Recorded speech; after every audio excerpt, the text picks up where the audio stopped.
morning. It is Artificer Ilari. We're gonna stop being late eventually, hopefully. I'm so sorry, y'all. But hey, the nice thing is, I can at least stream for a little longer today, most likely, hopefully. We're gonna give Dante some more screen time because I miss my boy. So, here's the deal. Today, I'm gonna get going with the original Bloody Palace.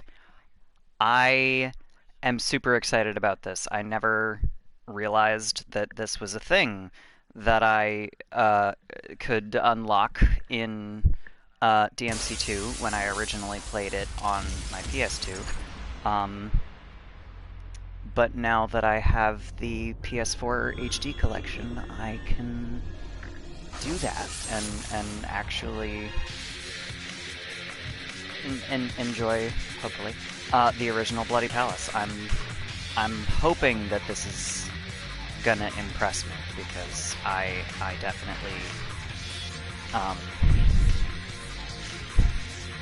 have been surprised at how much I liked Lucia's. My Wi-Fi would cooperate. That would be great. Wi-Fi, please. Wi-Fi, please. Where are you like this? Gonna sort this shit out while the intro nonsense is still playing and hope that it gets better from there. Okay. Class today, as I am pretty sure that I mentioned. So I have a little longer that I should hopefully be able to stream.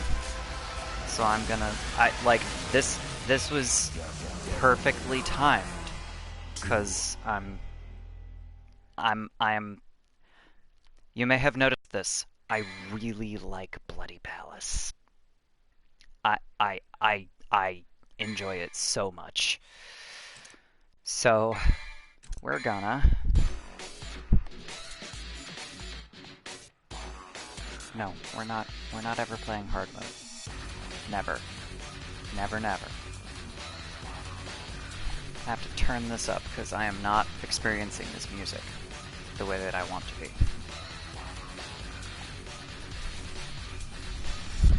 Alright, okay. Let's get going. I'm excited. Let's find out how this works in DMC 2.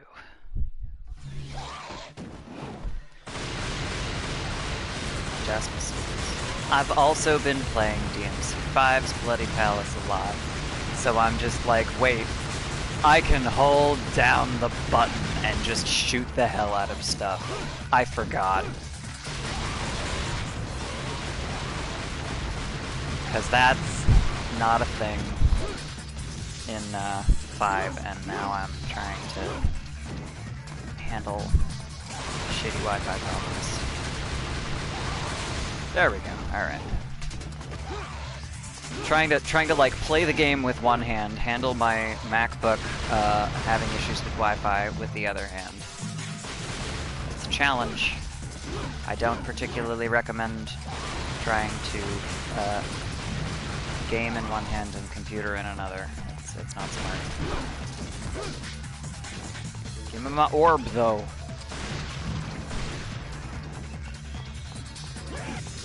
You are still here. Okay. Alright, so this looks familiar. This is something that I think I recognize from 3. So if you go over here, this one is less green than it was a second ago, but this one's green. You'll have a presumably you'll have a green orb pop up in the middle of the stage.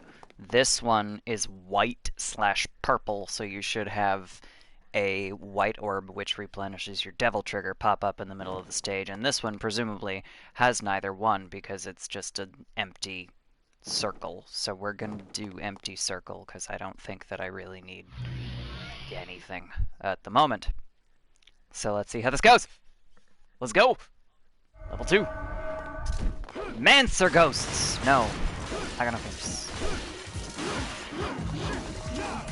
I was straight up expecting Mancer demons. But that's alright. Ah! I got.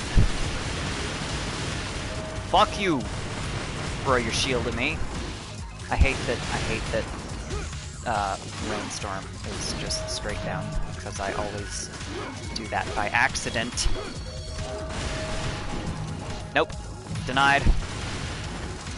Denied. Fuck you. Haha. Let's go. Can I get both of you at once? That would be awesome. No, I'm not that good. Especially not with Dante. I kind of suck with Dante, I'm not gonna lie. Like, Lucia is somehow way easier to use. It also is a thing for me that in every game where I have the ability to play as not Dante, I am better at playing as not Dante. Like, I just suck at using Dante. Like, I love him, and I suck at him.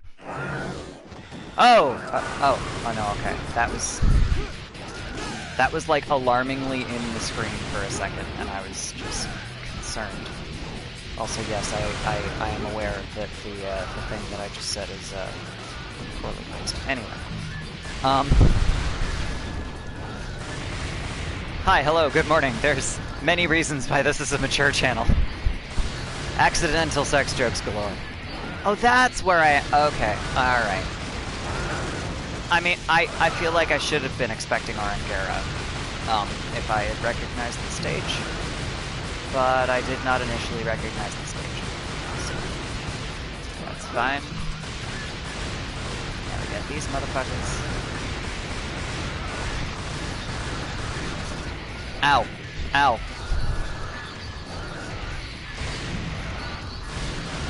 This is unfortunately probably going to be significantly less interesting than Bloody Palace in any of the games that it has since come up in, because 2 is just so easy to cheese everything with Ebony and Ivory. I end up doing that more often than I want to, because I just don't think about it. Alright. Is the floor gonna move? Oh! And these ones you almost have to do exclusively with Ebony and Ivory, because I love these guys. They make the cutest chirps when you kill them. I feel so bad killing them. The music didn't even get the chance to start. Let's see how this goes. I wonder now, looking at that was level 4. I wonder if bosses in the original Bloody Palace are going to be every 5. I feel like that would be fitting. We'll see. We'll see how this goes. I'm also like, if I'm expecting a boss, is this gonna be, should I go to the green orb just because I expect a boss? I think I'm gonna do that. Like, I don't need a green orb right now, but I could sure use it if it's gonna be a boss. Let's level 104? Oh, you can skip. Okay, so that was not what I was expecting at all. What the hell? Okay, alright, so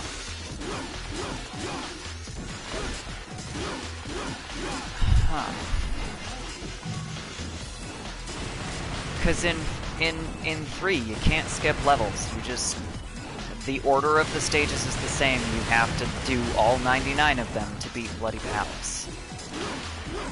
So that's very interesting. Level 04? Okay. So, alright, so what happens if I do this? Does this advance me 10 levels? 114. Yeah, so what the hell was the point of that? I'm so confused. There were so few of them. Wow.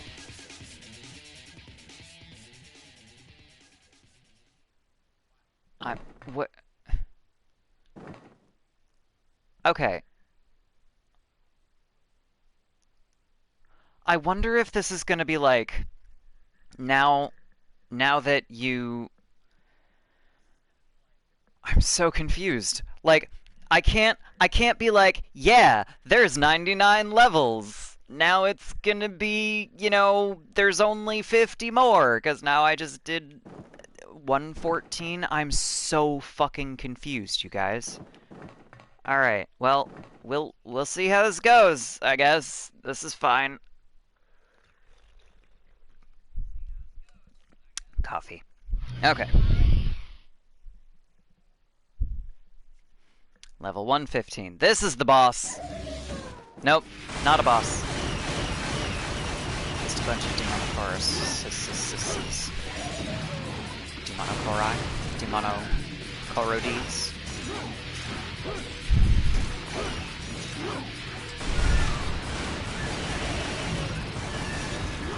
I love fucking around with word endings that don't belong together. Octopus, octopi, octopus. That's one of my favorites. So there's because Tumblr, because it, like, peak Tumblr is finding out like actual factual things that you would never have found anywhere else. Oh shit. There is a post that went around a very long time ago that was pointing out that octopi, which is the conventionally accepted English ending for the word octopus in the plural,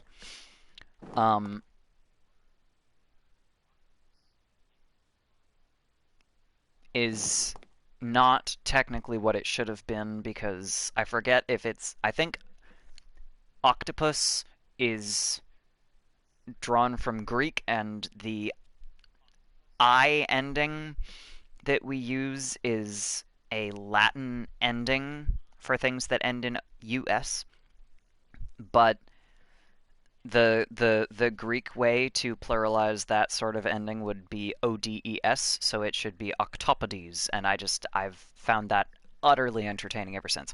I'm also like looking at these 3 fucking circles and going, okay, but how do you get to the end of Bloody Palace? Is there an end to Bloody Palace, or do you just die? So now I'm like, I have to choose between these 3, and I'm not sure. I don't have enough information to make the choice, so I'm just gonna start bouncing between them and see if I can find a pattern, I guess. Level 215, so I expected that. Savage Golem! Oh, and fucking Sargassos. Fuck. Alright, this is a good combo. This is fine. Along with the fucking assholes with the fucking zeros. That's fine, I guess. I don't know. I can't pronounce this, and I feel bad about it, because I am sure that it is somebody's language. But...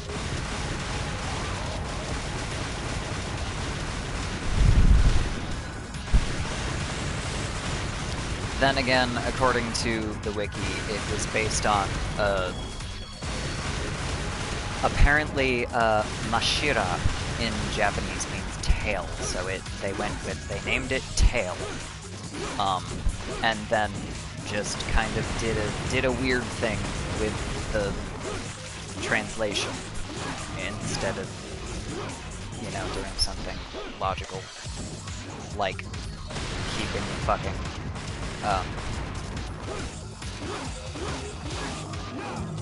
letters or sounds the same. And like I could see the SI instead of SHI, because that is not technically the way it is pronounced, but there's not a huge difference.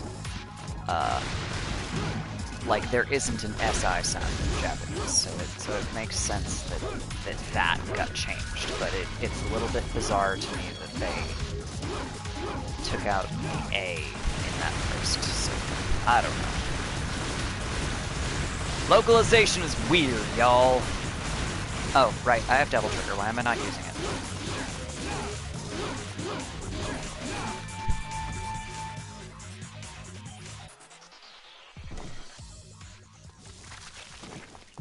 Devil Hunter, heal thyself. Okay, so that was a much more different stage than the first time I hopped in the 100 floor thingamathing. Hey! Good morning, MH. It's still morning here. But, you know, 11, 12. You didn't necessarily forget the stream. I just am very late. So, it wasn't on until, like, 16 minutes ago. 'Cause... that. Okay. I don't necessarily need Aerial Heart. I don't necessarily need Quick Heart either, but eh. Do I want Frost Heart or Electro Heart? I don't... There aren't many critters that have either one of those elements, so I'll leave it with Frost Heart for now. Mostly I wanted to make sure that I had a Healing Heart on, so... I am experimenting with the original Bloody Palace because I have no fucking idea what's going on with these different portals out. So... This one takes me 300. This one takes me 100 floors at a time. And I'm very confused as to why that matters. So I'm trying to figure out what's special about the different doors, and it's not going super well, especially when I have this many Abyss Goats! Fuck! Fuck you! 315! How many levels are there? Fuck if I know! So that's the interesting thing about this. I've done Bloody Palace in 3, and in 3 they were like, yeah, it's got 99 levels. You hit 99 levels, you get, you know, there are 99 individual stages that you have to beat, and then you have beaten Bloody Palace. Congratulations, you did the thing. This one, I have no fucking idea. I was expecting something a little bit closer to what they did in 3, because this is apparently where it came from. But I got nothing. Randomly generated, like, the enemies. Hey, hi, good morning, Copper. Hello. I know, so this is what I have figured out so far. It doesn't work the same as 3. I got that by now. The empty circle takes me 1 level, the white circle takes me 10 levels, and the vaguely slightly green circle takes me 100 levels. I don't know what that means. I don't know what the significance is of these numbers. I have no idea how this is going to go. It is entirely possible that they decided, like, for some reason the number 10,000 is sticking in my head. And that is 100 squared.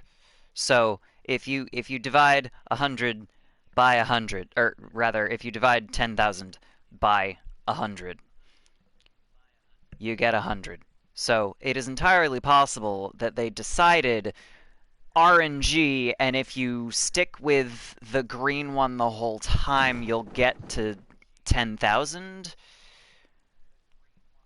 But I am also not sure where the hell I got the number 10,000, so I don't know. I'm just assuming that they wanted to throw that in. Oh shit, I'm gonna die. Alright, this is fine. This is fine. I was not expecting this room. This is going well here. That is good to hear. I'm doing okay. I am sucking at Bloody Palace, but that's nothing new. I'm trying to brain Bloody Palace, which is not typically a thing that you can do. You don't figure out Bloody Palace. But boy, am I trying for reasons. Ow! I also do not have class later, so I can go for as long as I have energy to go for. So stuff is so busy that weekends got valuable. Well, I mean, it sucks that you're super busy, but at the same time, weekends. I've been doing homework on the weekends. I'm not even gonna lie. Like, I don't have weekends right now. Because of this grammar class that I'm in being as homework dense as it is. We had 8 books to read for this grammar class. We're in the middle of the last 2 now, so I am admittedly a bit I'm overworked. I have overworked myself. I have made a mistake, but I'm hanging in. Oh, this would be a really good time for me to find out if the fucking Holy Star. Oh, anyway, I was gonna say this would be a really good time for me to find out if the fucking Holy Star was a thing that got rid of poison. I also have a shipment at my door, so that's really cool. Oh, she didn't knock though. Sweet. All right. 12 hours is a really long time. I don't understand why they would do that. That's not smart. That's gonna be like by hour 8, you're gonna be like, nah, this is too much, my brain is fried. That's not smart. That is not smart. That is bad. This is bad. You know what else is bad? Dante's gonna die. Oh, and actually, you didn't used to be able to use items in Bloody Palace. I wonder if I could use items if I wanted to. I don't have any items that I can currently use, but except for a Holy Star, which would not help me, but fuck if I know. Get back here! I'm not done killing you! Cram school. Oof.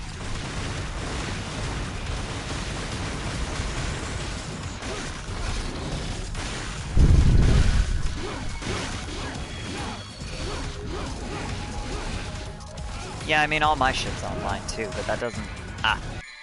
I want to see if I can use the Holy Star. I can! Is that straight up just to get rid of the poison effect? No? No, because it didn't do anything. I'm so confused. What is Holy Star for? I'm so fucking confused.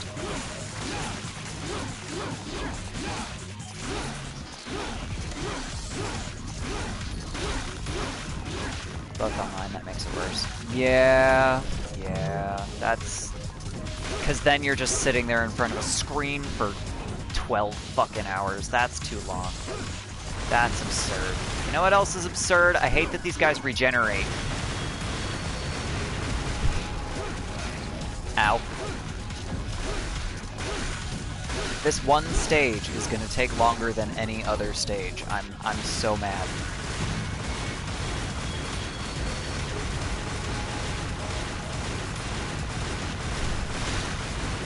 I also can't see the fucking health bars well enough to know when I had gotten to the point where I should just shoot them forever. Because sometimes it targets them better when you just shoot the fuck out of them when they're dying, but sometimes it doesn't, so... There we go, alright. But yeah, no, even like, I have a couple of hours at a time with my classes right now, and even those are like, after like an hour or so, I need to fucking walk away from my computer screen, because it's too much. I can't even fucking imagine. Have I finished P5? No, I haven't touched P5 since I stopped streaming it, because it requires too much time in a sitting to be able to actually fucking play it. So I haven't so much as touched it I have no time. I've been doing homework more often than anything else. I've got so much shit to do, especially with this fucking grammar class. And like, I'm cussing about this grammar class. It's a good class, but it is really long. Yeah. I've gotten that impression, and at first I was like, yeah, but I've played fucking Dragon Age Inquisition start to finish 11 times, which is true, but I have not played Dragon Age Inquisition while also in college and trying to juggle a full-time class load and also a job. So that's a new level of challenge for me. So yeah, no, I haven't been playing 5 at all. Like, I'm sure that by the time I have the time to do this, I'm going to love it, because I really do like the characters, and I like the plot, and I liked what I played. I just don't have time for anything right now. So I'm spending all of my time gaming in my favorite game. Or at least my favorite series. If you've seen the Tweets channel in my Discord or my Twitter or anything, I've been playing almost nothing but DMC 5 because I have beat DMC 5 on stream, so I don't feel like I'm cheating by going ahead to DMC 3, which is my other favorite game. I'm so fucking excited for DMC 3, by the by. I'm debating whether I want to spend another stream in Bloody Palace here. Ouch. Because I would like to figure this out, and I would like to give it a fair amount of effort to do that. Yeah, give me that fucking... They call this Majin Devil Trigger. It is pretty much the precursor to Sin Devil Trigger in 5. But also, I just died. That's a bummer. Okay. Spending the remaining 3 to 4 hours of free time left after school and sleep on Pokemon games right now. I understand. Cat, why are you sitting in that bag? You are so weird. Okay. Till December 10th! Yeah, my last final is December 14th, so... Then it's fucking Cyberpunk! Yeah! Oh, that's what you... Okay, I see. I see. Release date. I understand. So,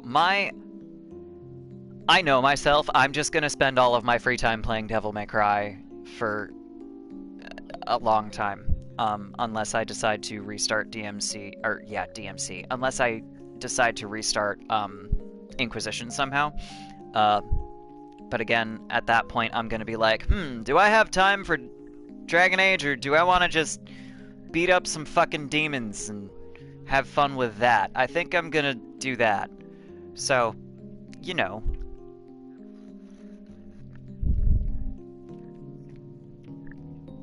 I'm having too much fun with DMC. It is my favorite series. Like, it even beats out Dragon Age for me. I love Dragon Age. That was how I started streaming, was just talking about fucking Dragon Age all the time. So it takes a lot to beat out Dragon Age for me. But DMC 3 was the first thing that I fell in love with. DMC 3 was the reason that I started playing video games at all. So I am admittedly a little bit biased towards DMC. Don't forget Kingdom Hearts. I'm not saying that Dragon Age is the only thing that I have rambled on about, because I just talk about all the things that I play, that I know. I am absolutely not forgetting Kingdom Hearts, but you know, Kingdom Hearts got me a couple of more viewers, and then the fucking Kappa thing came out, and I don't want to deal with potentially getting slammed for swearing while playing a game which is ostensibly for children. I'm not dealing with that. And then I lost those new viewers, which is a bummer.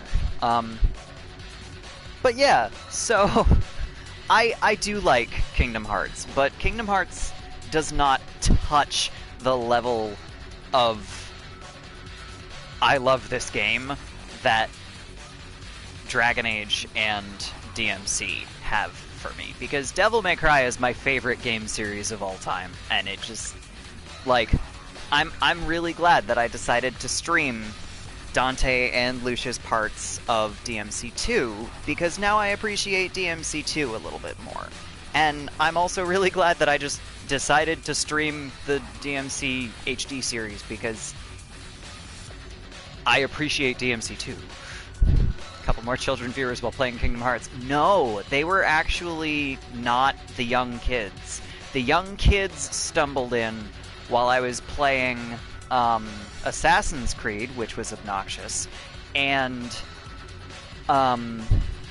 actually DMC 2. So that was a thing. Like, I don't...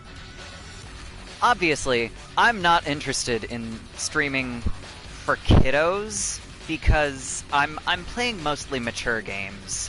I don't want to... I'm not playing games that are appropriate for children. I'm not doing that. But also, the way that I talk... Adults play Pokemon, kids play Doom Eternal. That's about right. I fucking, like... The way that I talk, I treat my channel the way that I would treat my students at work. If you are under 16, I don't want you to hear me talking like this. The difference is, at work, I change the way that I talk. Online, I change the people that can access my stream. If you are under 16, please go somewhere else. I do not want you to hear me talking like this. You are not the intended audience for the stream. You know, like, if your parents are okay with you being here, you still gotta be 16. I don't care. I'm not... That is my rule. I don't talk like this in front of 14-year-olds. Hey, check that out. Over a year and a half. Heck yeah. I suspect you're one of my oldest followers, by follow age. But let's see if I can figure out this Bloody Palace bullshit a little bit better.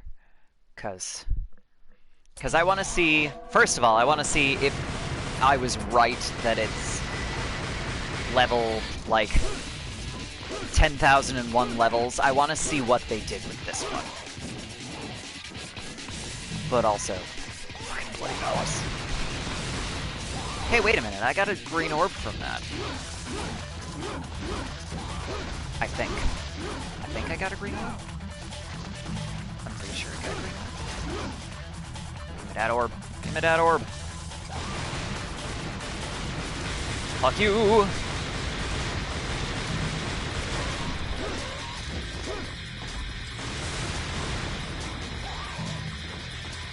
Orbs, orbs, orbs, orbs, orbs, orbs. Okay.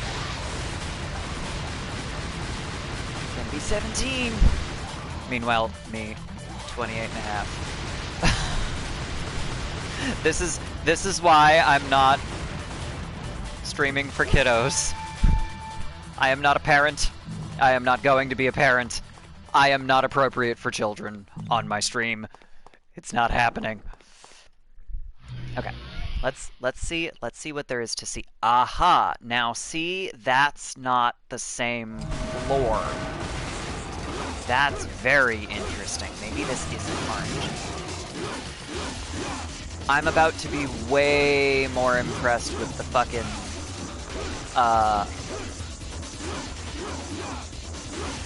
programming. If this is not RNG, I'm gonna be super impressed, because I know that they didn't. I know that the stages in DMC 3's Bloody Palace are not RNG, because those were consistent. I played that enough to know. But this one is much older, or at least older enough.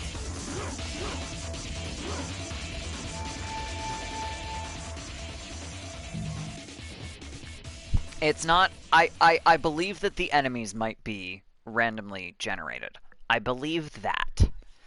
But the fact that the floor changed in a pattern the first time, and now it has jumped to a particular part of the pattern, I'm going to be interested to see if that continues or if it's just straight RNG for even where you're standing. So we'll see. I don't know that I'm going to be making any conclusions from this, but I want to see. No, okay. There goes that. All right, whatever. It's fine. That was fast. I'm so bummed that those don't give you orbs, but at the same time, I would not run around and get all of those orbs. I love flambats. I love the concept of them.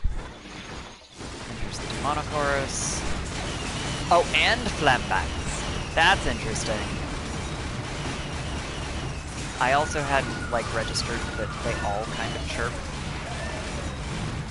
These guys make the same noises, and I didn't realize it.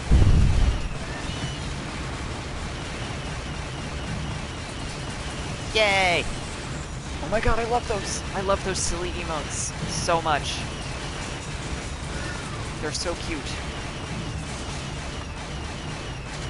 Yeah, also, by the by, I have made, a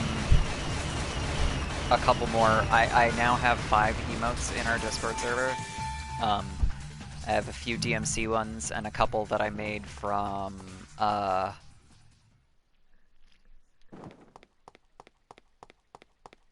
just some critters that I've been drawing for a very long time.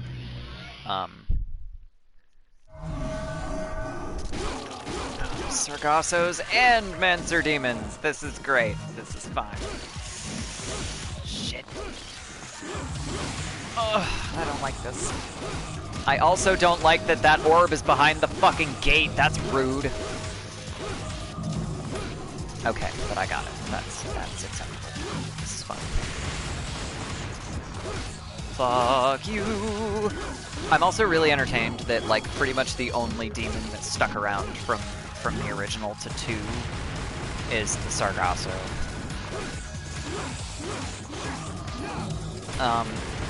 Since Copper is lurking and may not have seen that, MH, I believe that is a badge that you could get from watching a certain official stream. If you, like, watched for 15 minutes, there was I think it was GlitchCon or something, recently, and you could get a cute little dinosaur badge.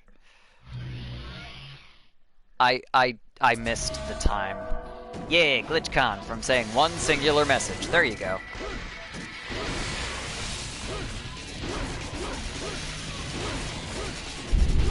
It was really cute, but I completely missed it because, like I said, weekends for me are not weekends. Weekends are not happening.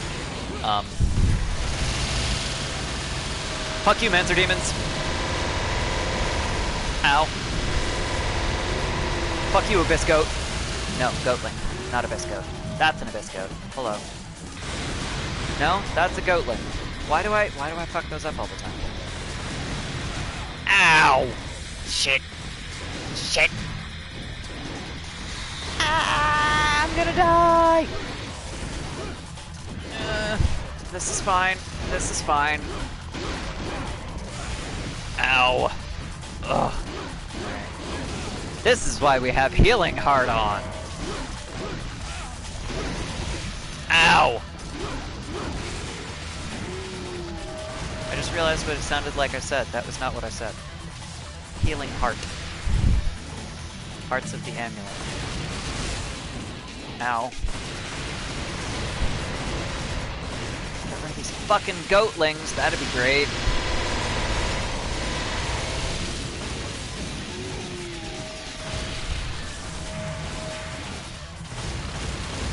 God, this one's rough. Okay. Ow! Alright, this is fine. This is fine. I'm in trouble. Okay, this is fine. Oh, shit.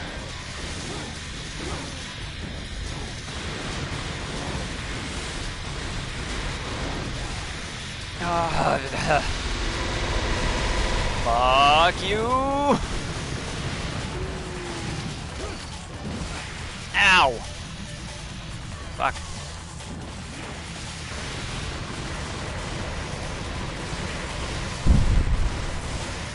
Ow. Okay. Alright. Yay! We got rid of the goatlings. Okay, now I can just beat these fucking Mancer dudes. Alright, this is fine. This is fine.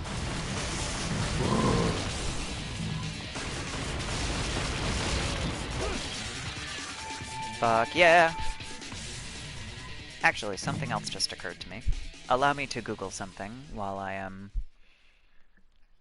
in the middle of this and between things. Shit, that's why!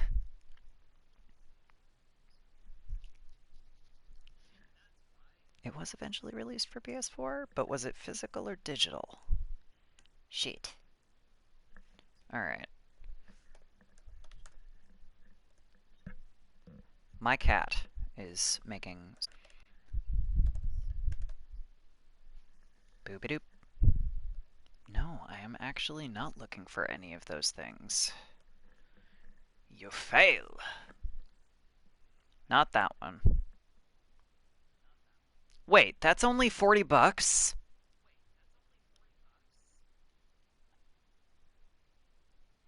And it's not a PS5 exclusive. That's amazing. Okay, alright. Not what I was looking for, though. It was released for PS4. Fuck yeah.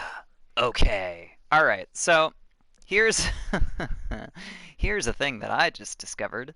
So DMC 4, unfortunately, Special Edition was only released for PC and for digital, pretty much. Oh my god.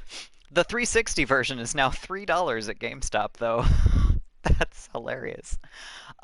However, the thing that I just discovered because I was confused, I have just discovered that I have mixed feelings about, but enjoy immensely, was also eventually released for PS4. I have it for the 360, but I also have not turned on my 360 in a long time. So I'm very seriously considering just going to fucking GameStop, or more likely going online and ordering that as well, because it doesn't touch the love that I have for this series, because it's not Dante, it's not the right characters, but I like what they did with the framework that they used, and they pretty much part of the my main critique with that game is pretty much something that they acknowledged in the game, which is the entire thing about it that I didn't like initially before I played it was that they were using all of the names and all of the things from my favorite series, and they weren't acknowledging that it was a different game. Okay, but Virgil says something in that game that pretty much is like, yeah, this is an alternate universe. They don't directly say that because it's not really quite sci-fi enough for him to say that. But that's also basically what happened with the Star Trek reboot series. Um, I was really upset about it until they were straight up like, "No, this is an alternate universe, guys. This is a parallel timeline." And I was like, "All right, this is fine then. I can enjoy this now." They did something very similar with the DMC reboot, and I was like, "Ah, okay, all right. You are acknowledging that this is not the same. This is fine." I don't know why, but that just kind of makes it okay in my head. And it's just and then I was more able to enjoy what the absolutely fucking batshit things that they did in that game. It is actually a really enjoyable game in a similar way almost to 3, because they were doing so many things that were so unique with the game and with the way Dante wields the weapons. And I gotta be honest, DMC Reboot Dante is like what happens if you make DMC3 Dante and Nero like DMC3 Dante and DMC4 Nero, and then make them fucking juvenile delinquents that smoke like fucking chimneys, and you have DMC reboot Dante. Like, I enjoy him on a totally different level. I enjoy him because I look at him and I go, ah, it was me 5 years ago. Shit. So, like, I appreciate that Dante. But he's not my favorite because he's not Dante. He's not our Dante. So anyway, but I like the absolutely batshit things that they did with that game. I like the weird. I'm gonna die in this stage. Okay. I like the weird shit that they did with all of the demons, and I like the weird shit that they did with all of the weapons. The weapons are so fucking cool. Yeah, okay, I saw that coming. So that was I I really enjoy that game, but it's like it's not the same level of enjoyment for me as the main DMC series because it's not like I'm the thing that I like the most about video games is the story of it. And I don't appreciate the story of DMC5 or not DMC5, sorry. The DMC reboot. I was calling it DMC5 for a while there because we didn't think there was going to be a 5. Like the reboot was released and I was like, "No, my dreams are crushed." And then 5 came out anyway. And it was perfect. Anyway. So, I was just straight up in the middle of a sentence and I lost it, but I don't appreciate. Oh, I know what it was. The reason I play video games is pretty much for the story, and I do not appreciate the story of the DMC reboot quite on the same level as the main series, because the reboot for me, like, it's a really cool one-off, and I'm glad that it exists, and I'm glad that they did the things that they did with it, but at the same time I'm like, alright, you're fun. Like, this is a fun little fling. Now give me my real Dante back. Give me my real Virgil back. Give me a Virgil that is absolutely a villain, but is less objectively creepy. Like, I love the interplay between Dante and Virgil in the reboot. I have convinced myself that I'm buying this game. I'm gonna do that right now. Fuck it.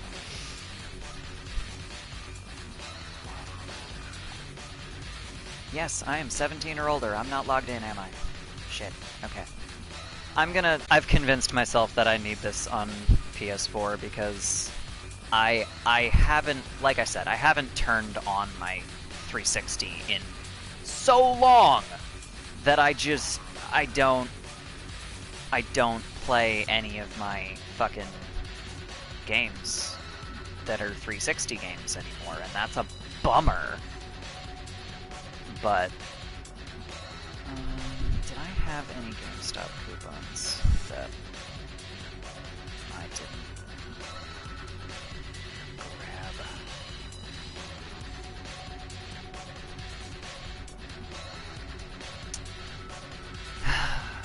grab? Let me also point out, GameStop is a shitty, awful company, but also I would like to actually be able to afford games, so I'm going to do that until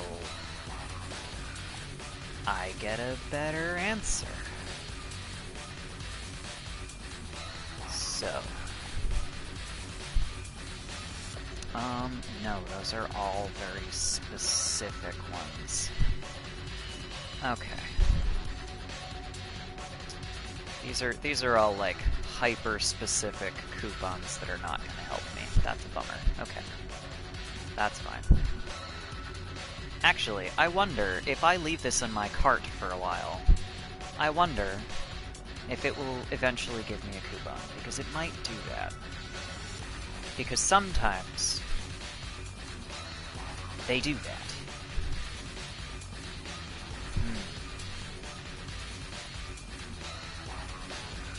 Alright, so I think this is actually a fantastic time for me to walk away for a minute.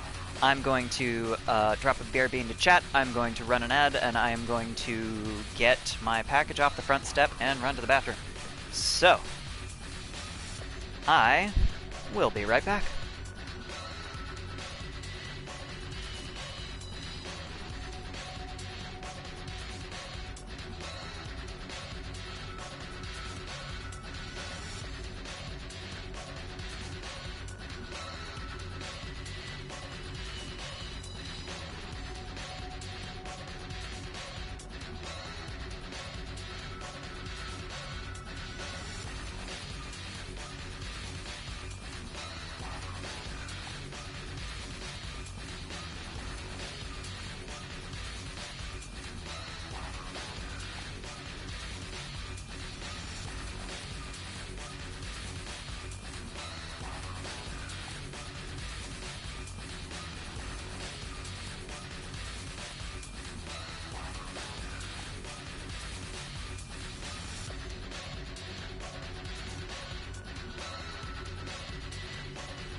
I had returned! And actually it wasn't attain the coffee so much as it was, you know, get rid of some of the coffee.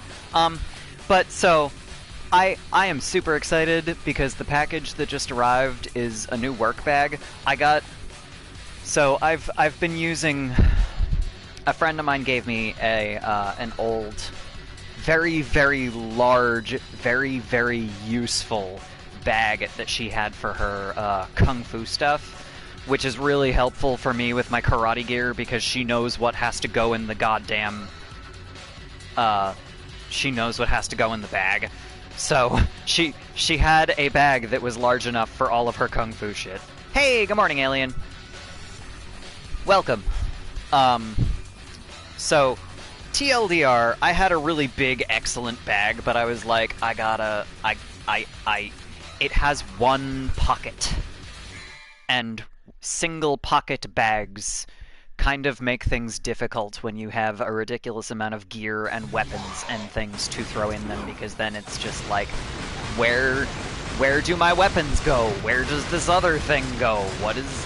fuck, now what? So, I had a bunch of gear that I had to figure out how to stow, and then I went online recently to find, there is a weapon bag, that is put out by a martial arts company that I'm relatively familiar with, and they have not only does it have like a couple of internal pockets for like keys and things, the end pocket like on a typical duffel bag, all of that shit. So, you know, already more useful pocket space than the like extremely big but less useful kind of giant bag that I currently have. But also, it has specific weapon spots. So, like, I can put my Psy in the bottom. I could put Tonfas in the bottom if I had them. I can put Eskrima sticks in the bottom. About the only thing that this bag does not have a slot for is a bow, and that's only because I don't have a bow that divides in two. It has a a a strap on the outside where if you have one of the bow staffs that like screws together in the middle, like one of my students used to have, um, you can put that on the outside. But instead of having a uh, fancy graphite bow that screws together like that, I have a giant wooden stick. So, but that's okay because I already have a bag for my bow staves. So I'm just going to continue to use that for those. I accidentally pressed a button with my leg. Um, and then I'm going to potentially like I have to buy a sword very soon. And I'm gonna see if I can use that strap that's on the outside to carry the sword instead. You mean you don't keep your whole armory in an extra dimensional space? Weak. I mean, I bought this, I think it's actually supposed to be like either a notebook case, like a small laptop notebook case, or a large tablet case that has a bunch of pockets. It's like styled like a backpack, so it has a couple of pockets outside and a couple of pockets inside, and it's actually really cute and useful. That's my weapons bag right now, and it's great, but it's a pain in the ass to try to find in the giant uh, karate bag that I have, and it's also not the easiest to find in the smaller thing that I've been carrying that does not currently contain my sparring gear because we can't spar right now. Um, and also, I have enough weapons at this point that they don't all fit in that bag anymore. I have nunchucks that I have to stow. I have a fancy metal fan that I really don't have to stow it with my karate stuff because I don't know how to use it as a weapon, but also it is a weapon, so I'm gonna stow it with my karate stuff. I mentioned nunchucks. I have sai. I have my Eskrima sticks live at the dojo, but I have commas that I have to put in there. You know, there's a whole bunch of stuff. Brain oddly went to archery bow, not the staff. That's because they're pronounced the same way. Tessin! Yeah! Battle phase. I like I so I ended up with this because there are particular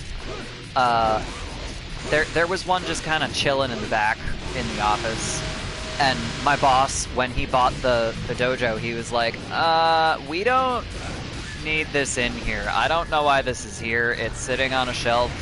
Like, I'm gonna get rid of all of this stuff. If you want any of it, take it. I was like, oh, sweet, can I have the fan? He was like, yeah, take it. It's not, like, this is not in display shape. Please take it. I'm like, sweet. I will make a new, like, cover for it. It's gonna be great. I haven't done that yet. I still plan to do that, but I haven't yet. So, I'm gonna make, it's not gonna be the fancy shitty silk with no edging that frays like fuck, but yeah, give shadow shades, fuck yeah. But yeah, so I'm planning to eventually make a new cover for that fan because also red is so not my color. I don't like it. There's a Dynasty Warriors carrier with character with fans, and as a movement ability, she leans forward and glides with them. Totally unrealistic. Okay, but she's an airbender. That's great. That's what that says to me.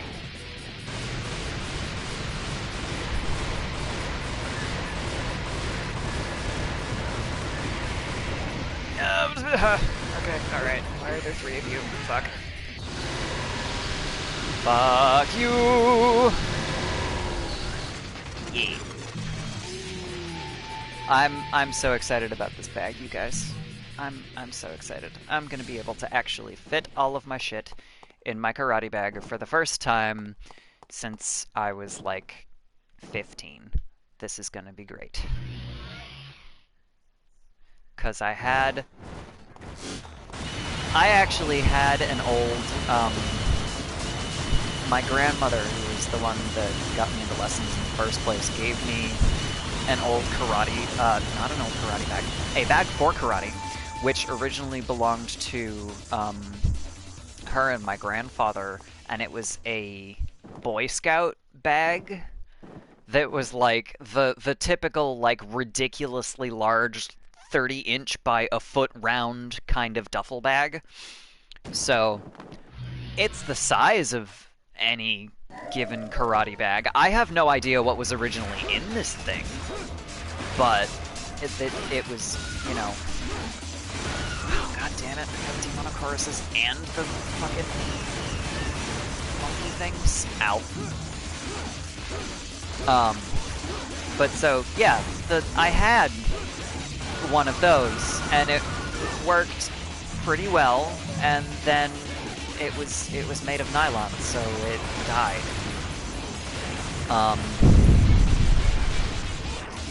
So that was a thing that happened. Oh, actually, if y'all are hanging out on my stream, you know how weird I am, and also probably have an idea of art things. Pull. Used to have my rollerblades and pads and a duffel with my elementary school logo on it. Oh my gosh. Yeah, no, so this is actually, this bag was, God, it was very old. It was older than I was, that's for certain. I think it was actually older than my father, but by the time I was using it 2 to 4 times a week to bring all of my karate stuff around. And then it spent a decade in a closet, almost, 8 years. And, it died when I started putting more stuff in it before my black belt test. So the nylon just like stretched out and eventually ripped. So I went through a handful of like second-hand bags for a while. And then my friend gave me her old kung fu bag, which was perfect, but huge, and like I said, it's only got the one pocket. And up until I had all of these weapons that I have to stow for work, and then pull out at a moment's notice because I'm teaching one of my students how to use said weapon, it was absolutely ideal. And now I'm like, I can't get to my weapons fast enough in this thing. Shit. So I needed something that was not that. It works, but it could be better. I need something else. So we're working on the something else, and I'm really excited about this bag. I'm so excited about this bag. But anyway, I mentioned art things. If you're here, you are probably aware that I do art things, because I have made myself an emote. I also have made myself like 4 more emotes that are on the Discord.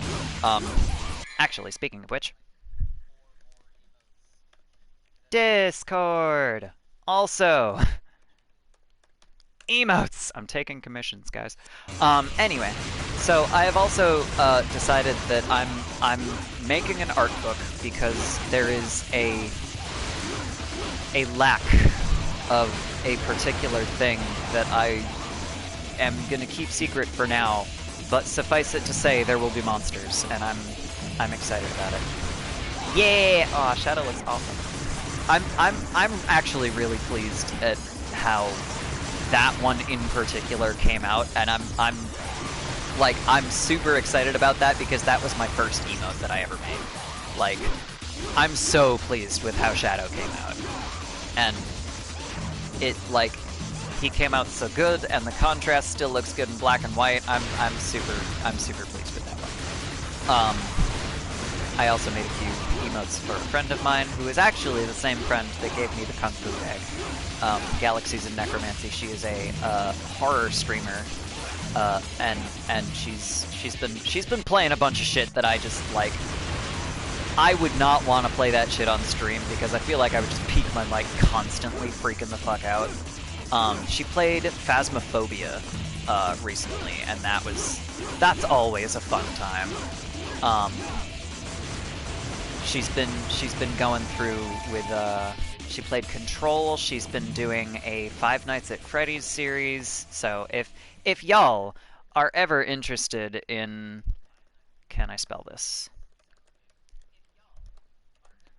If y'all are ever interested in watching a stream later in the Eastern time kind of things, I think she usually streams around like 6 or 7 p.m. Eastern. So she's she's a good person. She's just not someone that I can raid because she streams late. Um, but a good person, a good friend, streams horror things, and I suspect that if I tell her about this project that I'm planning, she's gonna be like, bro, do it. Um, but yeah, so I've pretty much decided that I'm making a very particular kind of monster art book, which, as far as I can tell, does not yet exist. So I'm gonna fix that, and that is as specific as I will be in a public forum such as this one. But I'm kind of excited about it, and I'm also looking at it and going, this is going to be such a fucking complicated project. Why are you like this? But then again, I also decided that I'm going to take a journal that one of my students bought for me and turn it into an anatomy drawing field book almost. So I'm just I have no chill. Thank you for the encouragement, Alien. I'm sure I will post about it on the Sayuki Discord also at some point. I'm just... It's in, like, extremely pre-planning stages at this point, so I'm like, I don't even know how to put this together yet. I don't know what the fuck I'm doing. And this is going to be such a huge project. I'm like, how... I don't know how to put this together. I don't know. So I'm thinking that this is going to be something that I do like pre-orders for, and then try to figure out, like, maybe I'll do a Kickstarter. I don't know, and then try and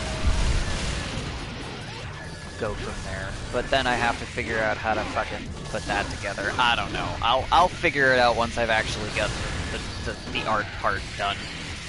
Like, on the one hand, I'm really excited about this. On the other hand, like I said, this is going to be such a fucking huge project. I don't know why I'm doing this to myself. But that's just kind of the way that I am with projects. So this is what I do. I have no chill, ever. But I'm excited about it, guys. Oh, okay. Time to murder some monkeys and some mancers. Mashita. I still don't understand why they didn't leave that in Japanese. They also totally left fucking Majin Devil Trigger, because they don't explain it at all, so there's no English name for it, but it is referred to as Majin Devil Trigger. Apparently, somewhere. And I forget what Majin even means. I think it's like ultimate, maybe? Something along those lines. I don't fucking remember what it means. But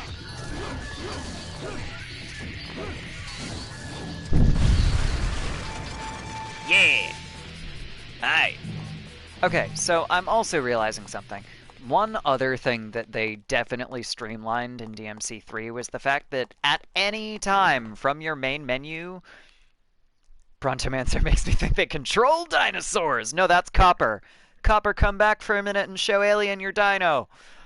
That sounds weird, but it's not, I promise. The...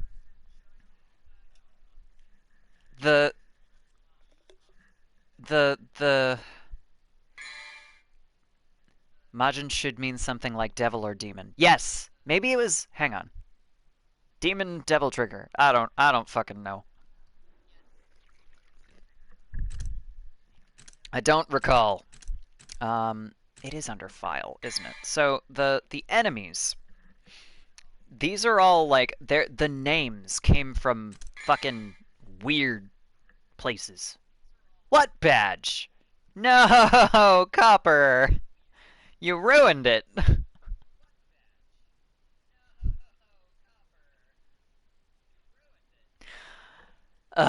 Anyway. Devil Trigger from the Department of Redundancy Department. I know, right?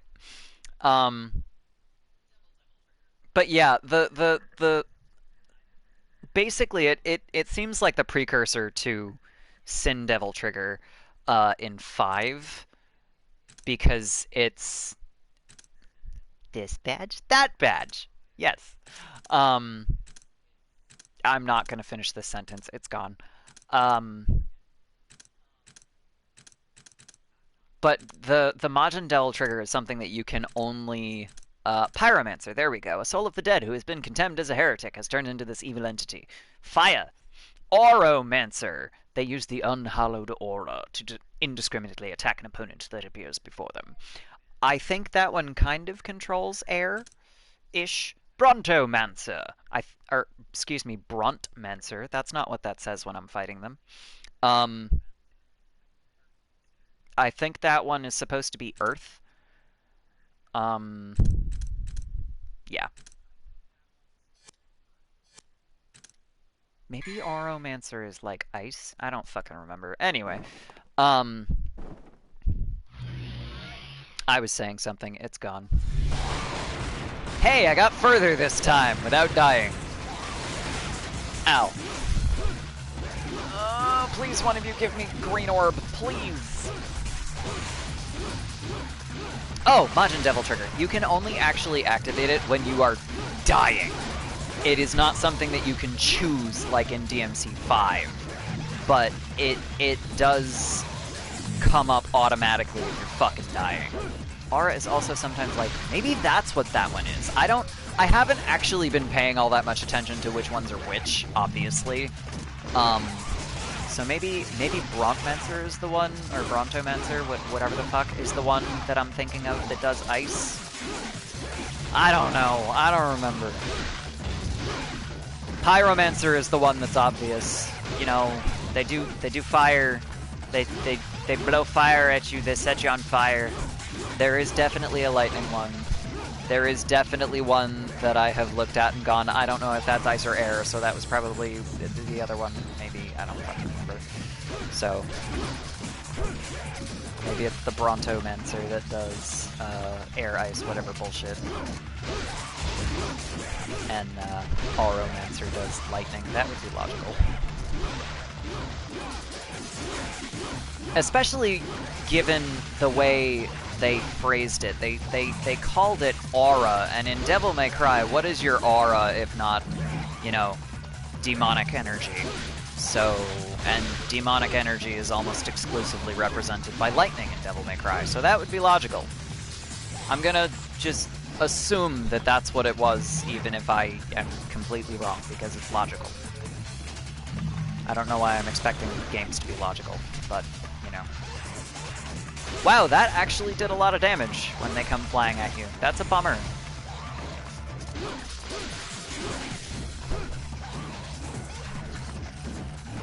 No!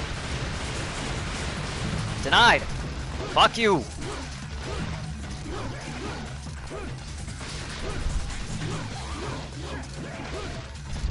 Yaha! Fuck you also! And the damn orbs. Yeah, I caught you with my sword. Okay. Yay! Yay. We're getting further, guys. Also, I'm pretty sure this is in fact RNG, but we shall see. Coffee.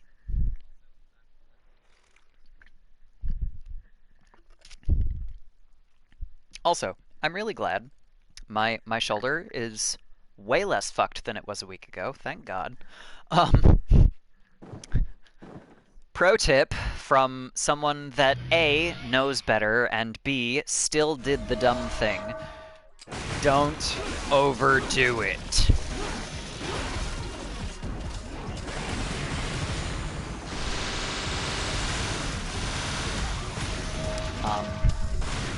If you do too many push-ups at a time, you will strain something at best. Please do not do this.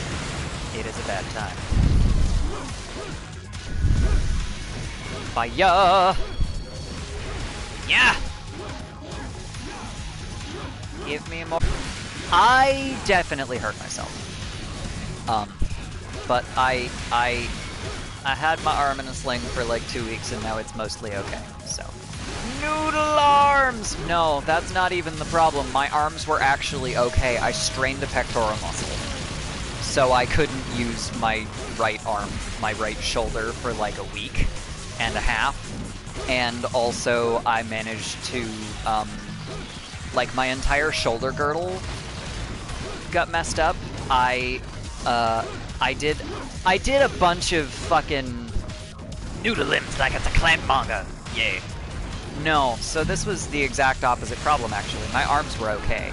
But because of the stupid joint thing that I have going on, I managed to actually do something even dumber, which is that I strained my pectoral muscle, which is, you know, a logical thing to do when you do 40 push-ups after not doing any push-ups for a very long time. Do not start at 40, guys. Do not do this. That is too high a number, even if it is a number that you have achieved before. Don't do it. I know better. Don't do it. So that was a thing that I did, like a dumbass. No, Brontomancer is the one that does lightning, because that's logical, I guess. So I did entirely too many push-ups. I managed to strain my right pectoral muscle, and because of the joint thing that I have, slash the weird whatever the fuck it's like, it is effectively a connective tissue disorder as far as I can tell. But so TLDR, basically what happened, I subluxated an entire rib, meaning that the front and the back of my rib were not in the correct position. I could have just straight up broken my rib, but no, my connective tissue is fucked up, so instead I basically separated the front rib from where it's supposed to sit, and also the back of it, because that's a thing that you can do. So, you know, whatever, I guess. Oh, no, I don't want to do this. I want to wait until Majin Devil Trigger is available, and then beat the fuck out of everything. I'm gonna do this first and see if I can not die. I'm gonna die! One of the other fucking Savage Golems just fucking spawned. I'm gonna die.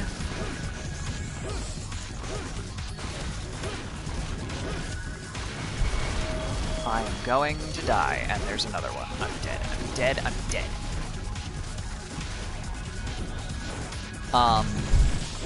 So I pulled out the entire rib, and then I also basically displaced my entire shoulder girdle. So, the way your shoulder works, the shoulder joint is the articulation of hubris. The way your shoulder works, there is a part of your shoulder blade that sticks out and articulates with your collarbone. So your collarbone and this, it's called the coracoid process of your scapula, your shoulder blade, kind of stick out and they make this C shape together and they meet right over, like, where you think of as your shoulder. So,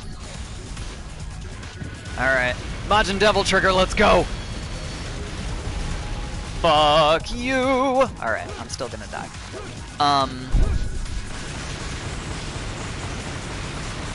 No!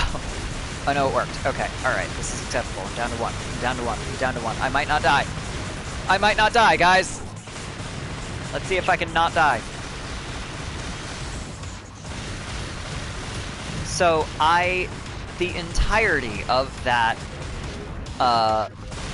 it's called your AC joint, where those two bones come together, because it's the acromioclavicular joint. I'm sorry, the acromion process, not the coracoid process. That's the other one.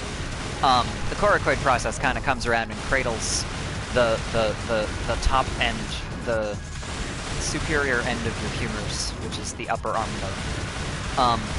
Anyway, so the acromion process and the lateral are two ends of this thing, and the entire thing just was slightly displaced upward around my shoulder. Oh, no, I didn't kill it. Fuck. I hate it when they degenerate. Yes, I did say something that was the articulation of hubris. Your shoulder! The shoulder is the articulation of hubris. I got that from Tumblr. I can't take credit for it. But, so, it is the weirdest fucking joint. And I pretty much, I displaced my entire rib and the entire acromioclavicular, like, section of my shoulder slightly upwards, and my right shoulder, meaning the humerus part, was displaced slightly forward out of the glenoid labrum, which is, or labrum, I've never figured out how to pronounce that, which is the cartilage that holds your upper arm where it's supposed to be in the joint. But like, all of those things ended up in the wrong place because I strained my right pec. It was a bad time. Also, I would like everybody to appreciate that I just did almost all of that with a really, really low health bar. So, yeah, I when I hurt myself, I do it good. So I spent like 2 weeks with my arm in a sling, and now I'm mostly okay. It just sucked because that's my right arm and I'm right-handed. So that was rough. I'm okay now for the most part, but God, did that suck.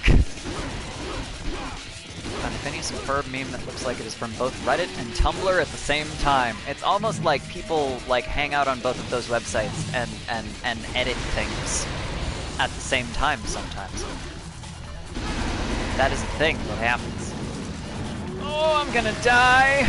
Alright, this is fine. Ow. Fuck you! I wasn't aiming for that one. Ow! Oh shit. This is where I die. This is where I die.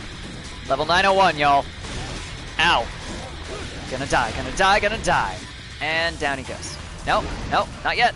Now I'm dead. The two sites have a different feel to the memes produced. Sometimes. Hello, Avery. Good afternoon. It is afternoon here. I don't... No, I do know where you are. You're in the same time zone. I knew that. We're checking out Bloody Palace, and I'm dying a lot. Because that's what happens. Yeah. It is afternoon. Okay, look, I slept for 10 fucking hours. I am so out of it. Told a PvE story? Oh, that's cute. I have a phone call coming in that says spam risk. That's cute. Kind of like friend groups. A person will act different depending on the group hanging out with. Code switching, exactly. Wait, it's Dragon Age Day? Shit, I didn't know that. God damn, if I had realized that, I would have, in fact, I would have booted up Dragon Age today. I didn't realize that. Ah, I'm so disappointed in myself. Maybe I can figure out how to do like a quick drinking and Dragon Age stream later. I don't know if I can do that, so I don't want to necessarily say that I'm going to. I don't know if I'm going to be able to, but that would be really cool. Posted my Dragon Age 2 screenshot with the kiss for Dragon Age Day. Fuck yeah! Not technically too late. I mean, technically it is never too late. But I am in Bloody Palace, Copper. Bloody Palace is gonna be this is what we're doing today. I might be able to, like I said, figure out a drinking and Dragon Age stream for later, potentially. I was actually thinking about that last night too. I was like, I haven't done a drinking and Dragon Age stream in a while. I also have not actually had any alcohol in a very, very long time, so that's part of it. And part of it is that I only do those late. And I haven't been streaming late. Because I'm not drinking by 10 in the morning. That's just, no. No.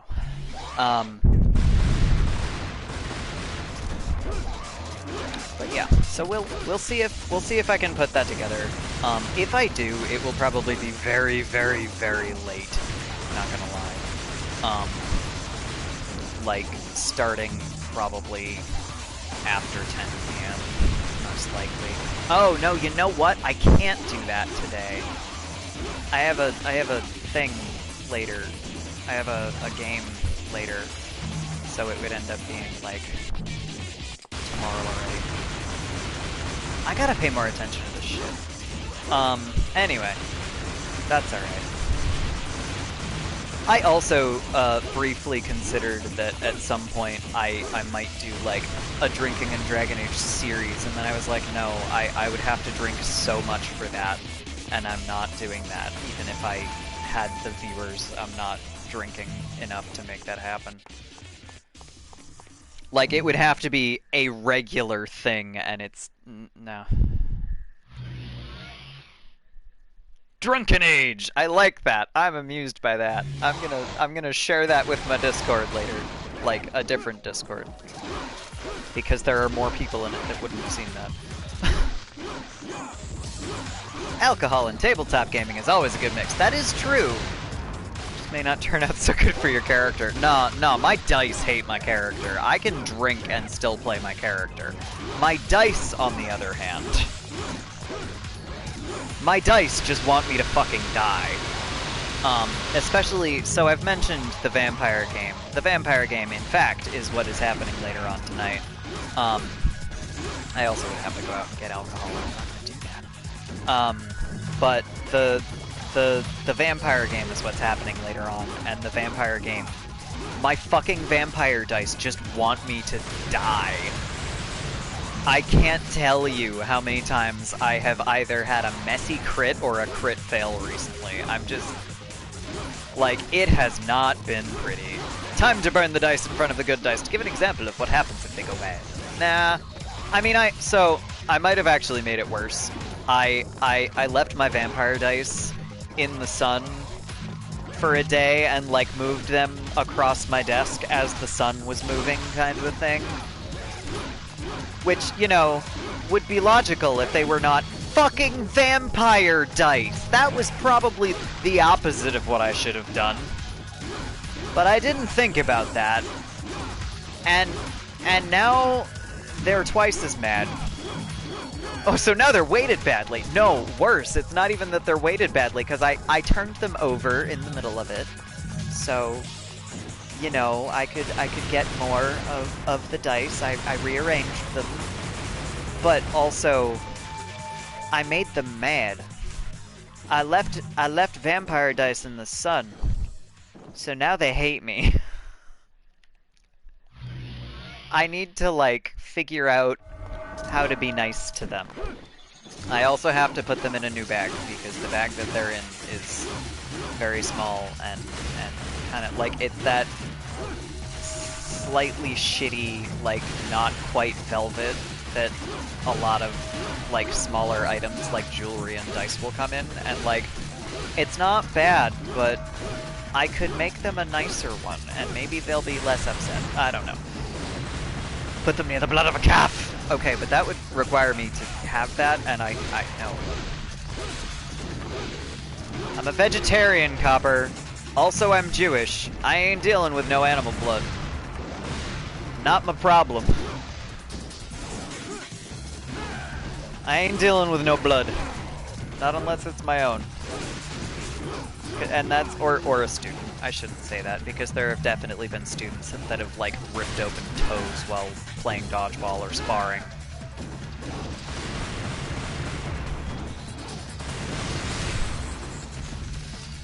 blood. No, I'm seriously, no. Not even a rare steak.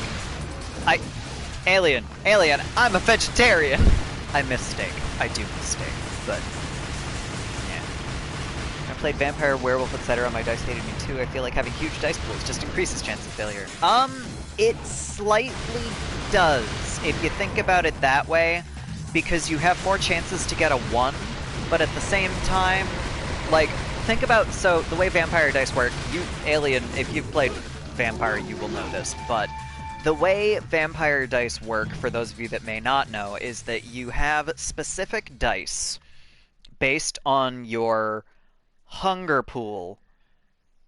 Yes, I would absolutely feed a cat a meat-based diet because I'm not a fucking idiot and I would like my cat to thrive rather than just barely survive. I have a lot of opinions, Avery. I used to work at a pet store and my least favorite customers were the vegans that would come in and buy fucking vegetarian pet food and then go, oh, but it's fine because I can just feed him this. If it wasn't healthy, it wouldn't exist. And I'm like, no, because people like you fucking exist. It makes the companies money, so they will make it. Also, that is literally for people that have animals with fucking allergies that they have to navigate, and then supplement it with meat, you fucking jackass. I had one customer who was trying so hard to find something that she could feed her poor dog who had a bajillion allergies, and I'm just like, oh no, I'm so sorry. So do you mind if I spitball ideas with you for a minute? Because I'm sure that you've tried a lot of this stuff, but I would really like to help you if I can. And she was like, no, absolutely, please. And then we did not actually end up finding out anything that she had not tried, but you know, we were talking for a good 5 minutes, and I was like, okay, I'm really sorry to take up all of your time. She's like, no, you're doing your job, and you're doing a really good job, and I'm really glad that you care about this enough that you're trying to get me to feed my dog correctly, but I'm having a little bit of trouble with that. I was like, I can imagine.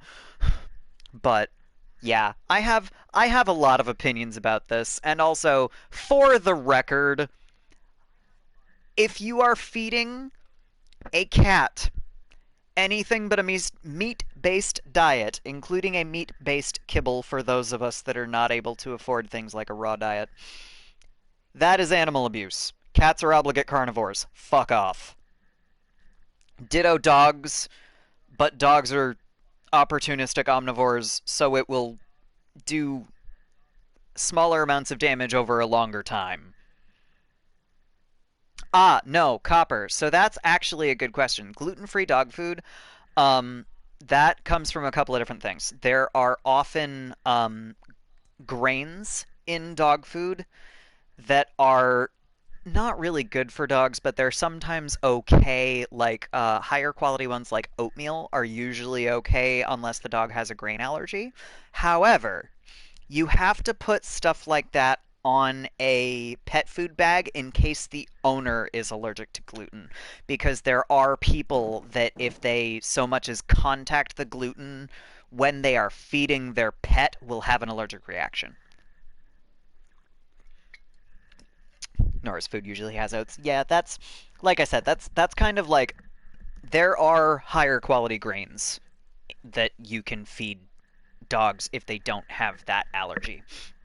But that's a totally different. This was the main part of my job. I was the pet food advisor. So, like this stuff I got you. I know how this works. We used to have to seek out the grain-free stuff for our dogs due to one of our dogs having issues with them. Yeah, that's actually a really common thing. Dogs, cats too, obviously, but cats are obligate carnivores, so there shouldn't really be too many grains in most of what they eat anyway. But dogs and cats, actually, the most common food allergy for dogs and cats is grain. So that is the most common food allergy. The second most common is chicken, which is a pain in the ass because there are companies that use chicken as like a filler for if they're trying to, you know, if they're trying to make a high quality pet food, but also, oh my god, shit like beef is incredibly expensive to base all of the meat out of. They will sometimes use chicken as a higher quality filler. Looking at you, Blue Buffalo. But Blue Buffalo outgrew their quality control, so I have a lot of opinions about that company also. But anyway, TLDR, grain is one of the most common food allergies for cats and dogs, and chicken is the second, I believe, for both species. So you have to be really, really careful, especially with a lot of vets will be like, oh yeah, if your pet is having digestive problems, feed them chicken and rice, which is, you know, less than helpful. Fish, bacon, fish. Yeah, valid. And pumpkin. That is good. That is excellent, actually. Um, Also, fun fact, dogs tend to have less issue with pork than cats. I don't know, like, the biology behind it, but cats will sometimes have an allergy-like reaction or sensitivity to pork. So, um, I work with a person super sensitive to gluten and her spouse is super allergic to peanuts, so of course they're both extremely careful what they eat and touch. Yeah! Pumpkin is a great filler for dog food if your dog keeps eating grass or is having trouble going. Yeah, no, that's like pumpkin is good for dogs in moderation. It's just fiber in veggie form. Pigs are far larger. I don't think that that's got much to do with it, but you know, fair. The the one thing that I wanted to like specifically point out is that you kind of have to be careful. Some vets will tell you if your dog or cat, especially your dog, is having digestive issues, that something like chicken and rice is a really good like gut reset for them. And if your dog does not have allergies to either of those things, that is true. But if you think about the two most common food allergies for cats and dogs, grains and chicken and rice is maybe not your smartest thing. Don't do that. So what I would sometimes tell people is, you know, if you want to do something like that, something like lamb is actually a gentler protein than chicken. Unfortunately, it's also super fucking expensive as opposed to chicken. And doing something like that with like sweet potato or pumpkin is a really smart alternative because again, all the pumpkin is, all the sweet potato is it's a veggie. It's something, you know, that is very gentle like the rice, but it doesn't have the issues of gluten/grain. So that was a weird conversation that I had with a couple of customers at some point, and the ones that listened were always like, "Oh my god, you're right, shit." And then, you know, one of them came in the next week being like, "You're amazing. I think you just saved my dog's life." I'm like, "I seriously doubt that, but I'm glad your dog's feeling better." You know, so give dogs pumpkin if having gut issues. Yeah, that's smart. Pumpkin is about $6 for a quart. That's a very large can. Holy lord. You can just straight up buy the fucking pureed pumpkin from the grocery store. Like, if you get like the 13-ounce can of canned pumpkin, there's nothing in it. It's the same shit that people put in fucking pumpkin pie. It's pureed pumpkin. I have never seen a quart of pumpkin. That is so much pumpkin. Then again, I've never tried to make many pumpkin pies, and that's about the only thing that I would need to use that much pumpkin for.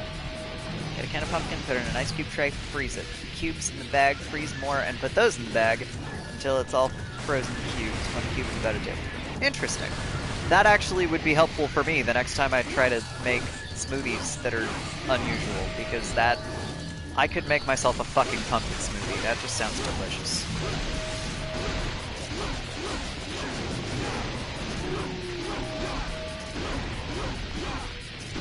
And I was thinking about that recently too, and then I forgot about it completely.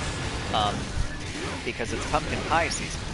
So I was like, yeah, I can make myself, and then shit got weird, so I didn't do it. Get kind of grainy when you reheat via microwave. Yeah, but, you know, luckily, I am also not considering reheating. Yep, there we go. Coffee cubes, so you can have easy iced coffee in the summer. See, that's smart, but also, I don't drink iced coffee. I just drink coffee hot year-round.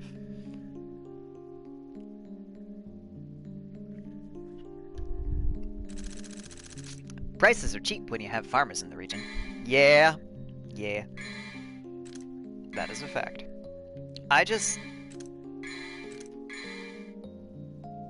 So this is actually one of the... I'm really excited. I have a nutrition class that is gonna be running next semester. Actually, I say that shit. Did I sign up for that? I think I signed up for that next semester. Because I was looking at the fact that I have a class that requires a lab, and I was like, I don't want to kill myself, but also, fuck. Now I'm like, which classes did I sign up for already? I don't fucking remember. I don't think I signed up for the nutrition class because I think I was looking at doing that over the January term, quote unquote. We have a January term at my college. So I'm going to be taking a communications class because that is the easiest fucking possible thing. Alright. I think what I'm going to do at this point... Yeah, 41,000 orbs! That's what happens when you run around in Bloody Palace for almost 2 hours. I'm going to give Lucia a chance. Return to game selection. Glad I have all the lab write-ups in high school and then never had to do any in college. Yeah, Alien. I'm a STEM major. I'm gonna have so many labs. Apple is apparently using the LiDAR in their phones for Face ID in the next generation of devices. Gross. I don't want that. I mean, Windows is already doing it, but I don't want that. No. Security Nightmare is right. Alright, let's see how Lucia handles this. What weapons do I even have equipped right now? Okay, I think that's the longer ones. I think I have the big ones equipped. So that's not too bad. Not on this laptop, it doesn't have a camera. Hell yeah. Yeah, my father has one that's, like, it makes a weird smiley face at him sometimes. Windows didn't use Face ID before Apple. That's an Apple thing, and Android, then Windows added it recently. I mean, okay, but it's not... You just said in their next generation of phones. What is different about this, then? Also, I definitely do not have that on my MacBook. Oh, it's that it's LiDAR. Okay. I don't remember what that stands for. So, like, that's definitely common knowledge thing that I should know, but I don't remember what that stands for. Oh, these fuckers. Okay, this is fine. Ow.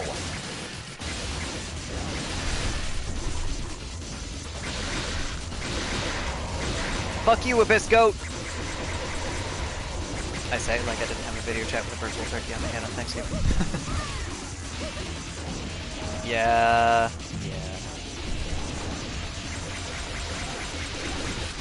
Currently, Apple uses cameras on the front and the back of the devices, has LiDAR on the back as well. Lasers for measuring distance and depth. Oh yeah, they integrated a new a new like measurement app a while back. The term LiDAR was originally a portmanteau of light and radar. Thank you. Because I'm like, I know where that came from, and I don't fucking remember. And also, I'm in the middle of trying to murder things, so I'm not gonna look that right. Yeah! Ah ha ha ha ha. Oh man, I didn't realize I could just fucking block those shields when they throw them at me. That's cool. That's good to know. Also, since it doesn't matter right now, I'm going to switch up the amulets for absolutely no reason, because I like blue. Oh, Aqua Heart. I super don't need that. We'll go Quick Heart. I can dodge better if I can run. Hopefully. Alright. Really nice for making a web of ultra high depth 3D models of land or buildings. Yeah.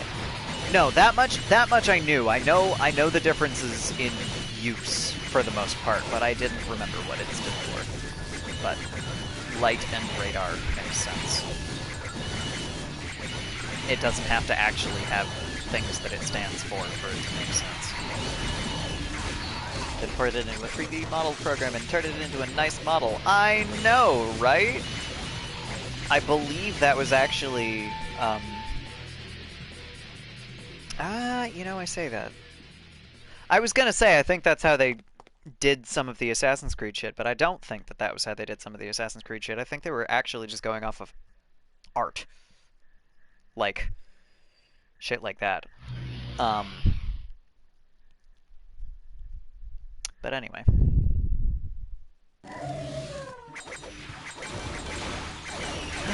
Hot chocolate! Fuck yeah!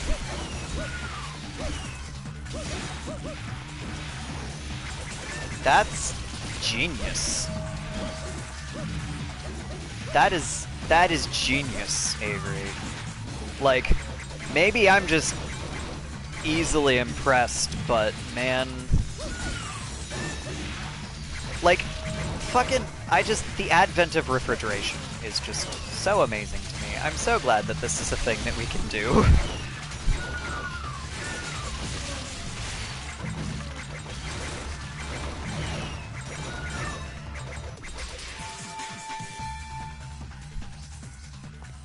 Can you imagine if we didn't have the ability to refrigerate things still? As I'm sitting here like controlling a small person running around on a screen and I'm talking about the advent of refrigeration. I appreciate technology so much. So much. Freeze buttermilk for fried chicken. Also smart. AC Unity used LiDAR for Notre Dame. It did! Okay, I wasn't making that up. I definitely thought I was making that up for a second. So as not to use too much data, there was a project going on that was going down to the 10th of a millimeter, but they couldn't finish before the fire. The nice thing about that was that they actually did end up using some of that data when they were planning to rebuild, and they were like, we have all of these billionaires that have promised all of this stuff. What do you mean that you're not going to give it to us if it's not a fucking tax cut? But yeah, they were actually able to collect all that data that they used for fucking Assassin's Creed Unity. So I thought that was really cool. I love technology. Freeze fresh herbs in a little bit of oil if they're given to me because I end up throwing them away otherwise. That is also smart because that is something that I have read about a lot, and that way you don't have to worry about, shit like that, and then you can just throw them in a pan. I missed when they gave Unity for free. No! Bummer. Because that was right when that was going on. They were like everything, and I think they had like part of that was like if you want to donate, it will go to the the efforts to rebuild Notre Dame. But if you don't donate, then you get the game for free because we can. Because they're a large enough company that they can do that and it doesn't fucking matter. Because I think that was when that was going on. Cut bagels or English muffins in half and put a slip of wax paper in between them. Fuck yeah.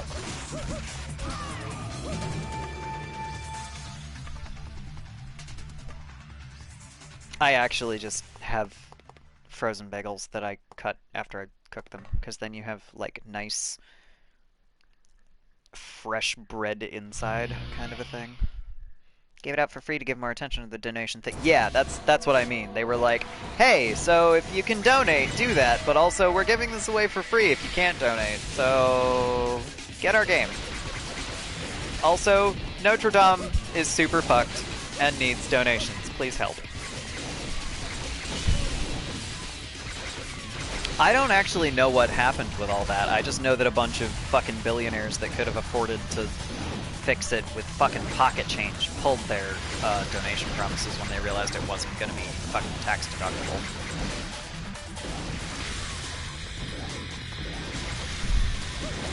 Since you were technically donating through them, it did give them a tax cut, but that's getting into complaining about a free game. Yeah. I mean, unfortunately, that's corporations, but I appreciate that they at least decided that they were going to use their platform for good, and unfortunately, that is better than you can expect from most corporations.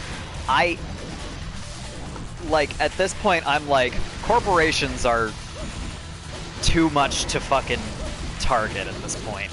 Yeah. Where are the guillotines? Yeah, remember Assassin's Creed Unity? Remember when that game was set? Fucking give me a guillotine. Anyway. Eat the rich. Hi, sorry, remember this is a mature political, bloody whatever.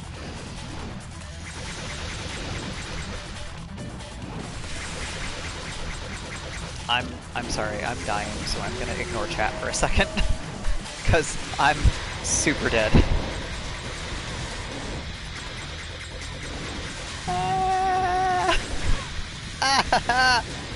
Fuck. Also, I see Avery giving herbs advice. But also, Lucius dying. I made a mistake, guys! I'm gonna die. I'm gonna die.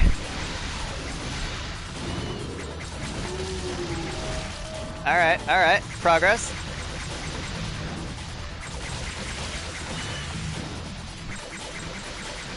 There's a fucking Demonochorus in with these fuckers. Are you kidding? Ow.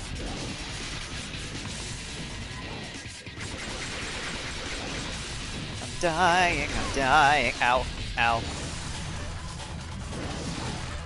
Frozen cheese, melts on pizza, almost as well as fresh. That's good to know.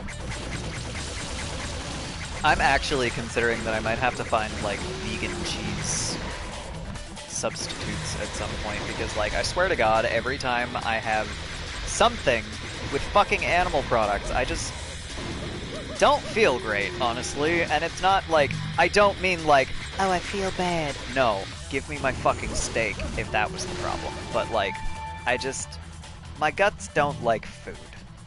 I swear. It's just that's why I'm a vegetarian. I miss steak so much, and meat is so much easier to make small snacks out of and still get all of the things that you need for nutrients. But God, I don't want to be sick. It sucks. Dang gut bacteria, exactly. I discovered recently, and this is the thing that really makes me upset. The one thing that I used to get really fucking excited about this time of year was fucking eggnog. Eggnog is starting to make me sick. I'm so upset about this, and I honestly think that it's the eggs. And that's a bummer, because I used to love eggs. But I think that that is what is causing the problem, because I took my fucking lactase pills, so it's not the fact that it's, lactose issues. That's not the problem. No.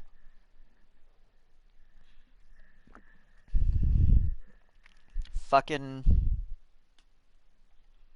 And, like, it doesn't make sense that it's spices. So I'm super bummed about it, but... And now I'm, like, the one animal product that I am eating on the regular is pretty much cheese. Because I have, I buy Lactaid, which is basically just milk that somebody processed to remove the lactose. So it is still an animal product, but it's not, it does not contain the thing that I know that I can't have. So that part is less of an issue. And then the cheese is like the one thing that I don't buy special. And, you know, depending on the cheese, occasionally it's a problem. But it's just such a bummer. I think I'll stay away from the areas where mosquito bites cause meat allergies. Actually it's tick bites.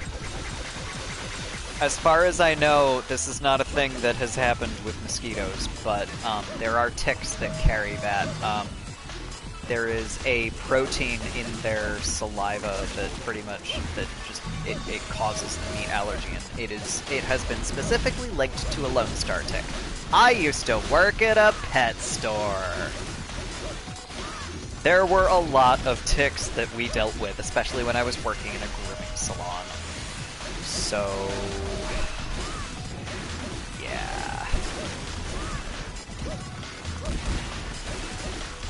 Bonus points, I can give my friends amateur haircuts because I know how to work the fucking flippers, and they are much more cooperative than the clients that I used to have, because I would end up having to give dogs haircuts, which was much more difficult than looking at a human and going, okay, please stop moving your head.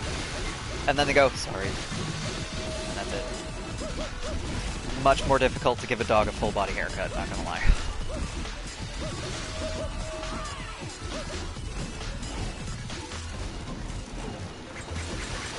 If not for the amount of training that it takes, I could probably just become a hairdresser, but it takes a lot of training, and also I'm not doing that to my hands.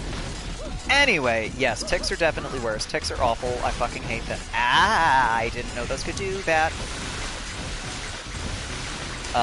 Ticks are awful. And I hate them, and they are my least favorite arachnid, because they are, in fact, an arachnid. They are relatively closely related to spiders and mites and scorpions. But I fucking hate them. It'd be hard to give anyone a haircut near the crotch. Yeah. But there are dogs that have to deal with that. And the challenge actually is not specifically like near the groin area, but there's a flap of skin that connects a healthily lean dog's thigh area to their body called the tuck, and that is very easy to nick. So that actually is way more difficult. That and between the toes, because there are so many fucking blood vessels in that tiny little spot, you have to be super, super careful.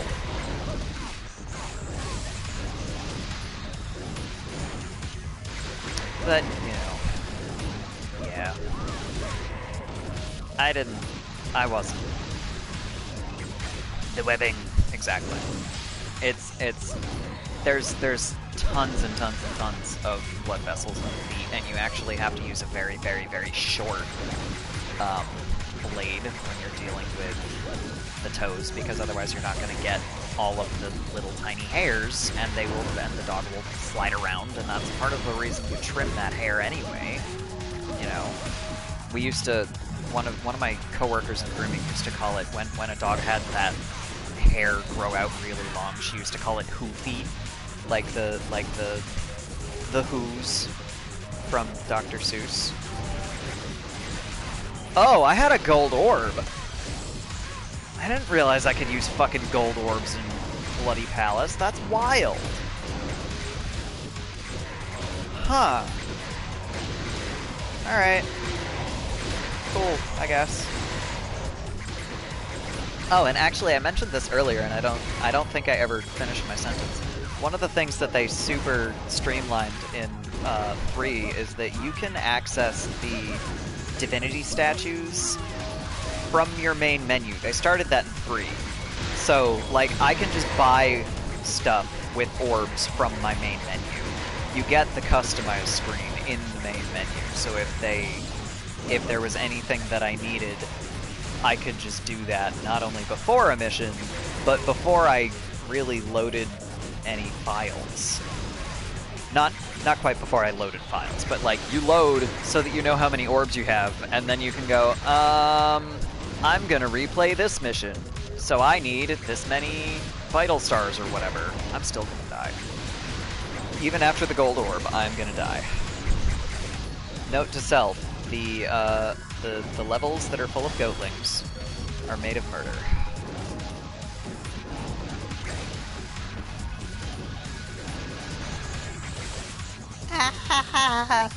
Yeah, there I went. What level was I even on? 701, not bad. Isn't an advent calendar just a holiday-themed pill organizer? I guess? I've never had one. I know that there are folks on a couple of my Discord servers that have like tea or chocolate themed advent calendars, and I'm sitting over here like, what is the point of an advent calendar? I don't understand. I don't. I get that Advent is supposed to be like the 40 days before Christmas or whatever, but what the fuck is the point of an Advent calendar? Also, are they usually actually 40 days, or are they like just December? Because I get the impression that the people that were talking about it were not talking about this before December. 25 or 24, depending on country. Weird.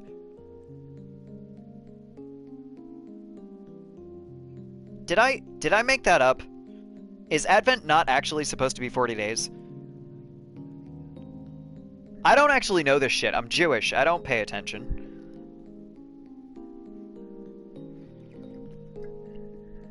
Someone asked Josephine's writer some questions. Ooh, like, yeah, I want questions. I want interview. Words. Words are hard. Advent isn't 40 days. 40 days is Lent. I don't fucking know. Actually, Copper, 40 days is not a Catholic thing, necessarily.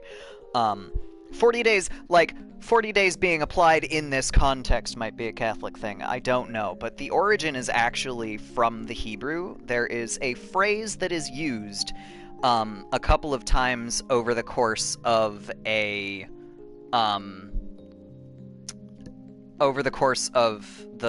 Tanakh, which is considered the Old Testament in Christianity, that translates to, like, directly translates to 40 days and 40 nights.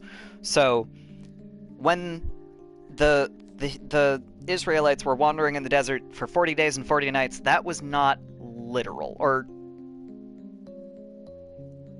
the 40 years, the 40 days, 40 nights, none of that shit was literal. Because 40 was basically just used as a catch-all. This was a really long time, guys. So that was an idiom. And then when it was translated into Greek, they kept it that way. And they lost the idiom. This is part of the reason that if you ask a Christian and a Jew about the same passage, they will almost never agree. Christians are playing telephone with their quote-unquote holy texts. Jews are reading it in the original Hebrew. We are reading the same thing that has been passed down for thousands of years in the original Hebrew with no edits, or very few. There are like 9 particular spots where certain communities have like a single different letter, and let me tell you, that is hotly debated. But like, it's the same texts. For Lent, it's something about Christ going off for 40 days or something, I don't know. So what's Advent? Hang on, alright, I'm gonna fucking Google this. What is,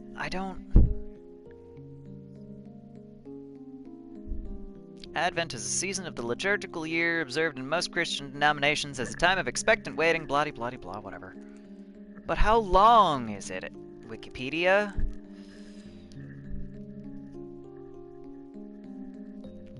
The term Advent is also used in Eastern Orthodoxy for the 40-day Nativity feast, which has practices different from those in the West. So that's where I got that.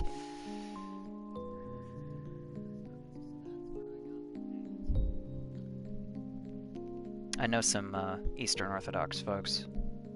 And I only found that out because this is a student and their family at work, and they ended up going, our Easter is a week earlier, so we're not gonna be there for this thing. And we went, oh, maybe we should move that thing. Let's move that event.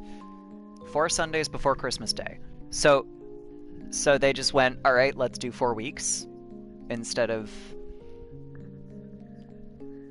40 days, I guess. Oh, good lord. In the Roman Rite of the Catholic Church, the Western Rite of the Orthodox Church, and the Anglican, Lutheran, Moravian, Presbyterian, and Methodist calendars, Advent commences on the 4th Sunday before Christmas. The Sunday nearest to St. Andrew's Day, 30th November. I guess that makes a moderate amount of sense. Let's bookend 2 holidays. It can fall on any date between 27th November and 3rd December. When Christmas Day is a Monday, Advent Sunday will fall on its latest possible date. In the Ambrosian Rite and the Mozarabic Rite of the Catholic Church, Advent begins on the 6th Sunday before Christmas, the Sunday after St. Martin's Day, 11th November. So that sounds like the 40 days. That's weird. Alright, I don't understand this any better than I did before I looked up all of that shit on Wikipedia, but okay. That's whatever. I don't have to understand.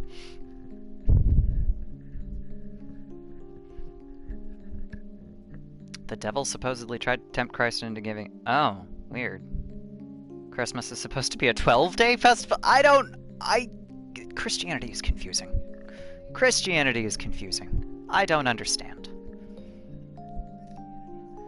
There's God. And I swear to God, this is just because I'm Jewish, because I'm like, oh, that was a save. I thought I was on the load screen. Oh well. This is just because I'm Jewish, because I'm sure most Christians look at Judaism and go, why is that like that? I'm confused. So, it's confusing to you also. And I was raised Christian. Yeah, God, And now I'm like, a friend of mine is Jewish, but he was raised in an interfaith family, so they did stuff like the major Christian holidays and then all of the Jewish holidays, which is kind of the opposite of how it usually goes, so I'm a little entertained by that.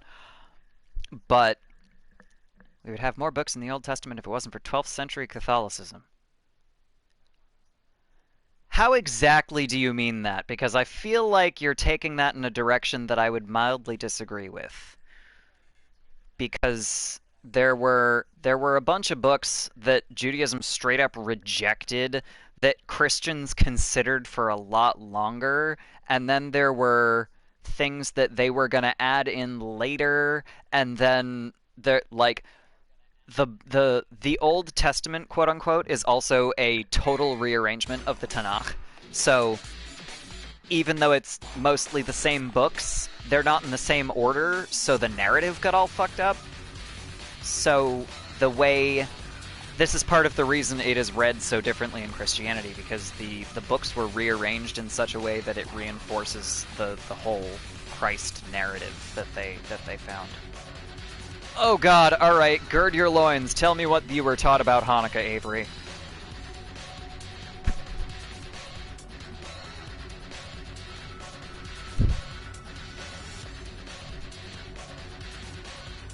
Oh yeah, okay. Copper, you're specifically talking about Christianity. That is a very different thing than the way I would think about that / care.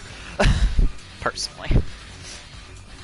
Because I'm Jewish. I don't care what Christians do with their books. I have a limited knowledge of what Christians do with their books, in that I know a lot of the way that they are different because we live in a majority Christian society. Regardless of any arguments that XYZ is secular, you're full of shit if Christmas is so inescapable. This is a majority Christian society.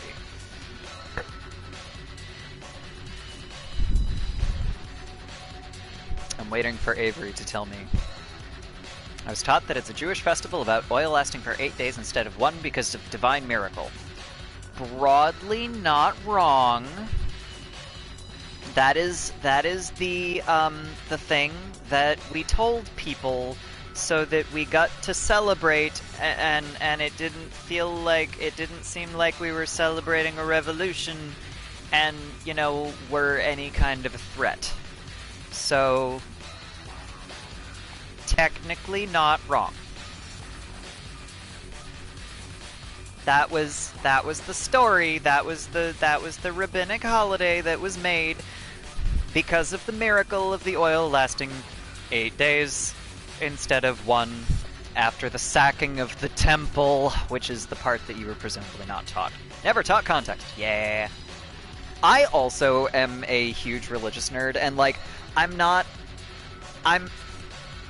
obviously I'm a little bit biased towards Judaism. I like by religion, I am a religious person. I'm not, like...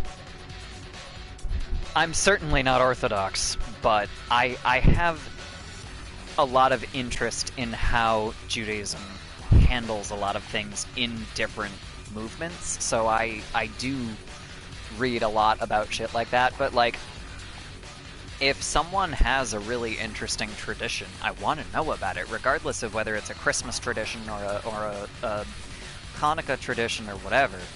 Follow a rabbi on Twitter that tells interesting stories sometimes. Is it Rabbi Danya Ruttenberg? Because I fucking love her. She's amazing, and she, like, my sibling, who is not Jewish, is constantly sending me stuff from Rabbi Danya Ruttenberg, and I'm like, I love her! I've seen this thread, but thank you. And it's so good. It's so good. Like, we were talking... Oh, God. We were talking at our D&D group. As you do. And I forget exactly how this came up. I should not have pressed that button while I was taking off a sock. There we go. Okay. We were talking about something. And our DM was just like, oh, yeah, you know, blah, blah, Abrahamic religions. And I just went, please stop talking because you are wrong. And then he argued with me, and I was just like, bro, you were raised Christian. You might be pagan, you might have dated a Jew in college, but you were raised Christian. Do not tell me that you know more about my fucking religion than I do. I'm Jewish. Stop talking. I didn't actually say that, but I really fucking wanted to. Like, I love this guy, but if he fucking tries to mansplain to me my religion one more time, I'm going to reach through the internet and shake him. Send stories and analysis that apply to stories Christianity also mentions to my father. Yeah! Yeah, because I mean, like, in my... This is actually one of the coolest things to me, because in as much as Christianity basically grew out of anti-Semitism, and therefore I have a lot of problems with it, it also has a lot of interesting reinterpretation, because a lot of it is, like, overly literal. Like, for example, the 40 Days and 40 Nights thing that I mentioned earlier. That's just an overly literal translation of an idiom. So that's a language problem. But at the same time, like, some of their stories that they rewrote effectively in translation actually point out some interesting things, and I would have to go digging through my notes to find specific examples, but there's a couple of things that I'm like, oh, that's a very Christian view, but that's a very interesting view. That's wild. Oh, Avery. Oh yeah, that's a thing that people don't realize when they're not Jewish. Congratulations, anti-Semitism is still a problem. Welcome to learning anything about people that are not the majority. I had a classmate that was Jewish. She brought me some foods and gave a basic, broad overview of Hanukkah. Nobody treated her different. Well, that's good, but, you know, that is a very uncommon experience. Like, Ask Alien. I had a that was I don't even know where to start with that story, but TLDR, I had a high school classmate that was going around and messaging people that I knew because I'm Jewish. It was fucking bullshit, and it was so complicated. It was dumb. Yeah, yeah, that's yeah. Welcome to, particularly now that, shit's gotten so much more publicly bad. It seems to be getting worse. Yes, yes, it fucking is. So that's the problem when fascism rises to power.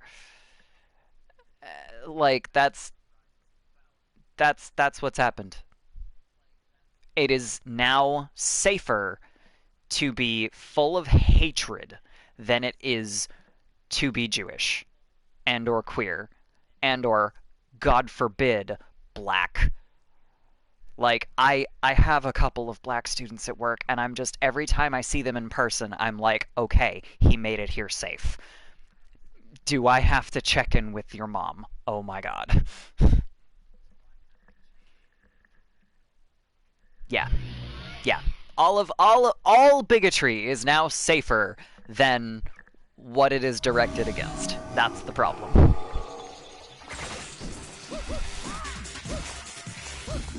Yeah. Ow! Oh god, Fire Sargasso is so much worse with Lucia. Why is this so much worse? Why is this so much worse? Oh god damn it. Part of it is because I'm an idiot and I'm trying to hit them from far away. Yeah, apparently Laverne Cox and a friend of hers were recently, like, straight up attacked in a park. Luckily it sounds like they are okay, but yeah, like, profile image search name is now the chat name color. Cool. Ow!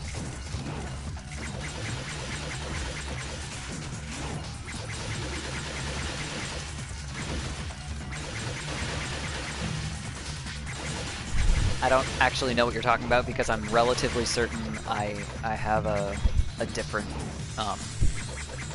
display than y'all because I'm using Stream Manager, not the actual, like, stream. Always glad when friends say hello to me so I know they're okay. I know, right?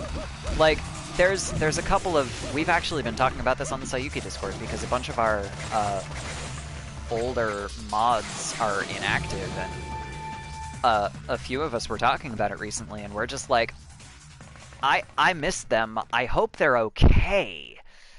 And like, internet friends are so much harder to keep up with. It's like, I don't know if this is a thing.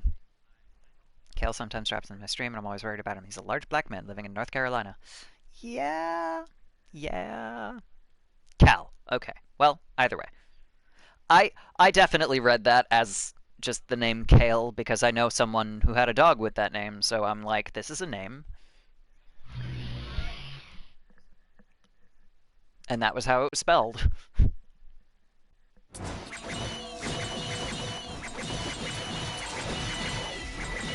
Can't call someone to do a wellness check if worried as easily if on the internet. Yeah.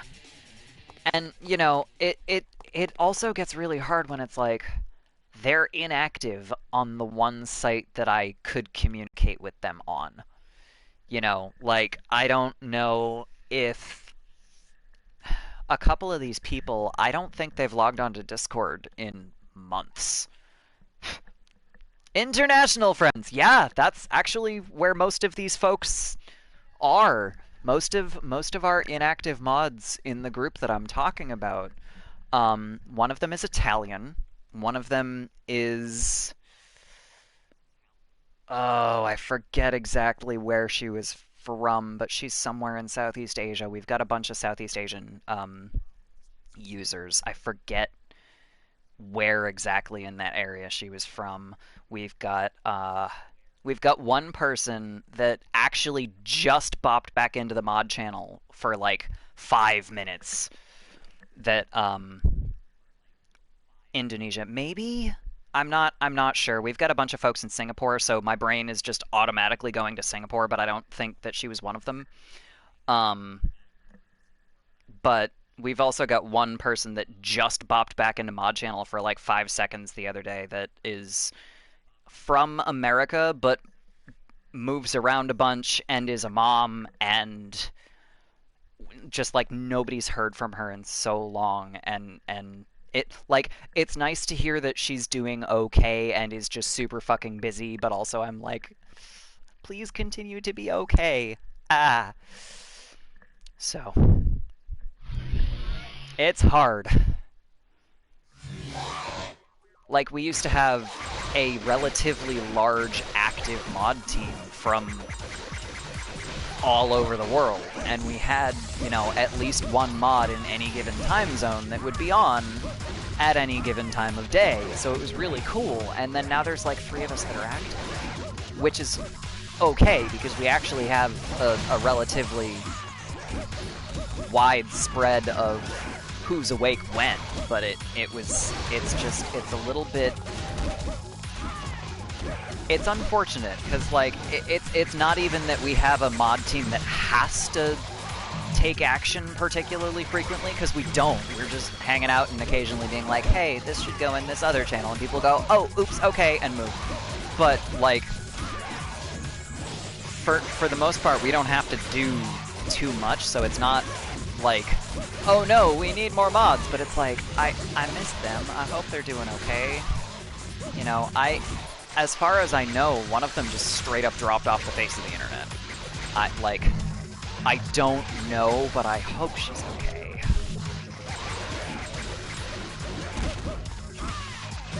My white cat found some catnip and now is randomly licking herself a bit silly-like and just gallops sort of when you call her. Yeah.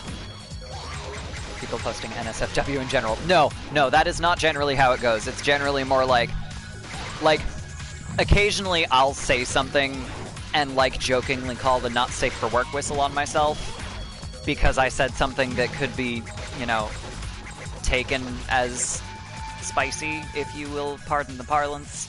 Mildly spicy.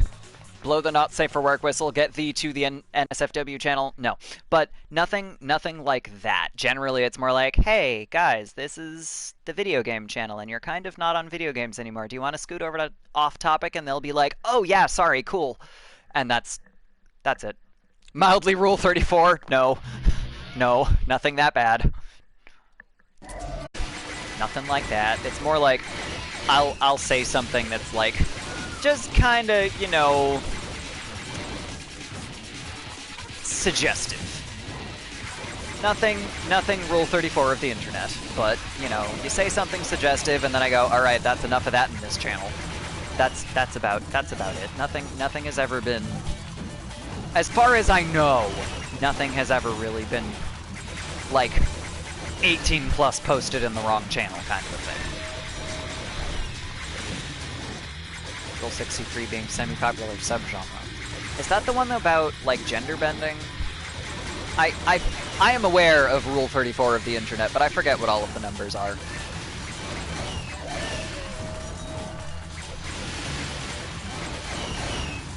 Gender bend, okay. Yeah, no, like that one, unless people are naked, that one can go in general. That's fine. That's whatever.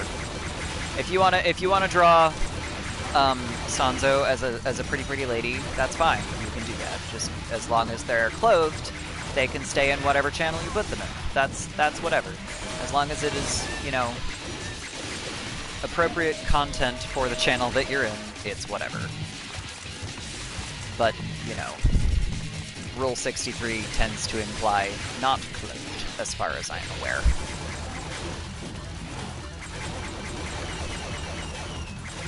Then we banish you to the NSFW channel.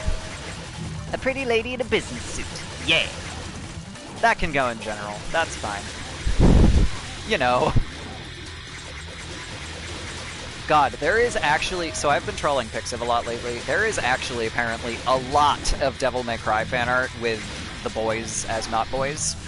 And I was not expecting it. And a lot of it is totally safe for work stuff. And it's just, somebody making a joke about, ouch, Dante continuing to not wear a shirt even if he had boobs in 3, because he just runs around in a fucking coat with no shirt on for all of 3. And it still took me so long to realize that part of the reason 3 is so unique is that Dante is thought of as, like, the way that he is presented in 3 is very female gazy, and I didn't realize that for a very, very long time. There's a mod that takes all of V's clothes off. Oh my. I mean, there are always nudity mods. If you have a game that has a modding community, there's always nudity mods. Let me tell you, I have seen some very interesting Dragon Age mods. And the the funniest thing that I think I ever saw, somebody did a mod for all of the Inquisition characters that was, you know, the nudity mod, the take off all of your clothes and show us your body type kind of thing. And like in Dragon Age Inquisition, they have all of the, like, basically everything except genitalia is in the game. So they're not really altering that much for most of these characters, except for, like, Solus, who never takes off anything. But, you know, most of this is already in the game. You don't have to mod that much, but...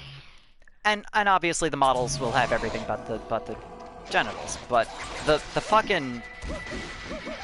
The one that I saw that was all of the Dragon Age characters, and yes, Barbie doll mod, but more body types. That is exactly the thing. And it's just, it was so fucking funny to me because, like, it was really interesting to look at all of the different body types, because I'm an artist. I love looking at shit like that anyway.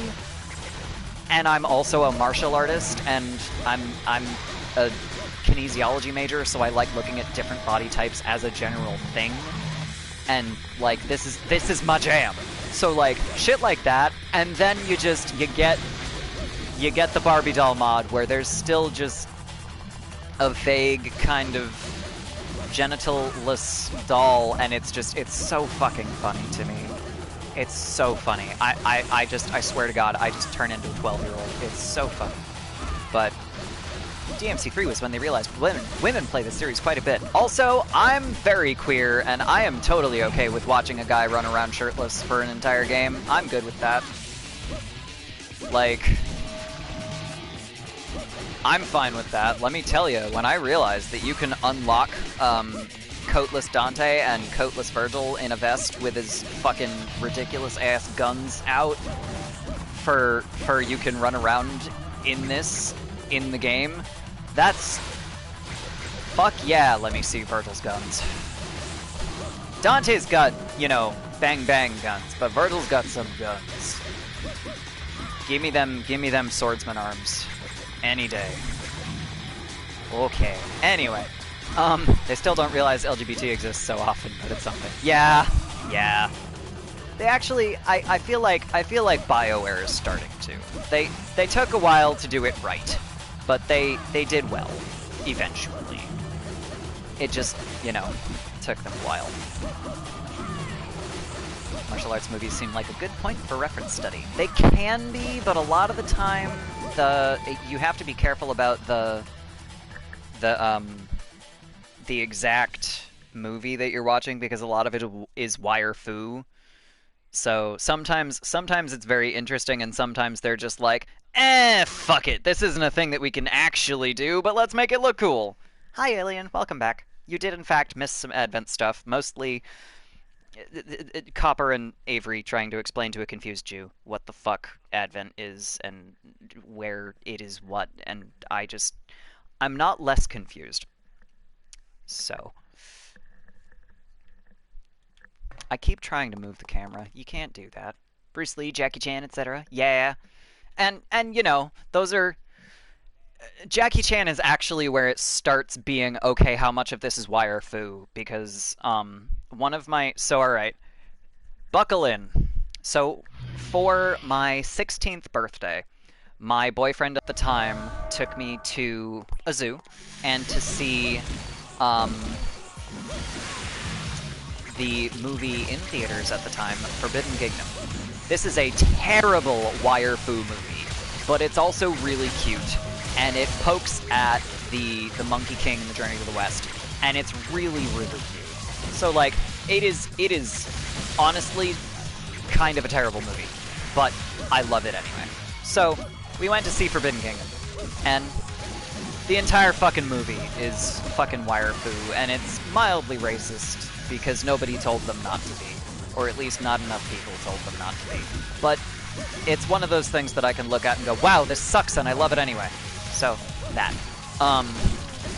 But the Jackie Chan's character spends the entire movie with, you know, drunken fist. So he's pretending to be drunk, and he's stumbling around and then busts out the martial arts moves, because that's how that works. And then, you know, most of the interesting thing was actually that most of the wire fu in that movie was actually Jet Li. But, you know, Jet Li is another one that's got a lot of really excellent skills, and then it's also wire fu, because they can. But, like, I don't typically like a lot of wire fu stuff. It's just, like, a lot of it is not particularly well done, and then I'm just like, alright, you tried, but also I hate this.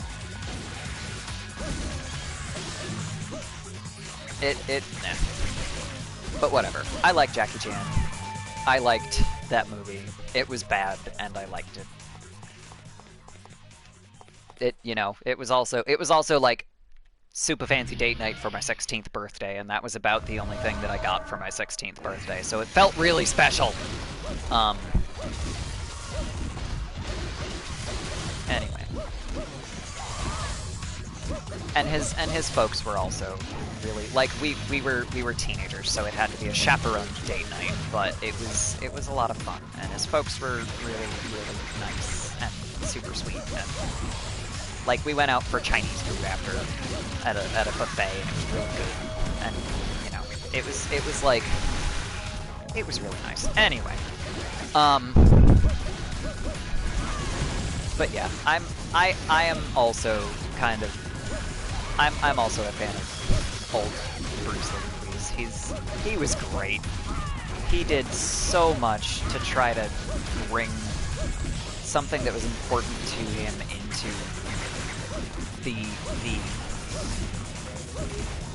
the country that became his home, even though he wasn't particularly treated well. God, holy shit. But, you know,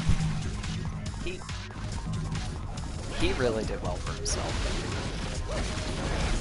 You know, regardless of a whole bunch of shit.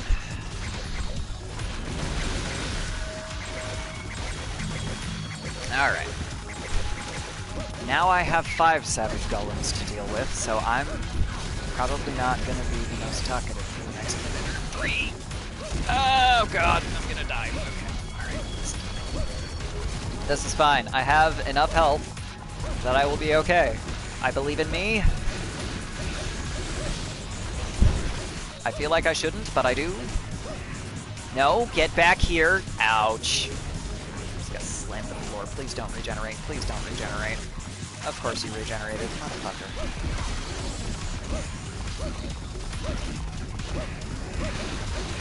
I have enough health that I might be okay, but also there are 5 of them, and if they keep regenerating and slamming me to the floor, I won't be okay. And now there's another monk. Fuck. I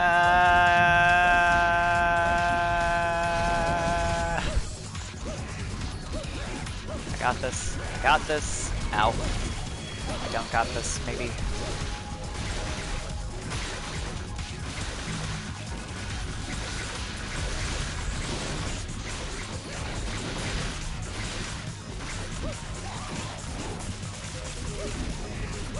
Recent martial arts flicks intended for USA distribution lean into the wire fu and huge effects budgets because they think It's the only way to sell, whereas even up to the 90s you could get by with mostly pure skills and audiences would still be odd. Remember to hydrate! Yeah. I have coffee and I also have water for when I am done with my coffee. But also I know myself. I will probably continue to drink coffee. Spy Kids films! Oh no. Oh god, do those count as martial arts? I think I was exactly old enough when those came out that I just never bothered with them, but I just... Do those count? That's terrifying. Technically, yes. That is terrifying. Oh my god.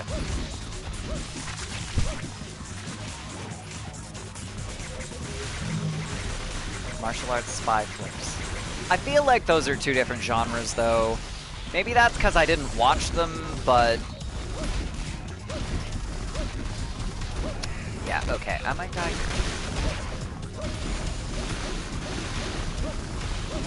I like them, but I wouldn't count them. Yeah. Like I said, that was not something that I actually got into, because I was at...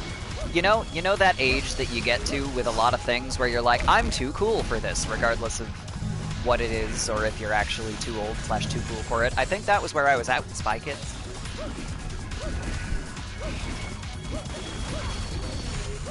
I feel like the true mark of an adult is looking back at things that you used to like, and then going, no, I still like this thing, fuck you.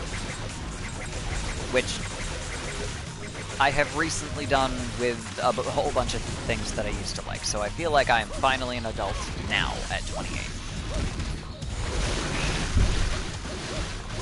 That's Spy Kids with a tad bit of science. Subgenre of spy film and martial arts. That's okay. I guess. I will take your word for it. I have no information. But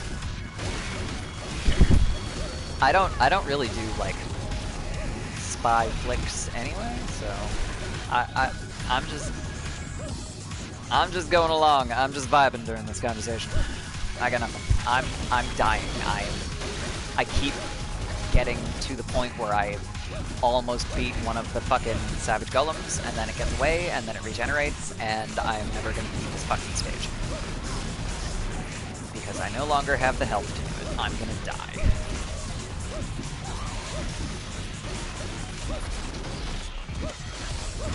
Okay. 2 down, 3 to go, and then also a Mancer Demon, and also a fucking monkey. We're gonna die. Yep. Alright. Okay, so this is a fantastic time for me to walk away again, briefly. Now that I'm between Karate Kid. Get me back to that. Alright. But I'm gonna get back to that once I walk away, run to the restroom, and come back. So, I'm gonna run an ad, I'm gonna drop a BRB into chat, and I'm gonna do that. BRB.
I have returned, and I have also just realized that I didn't save my data like I could have, like a smart person.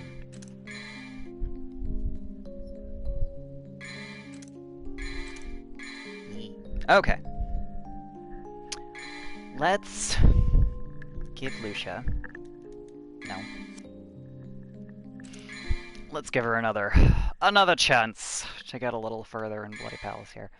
Yes, Karate Kid. So, I have so many opinions about Karate Kid. Most of them are positive.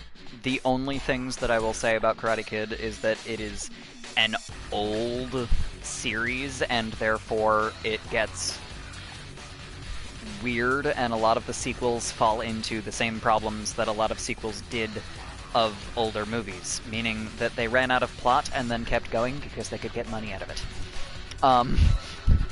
So, yes, it got super fucking weird super fast. It started...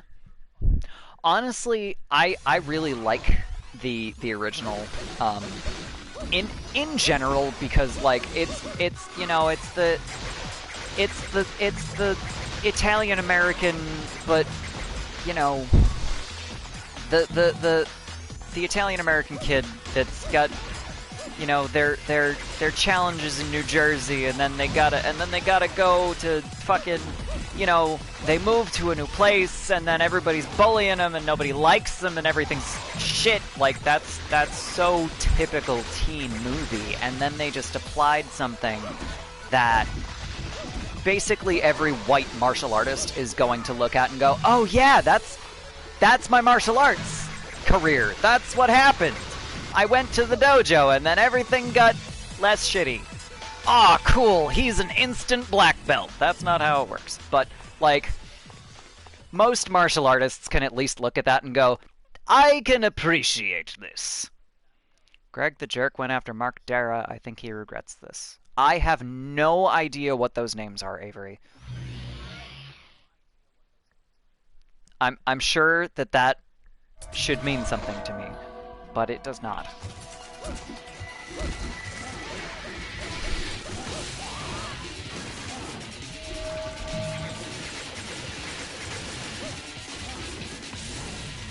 Greg Ellis.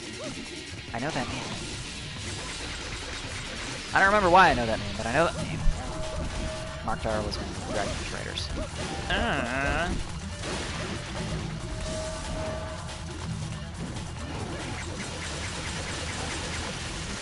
He recently got let go. Bummer!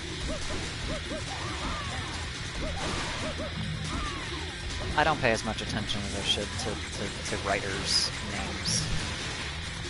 Greg Ellis, transphobic shithead, the voice Cullen. Aw, man, that's why I know that name. God damn it. Alright, you know what? I just...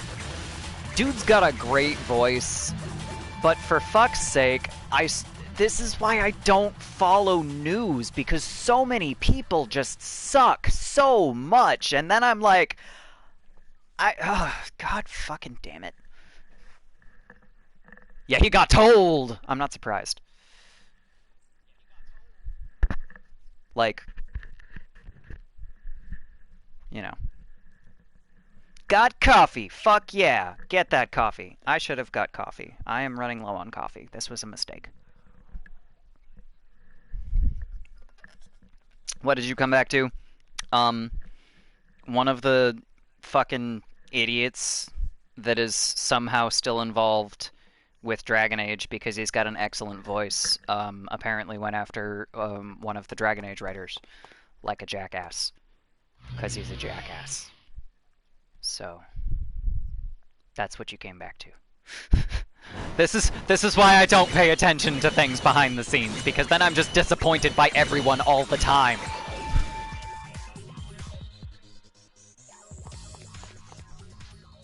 Like, including Devil May Cry. So, when I beat DMC 5, I went on a deep dive because I had spent so long not fucking like specifically avoiding stuff about DMC5 that I was like, all right, I have like 5 interviews that I bookmarked because I wanted to watch them but didn't want to watch them before I beat the game because of potential spoilers. So I just went back and watched all of the things that I had avoided while I was playing DMC5. And I was just like, ah, my favorite is more my favorite. Cool, got it. Dan Southworth is an excellent person and also has the sexiest voice. Oh my god. Ah, yes, Ruben Langdon is a jackass. I forgot. Shit. You know, like, and then you're just mildly disappointed for a minute or 5. And then you're like, ah, Johnny Young Bosch is excellent still. Cool, got it.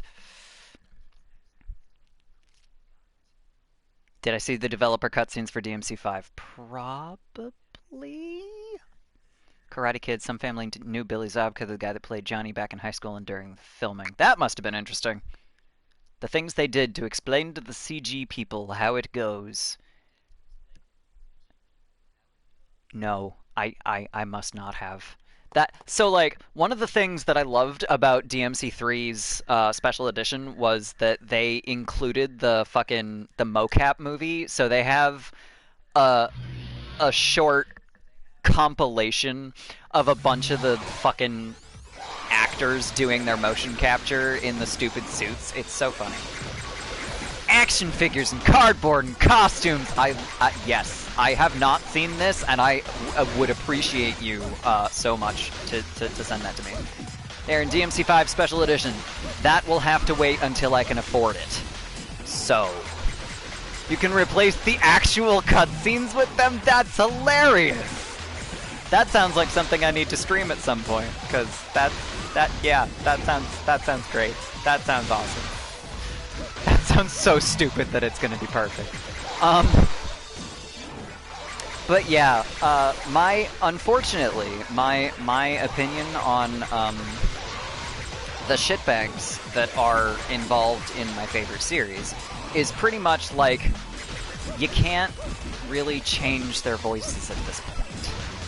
Like, you could, but it wouldn't be the same. Honestly, one of the reasons DMC is so cohesive to me after 3 is that they stuck with Ruben Langdon the whole time. His politics are shit. I don't like him, but... And apparently neither does Dan Southworth. Like, the first thing that made me go, ah, yes, this one's good, I can like this one, was that he apparently disagrees with Ruben Langdon on a lot of things. Like, okay, I see. Everyone's celebrating Dragon Age Day, and they all basically looked at Greg Ellis and said, not you! Good. He's such a prick. That's so disappointing. I'm not, like... I'm too jaded at this point to be surprised when someone is a prig, but I'm still mildly disappointed, because I do really like his voice. And it's so disappointing to be like, oh man, not another one. Why do you suck? What does it matter to you? This does not affect you at all. Fuck off. Why do you suck? I enjoy your character. Stop being a dick. Ugh. Excited to see where Mark goes. Good for him. I'm gonna finish my coffee and then I'm gonna be disappointed about it. I might just get more coffee, guys.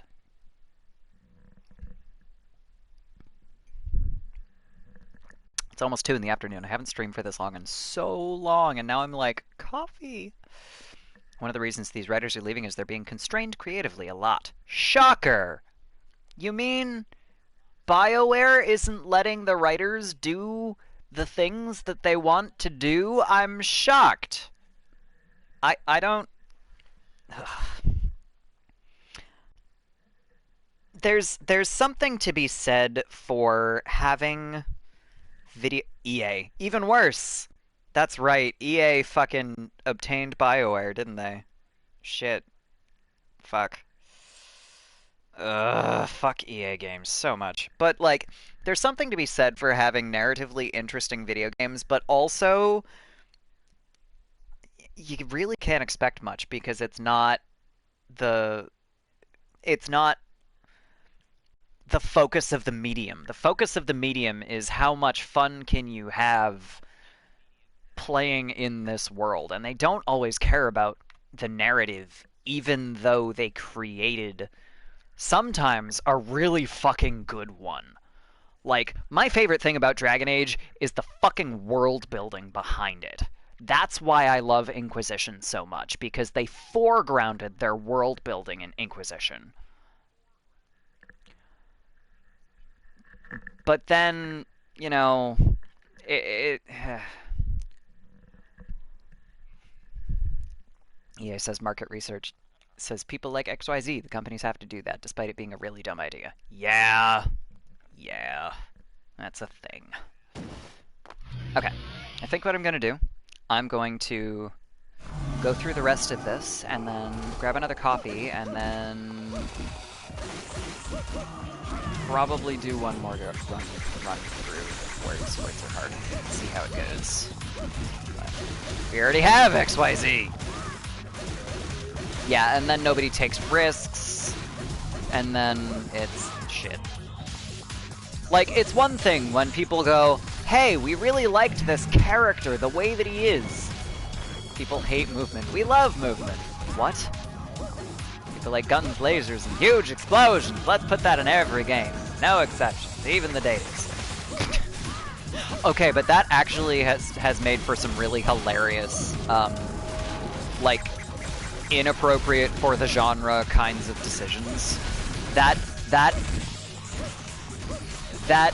I feel like that's what led to the Yakuza games. Hopping in games, a lot of devs hate it for some reason. Laser's best girl. Yay. But like I said, I feel like that's Yakuza. That's it. Oh, you want a main character that's silly and fucking weird and fancy and also Yakuza boss. Sure. Like, none of that makes any sense in combination. But it sure happened. I'm not even sure what the Yakuza games are, except bananas. I haven't even played them. This is the impression that I get from people that have. I genuinely have no fucking idea what the Yakuza games are. I have not. I do not even have the experience of having played them, which I get the impression that Avery, you have. I know nothing about these games, except what I have heard from people, and that's just confusing. Like, the things that I know about these games do not make me less confused about them. It sounds hilarious. It sounds like my kind of game, but also buying new games right now. Like, buying things in general is not super a thing for me at the moment. Like, I only bought that bag because I need it for work stuff. And I need to figure out how to buy a sword, because I need it for work stuff. Also for fun, but I need it for work stuff. Like, if it's not my car payment or for work, I'm not buying very much right now. I really want a violin. I'm not buying a fucking violin. I kind of need an iPad that I can art on, but I do not have the funds to do that at the moment, so it's not happening. Played a game once where characters controlled differently and some characters could jump and some could. Yikes. Yeah, that, you know, I feel like that's not a super uncommon thing, but that's kind of a bummer. Kind of want to learn the accordion. You know, it is an interesting challenge, but I think it's doable if you have any knowledge of keyed instruments. Spent ages stuck in a lock level because I forgot the character I'm controlling could jump across the gap. No! That's just Sonic Adventure, alien. Okay. Wait, where's there a Sargasso? There you are. Off in the corner where I can't see you, naturally. That actually went pretty well for a level full of Savage Golems.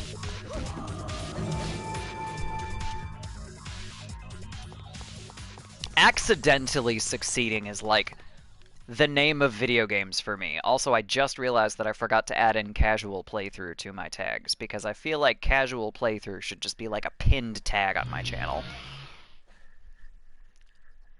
On that note, actually, I'm noticing as I'm trying to fucking play through DMC5's Dante Must Die mode, I feel like Dante Must Die mode got a lot harder since I last played it.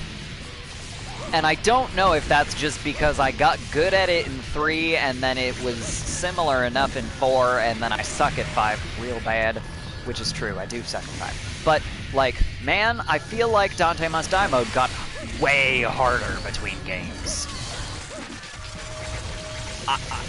I'm... like...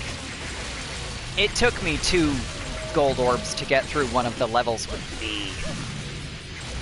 I have no idea, like, where that came from. I used to play DMC 3 on Dante Must Die mode all the time. Like, I would still fuck up and die sometimes. It's called Dante Must Die for a reason. But, like, goddamn, that got way harder between games. Either that or I just started to suck a lot, because it's been a very long time since I've played DMC 3, so we'll find out when I stream it how bad I am at it now. Because I used to be pretty good at DMC 3. Not, like, anything impressive, but I used to be pretty good. And, you know, we'll see. We'll see. I'm realizing, like, as I'm thinking about this, I'm gonna be streaming my favorite video game, literally ever, starting next week. I haven't fully decided if I'm gonna give Bloody Palace one more stream, or if I'm gonna just jump into 3, because I missed 3. I'm probably gonna jump into 3 because I missed 3. But, like, I'm gonna be streaming my favorite video game of all time starting next week. And I was thinking about this the other day. Oh no, this is gonna suck so bad. A Sapped Golem and a Goatling. Alright. I was thinking about this. I'm probably gonna have to mute myself during all of the cutscenes because I have them memorized. I'm probably just gonna have to turn off my fucking mic while I'm watching these cutscenes, because I will just recite them otherwise. Like, I know myself. I will just say the lines as they are being said. I'm not a good enough voice actor to do that. Y'all don't want to hear that. It's so foggy here. It looks straight out of a Silent Hill Resident Evil game. Yeah, it's getting there. It was super sunny earlier, and now it's like exactly the right level of light that my eyes don't hurt anymore, so you know it's pretty dark. Like, I have the most sensitive eyes. It sucks. I hate it. Now there's 2 Savage Golems. I'm in trouble. Okay. Sent a video. Fuck yeah. Weather forecast is low render distance. Alien, that's beautiful. I love that so much. Your forecast is low render distance. All the MC5 live action cutscenes. Fuck yeah. I love it. I'm gonna start using that. I'm going to tweet that and credit you. Unless you would rather that I did not do that. I love that. I need that in my life. My weather is now PS1 game render distance. I mean, it's not super foggy here, so I don't think it's low render distance here, but it's sure not high. Alright, cool. I will tweet that once I'm done. I'm gonna finish this level and then I'm gonna tweet that. That's so beautiful. I'm so entertained by that.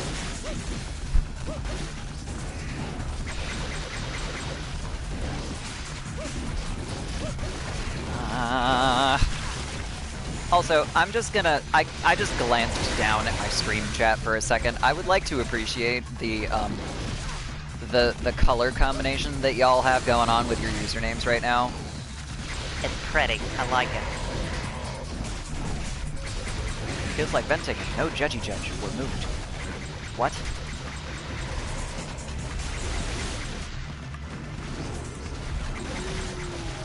Oh, sweet!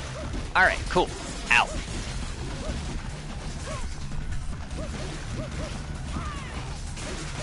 Ah! Discord channels in the server. Ah, so part of that, the they got switched around because when you delete a channel, it automatically gets added back to the bottom, and that is the easiest way to purge a channel and then remake it. Or rather, deleting it and remaking it is the easiest way to purge it of nonsense. And I got sick of looking at some of the stuff that was in there, so I purged it and remade them. Last Christmas Eve we had insane fog, so we had to stay home, and instead of driving to parents' house, we drove up in the morning instead. Yeah. So, I'm the idiot that fucking drives in blizzards. We had, a group of friends, had a plan to go see the Hobbit movies, when they were first coming out in theaters. So, at one point, we had snow forecasted, and I was like, yeah, you know, but I don't really want to deal with fucking, like, driving up in the morning after. I would rather just get all the driving out of the way after work, so I'll drive up after work. Okay, cool. I'm not afraid of snow. I have a Jeep, because I had a fucking Jeep at the time. And then, so, night of,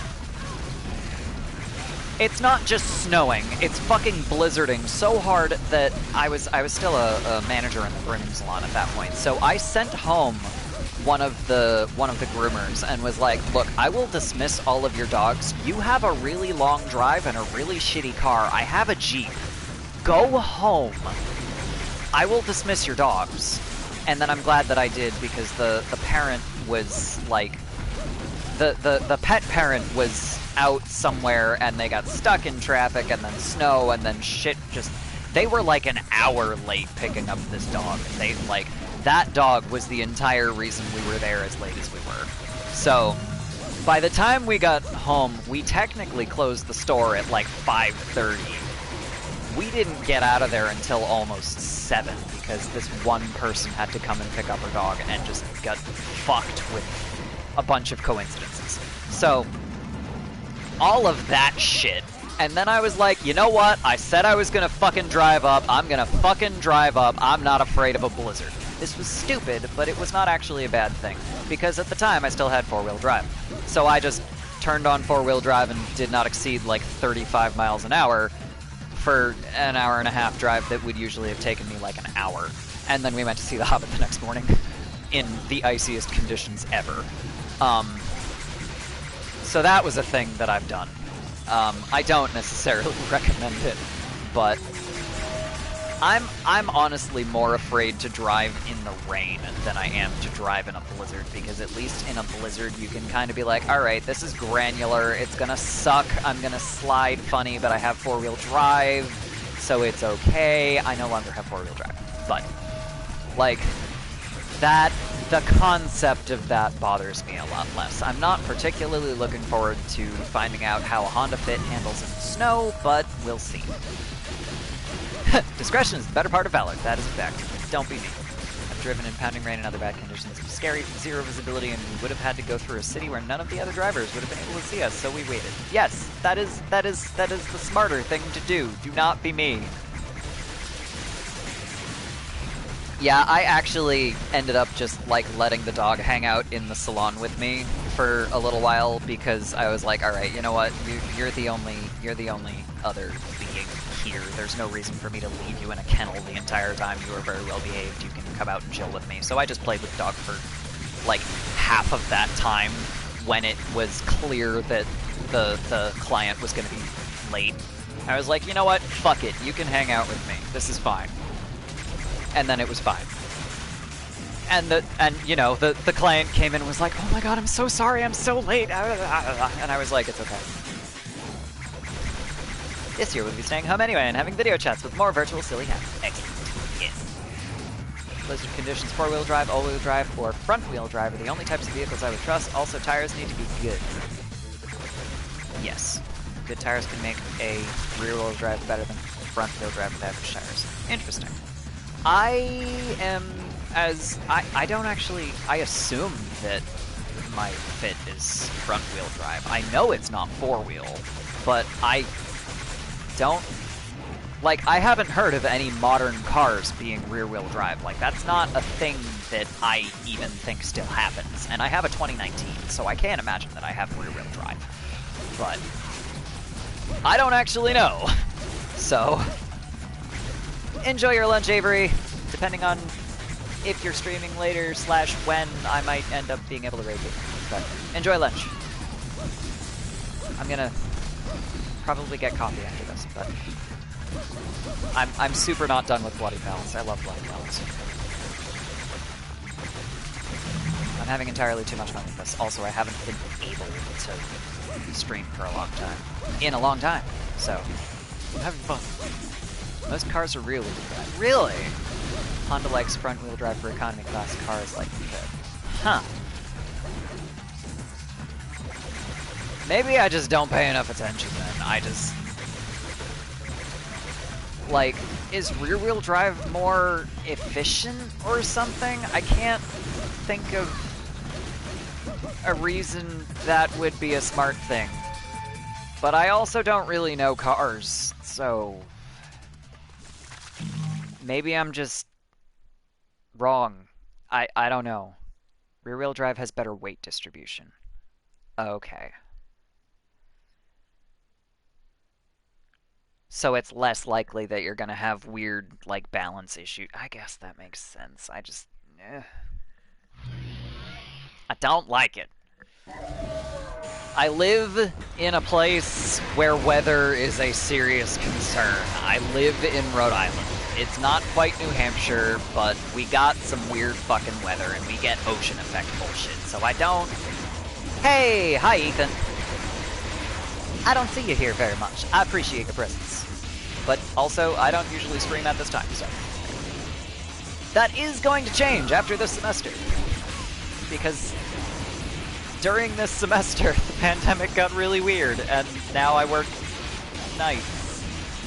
Shit got weird.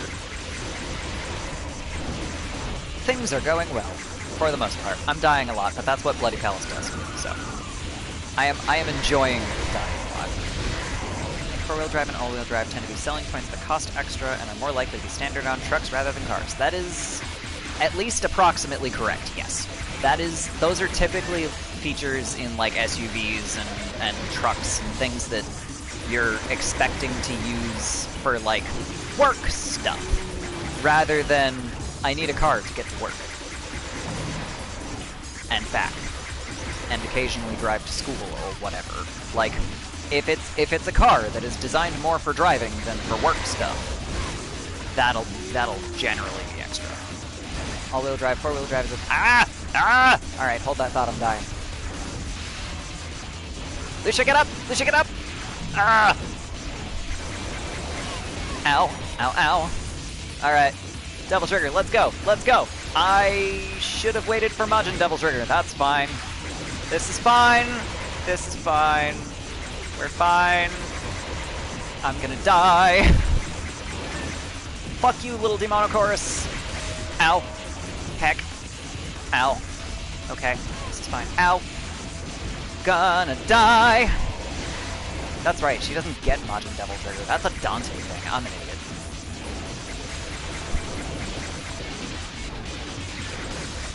Aha! Well. I died. Okay, alright, now I can read that. All-wheel drive, four-wheel drive is a thing that makes insurance cost more as well. Transmission issues cost a ton more, and more parts possible to go wrong, so it's generally not nice unless you need it, and increased weight makes fuel efficiencies not be nice. That's interesting. I would have thought that... I mean, I guess that makes sense with the transmission issues, but that's not... Like, it's generally easier to drive those cars. I would have thought that that would reduce the cost of insurance. Maybe that's why my insurance costs went down so much when I got the Fit. Like, I went from having a stupid SUV to now I have not an SUV. I have a regular car now, so that's interesting. More likely to car part theft in the middle of the street. Huh. I mean, I guess that's it sucks, but that's not illogical, I guess. Jeeps are Jeeps, no insurance is crazy for them. Yeah, but you know what? I actually had pretty high insurance when I had the Jeep. Like, that thing was, I mean, it was also not super new. It was a 99, but it was like, oh god, that Jeep had so many problems. And then I got the Tucson, and it wasn't too bad, but it was so fucking expensive to fix because it was a fucking Hyundai.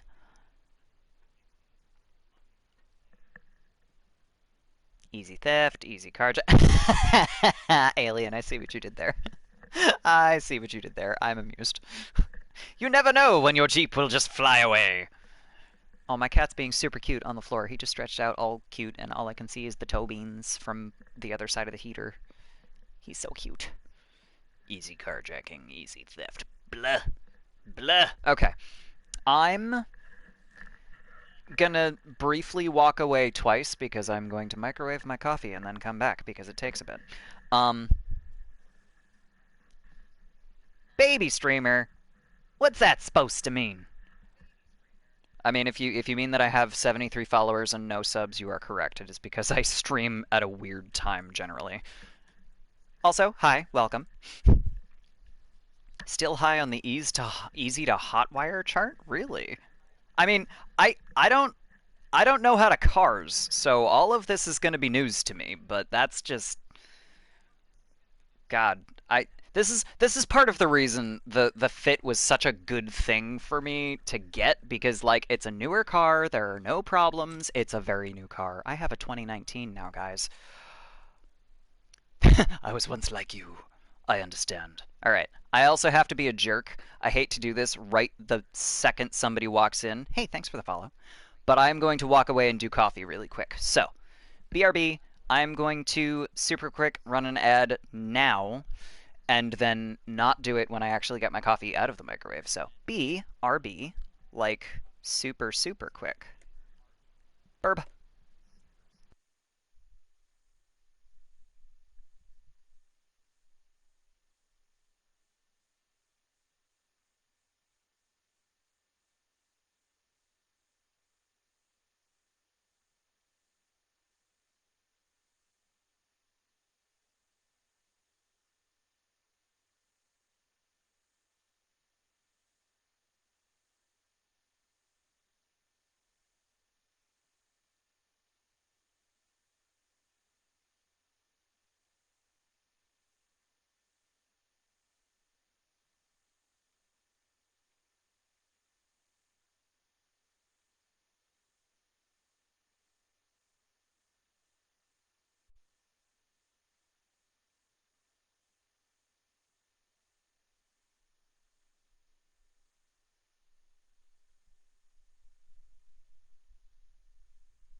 All right, that was also pretty good timing actually, because I am the coffee is in the microwave. I will have to walk away again to get it, but that's fine.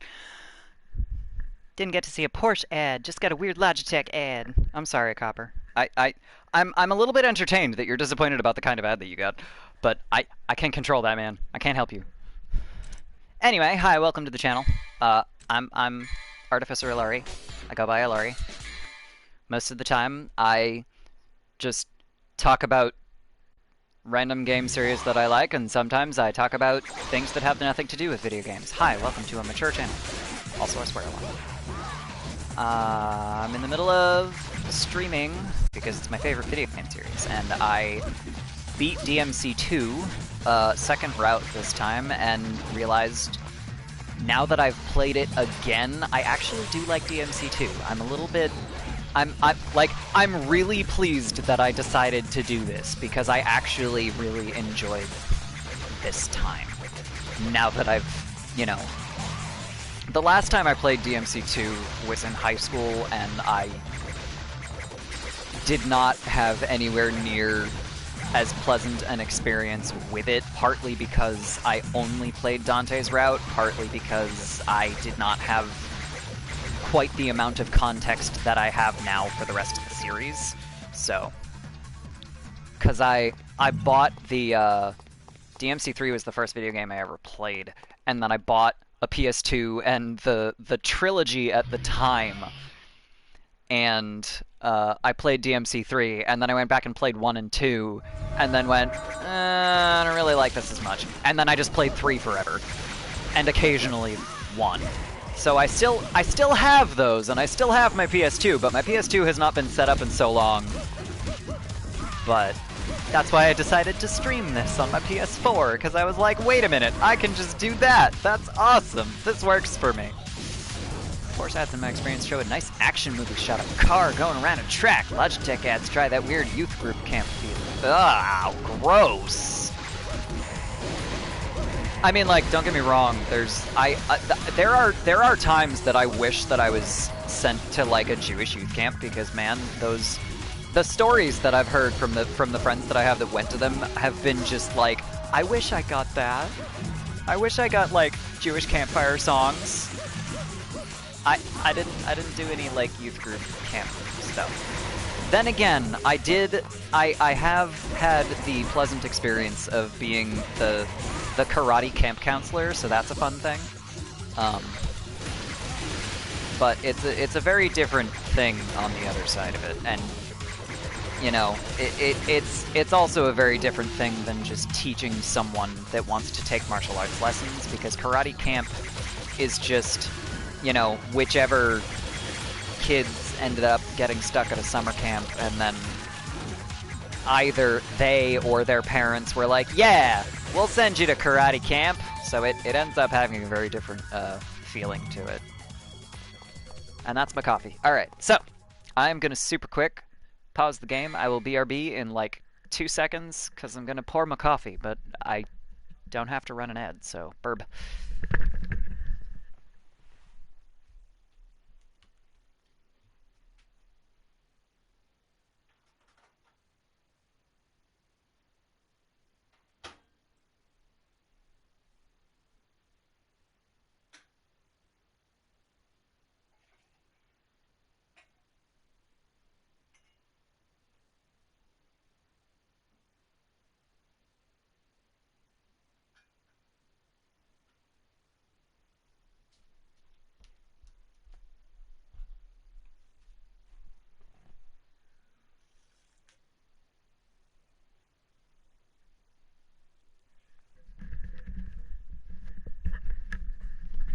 Karate camp is by choice. Okay, however, not necessarily. Hi, I'm back. I just realized I forgot to mute my mic. But that's whatever. It's relatively quiet here at the moment. So, the thing about that is the karate camp that we did was not like, hey, congratulations, you got to sign up for this random karate summer camp. We were, when we used to run this, it was in,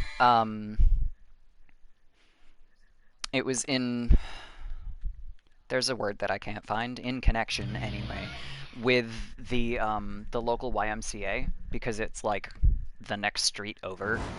So it was still a voluntold thing, but it was slightly different in that the kids that were doing it were there because, you know, they figured, or mom figured, or whatever, that karate camp sounded cooler than soccer camp or whatever for that 1 week.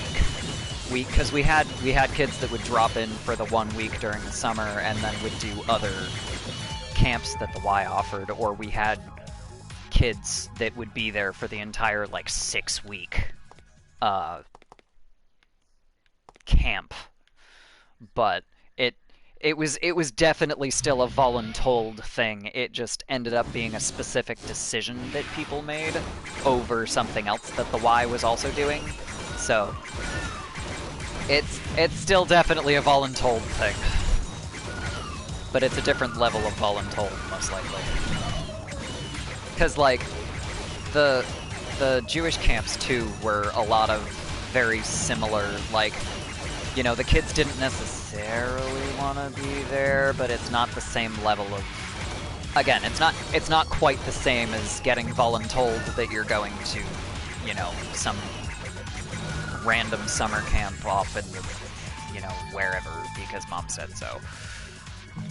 Generally, Jewish camps are a little bit different, and they can, because it's a religious camp, they can do certain different things that some non-religious camps maybe can't, but there's always the weird kid who is overly excited for youth camp.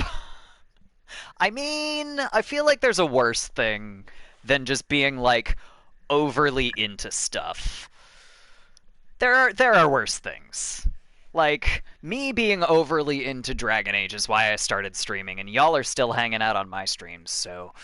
And now you know, you get to listen to me be overly into Devil May Cry, so... Did scout camp where you got into archery. Hell yeah. Overly excited for their 19th baptism. Oh, is that a thing?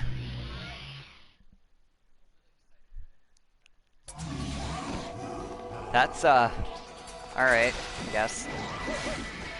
I mean, I feel like baptism is also a very different concept than what I would even be remotely familiar with. Isn't that like a one-time thing for Christians? And it's just like, it's never spoken of again. And it happens like right when you start being Christian, either when you're born or when you convert to Christianity. You're only supposed to get one, or each time you supposedly get born again. What? How do you get born again? That's such a Christian concept. I might need you to explain that.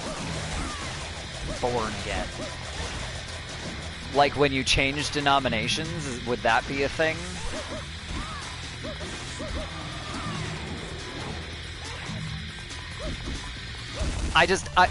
Looking at this from mostly the outside is just so weird to me. You did die, okay. Fuck you! Yaha! Okay, cool.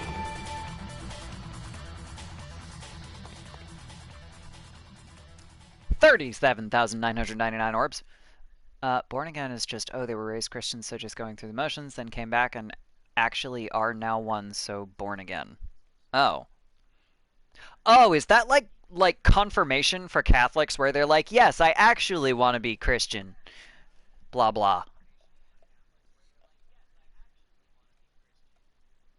Actually, it's funny because there's also a confirmation ceremony for some Reform Jews, and my rabbi was like, "Yo, this terminology hurts me a little bit," and I'm like, "I understand. I have a very Catholic grandmother. I never understood any. I don't. But yeah." Unfortunately, that rabbi is now retired, but... And then even more unfortunately for me, my new rabbi basically started right before the semester started, so now I'm like, I barely know the new rabbi, which is a weird thing, because I was...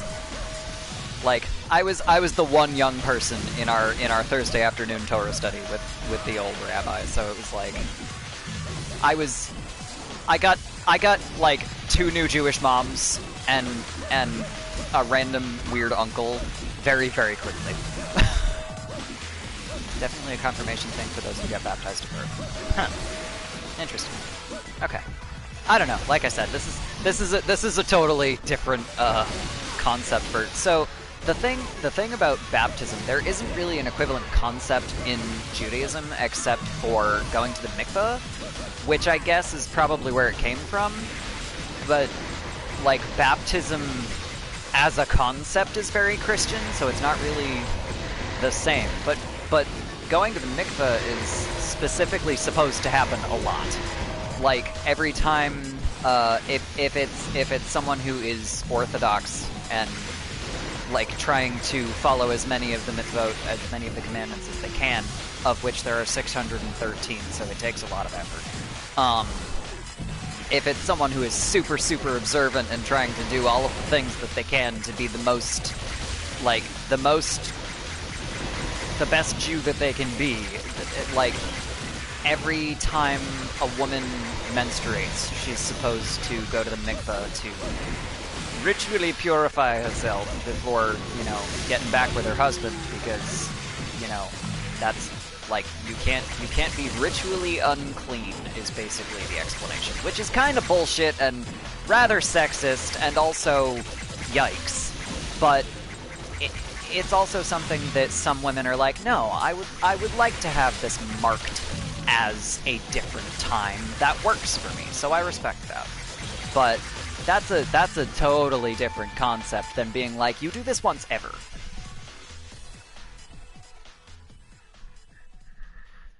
Most people I know get baptized once as babies and might choose to reaffirm faith by getting baptized again as an adult. 19 is a very large number, so I think that person was baptism's Georg. Yeah. Yeah, that's valid. Oh, that was them blinking out of existence. Bummer. More coffee! I understand you, Copper. I just got more coffee. Speaking of which, coffee. Coffee, coffee, coffee, coffee, coffee. Sorry, I'm a coffee fiend. I've also decided that in games in which you have Vital Stars and Devil Stars, because you don't in DMC 5, which is a bummer, because that also means that I can't, like, suck at the game and then suck slightly less, but also they give you a gold orb every single time you fucking turn on the game, so, you know, pros and cons. I have decided that green orbs are like pick your poison. It's food, it's water, it's whatever. Those are how you heal and exist. But Devil Stars, that's your fucking caffeine. Because suddenly when you have a Devil Star, you can fucking Devil Trigger and just you can do stupid stuff faster. Concentrated crystallized caffeine, but purple. Yeah. Ouch.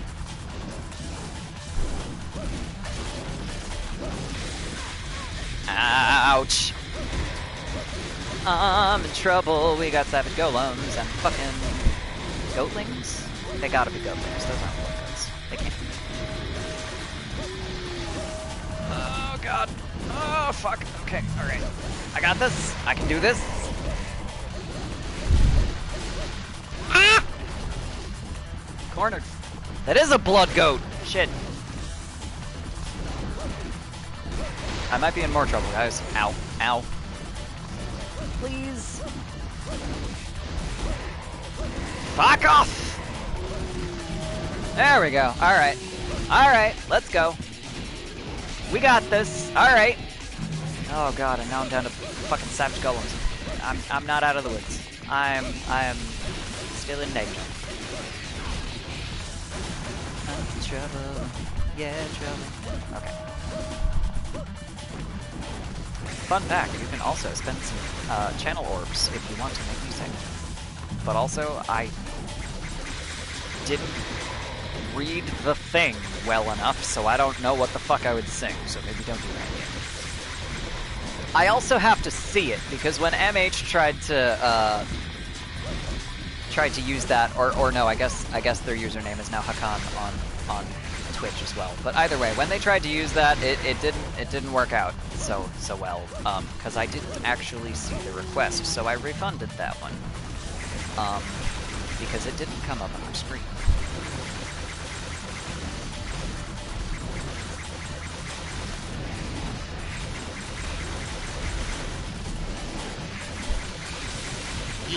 You can also do that. You can make my shadow emote black and white. It looks fancy and excellent in black and white. Haha! Fuck you! Alright.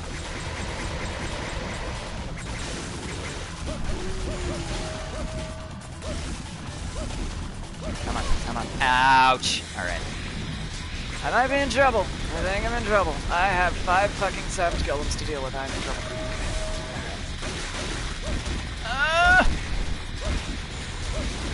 Why are more spawning? This is not fair. This is not good. Not good. Ow. Alright, please tell me that one died. Please tell me that one died. That one died! Hooray! I just noticed the same mode. Yeah, I didn't actually see that when MH, as I said, I believe their username on Twitch also is now Hokan, but I didn't actually see that when they tried to use it. So I refunded that one. Because it didn't come up in my my notifications, because I have a request box where stuff should pop up, but also I was like, oh, he said that he requested it, and I was like, oh, got any requests? Because I don't know what to sing, and then I think it actually was like, you have to sing everything that comes out of your mouth for 2 minutes, and I'm like, oh, or maybe it's longer than that. I would have to look at it again. Uh-oh, there's an announcement from one of my classes. Shit.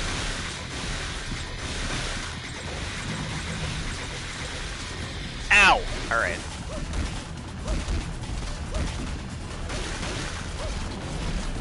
Oh my god! Okay. Okay, this is fine. This is fine. Ah!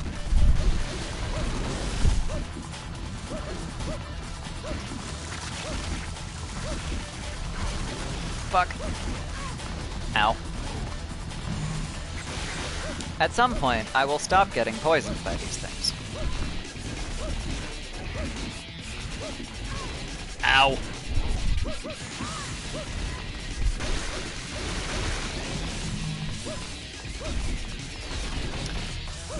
Also, I realized something the other night. I was listening to the DMC soundtracks, all of them, because I have my channel. And I remembered there was a video that I watched recently that was basically explaining all of the nonsense that went into why DMC 2 is such a bizarre game and so weak in ways that most of the rest of the series is incredibly strong. And one of the things that they brought up was the soundtrack, and I realized when I was listening to the soundtrack, part of the reason the DMC 2 soundtrack is so... Oh no, I see. Part of the reason the soundtrack is so weak as compared to the rest of the series is because the rest of the series had some really intense, cool music, and this one just kind of has a lot of atmospheric music, and a lot of music that's just vaguely thrash, honestly. It's like, yeah, we're gonna have some super fast guitar, go! And it just kind of blends into the background behind all of your funky... Oh, I'm gonna die. It just kind of blends into the background behind all of your weird, like, fighting noises, so you don't hear a lot of it. So it doesn't really stand out the way the like, super heavy bass and the like, screamo lyrics do in 3 especially has a super strong soundtrack, and they had one of the things that I really like that they did, 3 had a lot of very interesting soundtrack choices, in my personal opinion, because I fucking love the DMC 3 soundtrack. I love the orchestral parts, and it took me a really long time to realize, like, I just assumed that a lot of the parts where it was, like, super orchestral, I'm like, ah, this is the main theme of DMC 3. No, that's fucking Virgil's theme. That's why they focused on the orchestra. They were like, this guy, who you've only met before as, like, a shadow of his former self in the original game, where he's got a fucking organ background with vaguely orchestral instrumental music with kinda sorta like synthesizer backup. All of that shit. We're gonna call back to a lot of that with some orchestral music when you're fighting him. Okay? Okay. But he's the main boss of DMC 3, so of course I associate the main boss's theme with the whole game. Because I listened to it the most, because I died the most when I was fighting Virgil. Also, I've definitely played the Virgil fights more than anything else, because he's my favorite character, so... Duh. Ow. Oh god, alright, I can't get hit again. Yep. I died! Shocker. Ugh. I'm also, like, sitting on a fucking, GameStop cart where I'm sitting here going, I'm going to buy this thing, but also I would like you to give me a fucking coupon if I sit here long enough with this in my cart.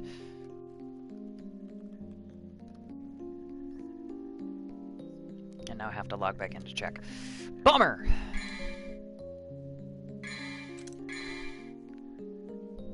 Okay, there we go. Yaha! Yes, I am 17 or older. How many times do you have to ask that? Let's fix that thing and then do that. Can I do that? Is this available? It's available. I might do that. No, but then I have to go somewhere. I don't want to do that. Blah. Some places empty the cart after X amount of time. GameStop does not seem to be one of those. At least not on the same day. It might do... It might do after a little longer, but... Now I'm torn, because I'm like... Do I want to sit here and pay $4 and not have to go anywhere? Or do I want to go pick up the thing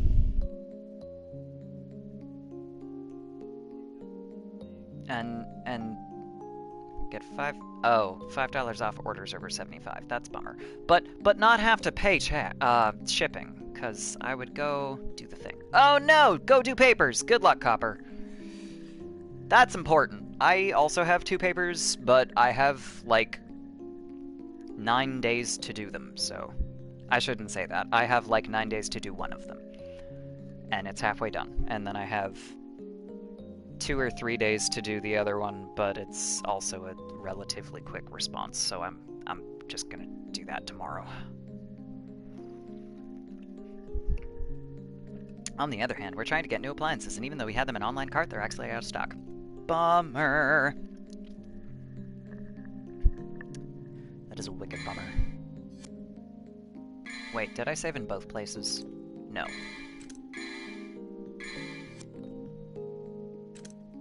Alright.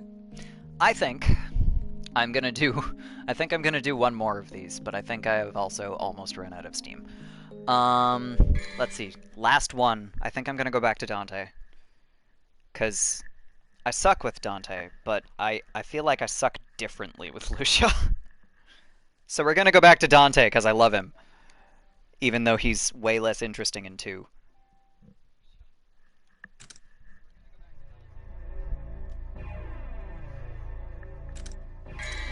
I'm also, like, looking at the things that I have planned to stream, and I'm just like, I don't want to stop streaming Devil May Cry.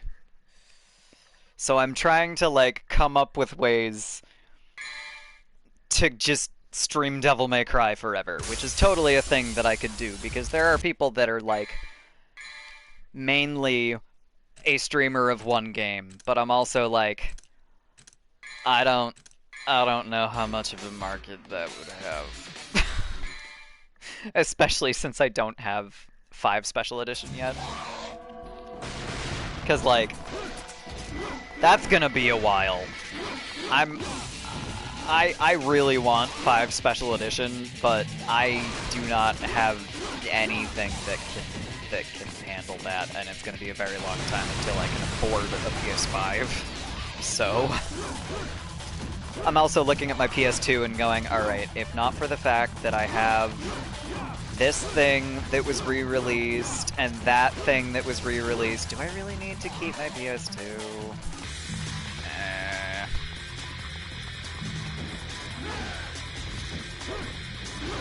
because that also gets to the slightly complicated thing of like, do I do I have enough games for my PS2 that I would actually play to justify keeping them?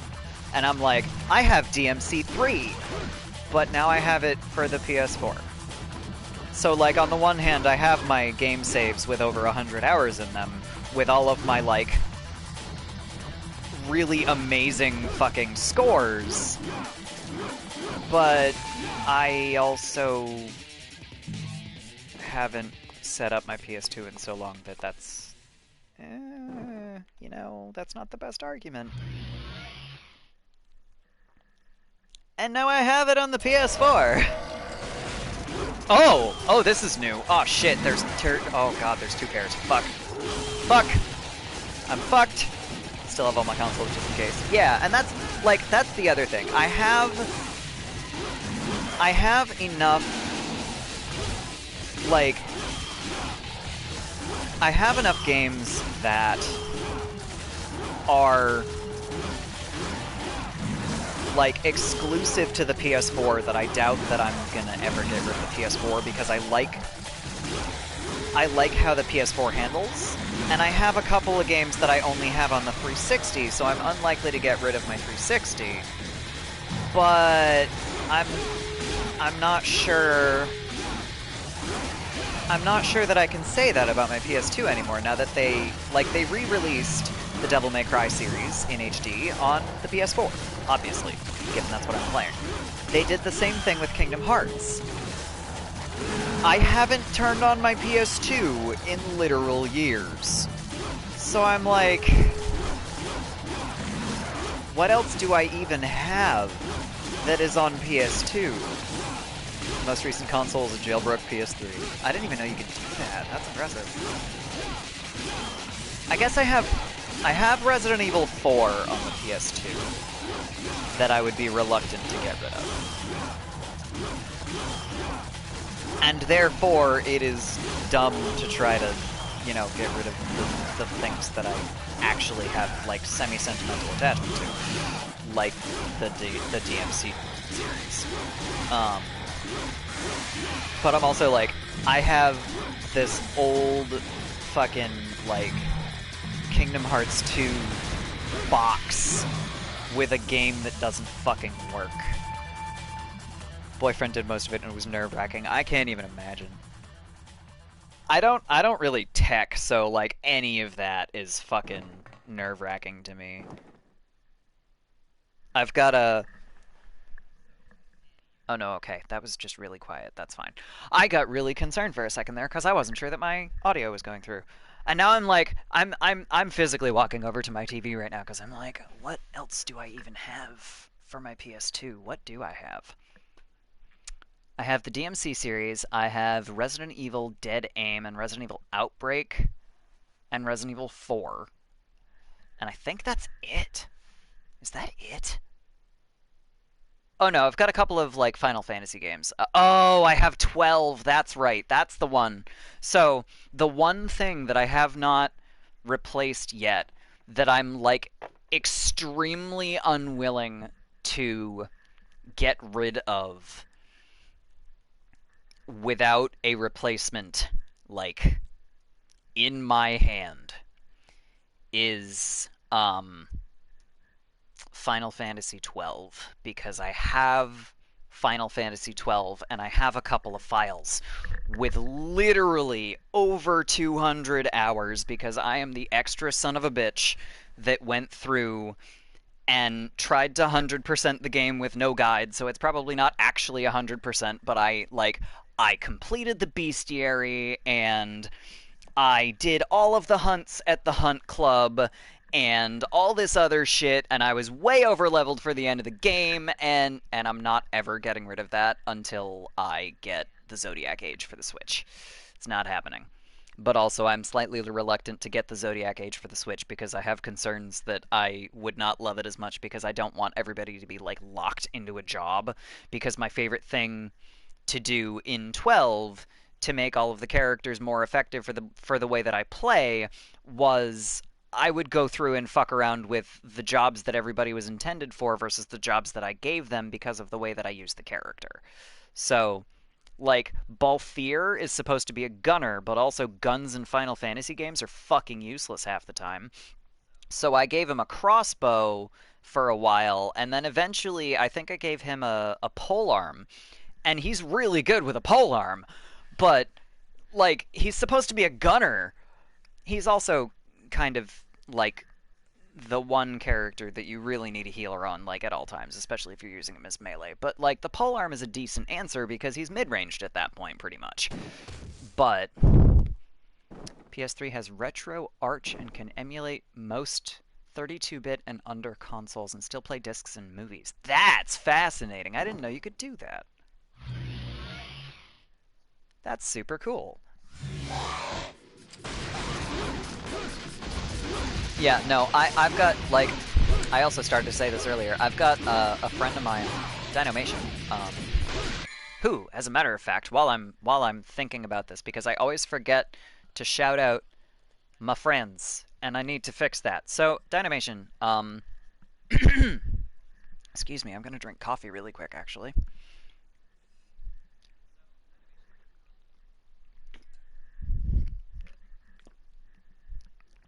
Heh. Okay. Dinomation is a friend of mine. And he's actually involved with Zeldathon, so if you think you recognize that name, you might be right.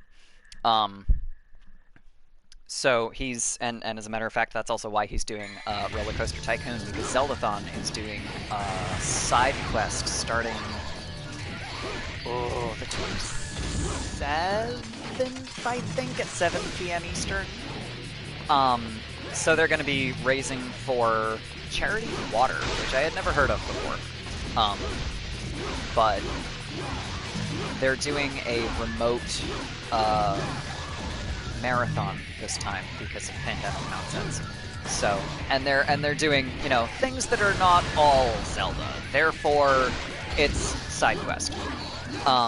So anyway, Dinomation also did a he customized a Switch for one of the last Zeldathons, and it was really fucking cool. And he's also done he's also customized the original Game Boy. So his original Game Boy looks super fucking cool. Like he replaced the buttons, they've got fucking LEDs underneath. So he's got fancy light up buttons on his Game Boy, and he backlit the screen, which wasn't a thing in the original Game Boy, and like he has modded the fuck out of that Game Boy, and it is so cool. But I'm also like, if I do anything like this, I will break something. I do not trust myself to be able to do that shit. Like, tell me to make something from scratch with a bunch of like weird-ass materials that people don't generally work with? Sure. Tell me to alter something that's technological and then has to work when I'm done with it? I am terrified to try that. So, but he also works in tech, so it's way less intimidating to him. Like, I'm just sitting here like, I don't technology, and also I'm scared to fuck something up.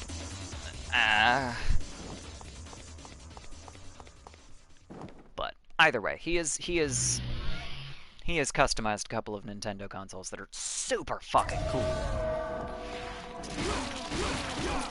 His custom Switch was a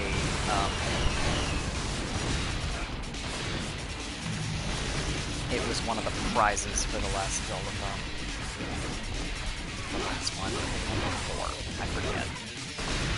Either way, it was really cool. Yeah, and like he's also I forget if it was an NES or an N60. I think it was an NES. I don't know about it. He's repainted an NES to be like GameCube colors, which is the best. So he's done a lot of super cool like customization work, and like I said, a lot of it requires like a lot of like fancy soldering and shit, and I'm just like, I'm not brave enough to do that. It's one thing to take something, like take out the outer shell of something and repaint it and put it back together, but I don't want to do anything more fancy than that. Nope. So, but he does a bunch of custom shit, and it's really cool. TLDR. Oh, right! I forgot Dante can do a forward roll. I forgot that's a thing he can do. That would have been super useful, like a couple of tries ago. Seen some how to replace faceplate videos, but as soon as they get to unscrew this and solder that, I get too nervous. Yeah, so that's the thing about a Switch.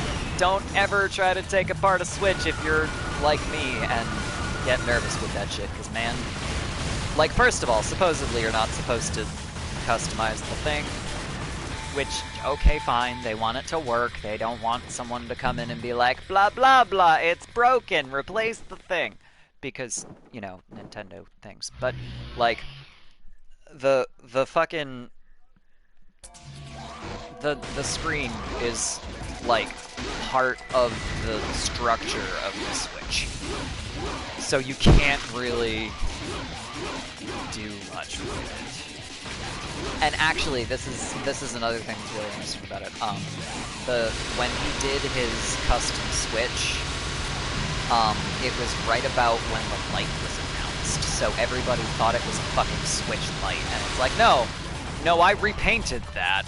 It's not a Switch light. It is kind of yellowish, but it's not the Switch light. I promise. It's gold.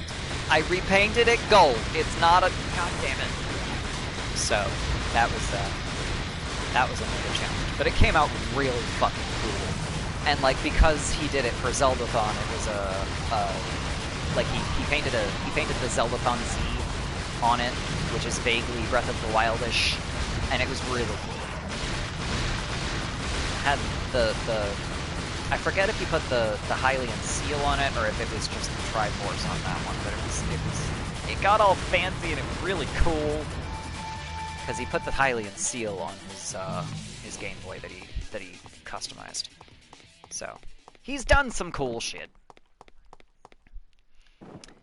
but he's mostly a retro gamer, and he is much more family friendly, I will say, than I am. Like, I don't swear in his chat because he doesn't swear on his stream, so I don't swear on his chat.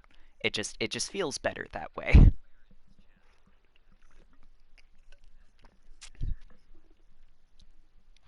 But coffee. Typically, this would be about the time of day when I would already be drinking black tea, and then eventually switch to herbal tea. I think I'm gonna skip the black tea today because of the amount of coffee that I've had. But also, like, you know those days when you get up in the morning and you're like, oh wow, I just slept for 10 fucking hours. That was today. Someday I'll use all my channel points to swear ban you for hours. Oh no. Oh god. Okay, so what you need to do, if you're gonna do that, what you need to do is you need to warn me ahead of time so that I can just make that an event. And then, like, put together something to do if I mess up. Like, turn it into a fucking event. Like, Ilari cannot swear for, like, this entire stream, and if it's a longer stream, you know, so much the better. Just, like, tank all your channel points. Shots! Oh my, oh no, see, that's how I die. I could potentially do that, but again, that would have to be a later stream. So we can plan this out at some point. But it would have to be probably not during the semester, or any semester, so we would have to definitely plan that for at some point when I can, you know, drink and not die. And then I will probably turn off all swearing-related channel points nonsense for the duration of that stream and possibly a little while afterwards, and just give you the opportunity to tank all of your channel points or however long I think I can stream, and go from there. I'll do some math before this happens. We'll find a fun penalty that won't result in alcohol poisoning. Yes, that would be good. Like, I am willing to potentially make it shots if we're very, very careful and I give myself a limit. Like, but I'll come up with something. I'll figure something out. sitting on 7,500. That's impressive. Like I said, I'll have to do some math, because I wouldn't want it to be like an unfair amount as opposed to like the amount that it would take, but at the same time I gotta be able to make sure that I can stream for any given length of time. Apparently I can just do a 4-hour stream without really thinking about it too much still, so that's not a bad thing. But I'll have to like I'll have to consider things. I don't know. I don't actually know how long the I think it's like 10 minutes that I can't swear if you use the current like default channel points thing, but I don't know how much it costs. So I'm gonna have to look at that once I die, because I'm sure I'm about to die.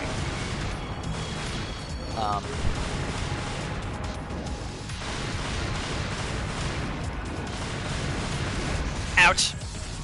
Oh, alright, come on, come on, come on, get off your ass. Get off your ass, Dante, let's go! Alright, cool. Ow. Come on, come on, come on, come on, come on, come on, come on, come on, Majin Devon! Oh, alright, okay. Let's see, what's the thing? Boop-a-doop. The thing is 1,500 for no cursing. I'm gonna click on that. For 10 minutes. So, okay. 1,500 for 10 minutes, so slightly more than an hour. Yeah. So, like, I might tell you to save up for a while. Slightly less. I'm 6. So I might tell you to save up for a while, and then we can do this at some point, like, maybe over the summer. And like... Because I haven't decided whether or not I'm taking summer classes. It depends on what they run during the summer. And, like, kinda do, like...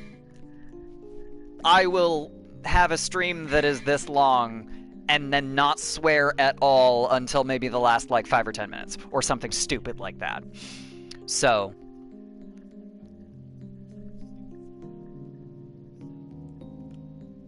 So, like, let's see. I mean, shit, if you could, I don't know if that's doable. If you could get to, like, 36,000 channel points, you could make me not swear for 4 hours.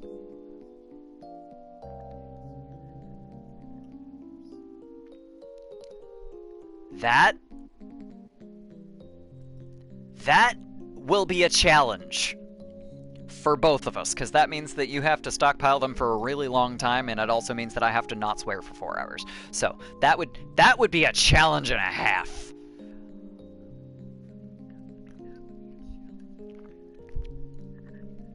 But if we're gonna plan this out, I feel like we can do it. I feel like this is a doable thing that we could do, potentially.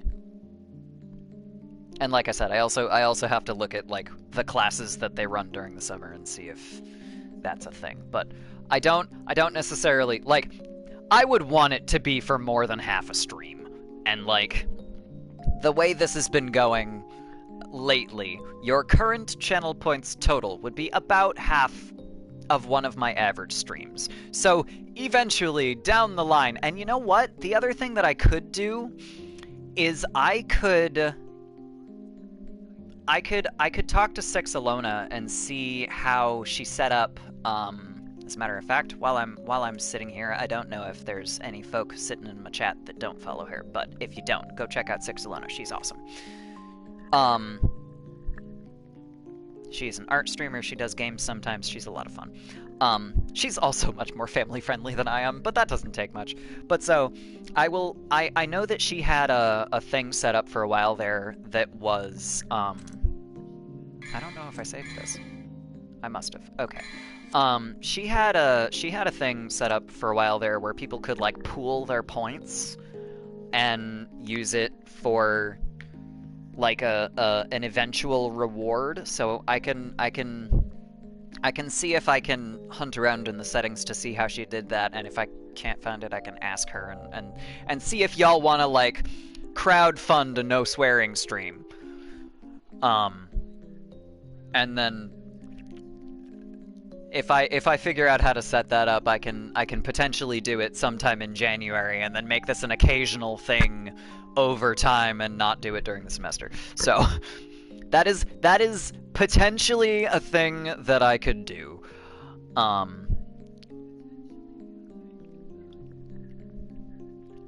However, I'm also looking at the time.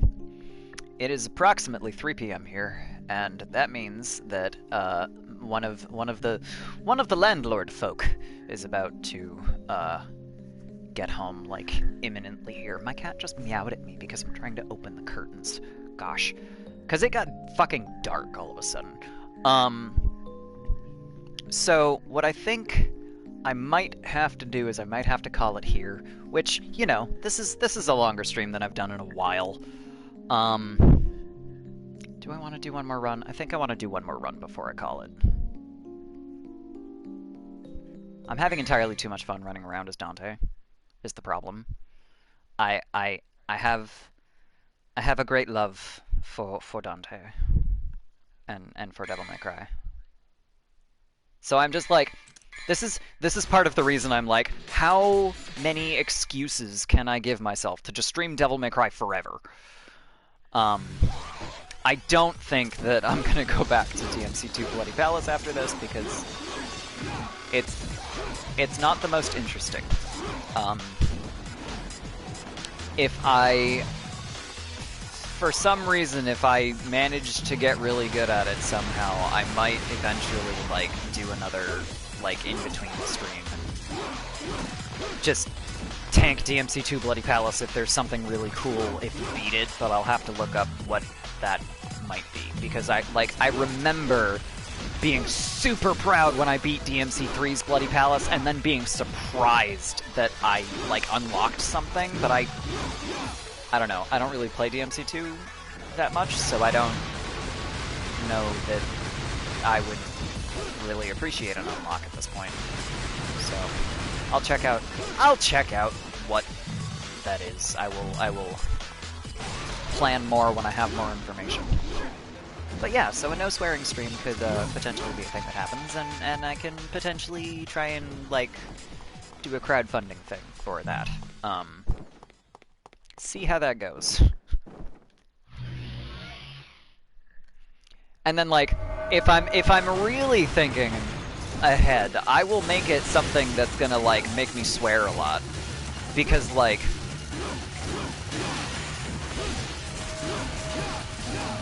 one of the things that happens, you know what oh, god damn it, I forgot to do that. One of the things that I have noticed about myself, I don't know how obvious it is in general when I stream, but one of the things that I do is I swear a lot when I'm just, like, mildly frustrated, and then when I get really frustrated, I stop swearing. Like, when I get really frustrated, I start going, oh, come on, man, shoot. You know, like, I stop swearing when I'm really frustrated. So maybe what I should do is I should set up something that's just, like, boss rush, or like, a part of... Maybe what I should do is set up part of, like, DMC 3 that I find really, really difficult.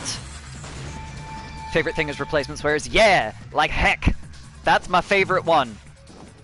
I say fuck so much, just generally talking, that heck works really nicely because it's still got that hard K at the end, so it feels almost as good.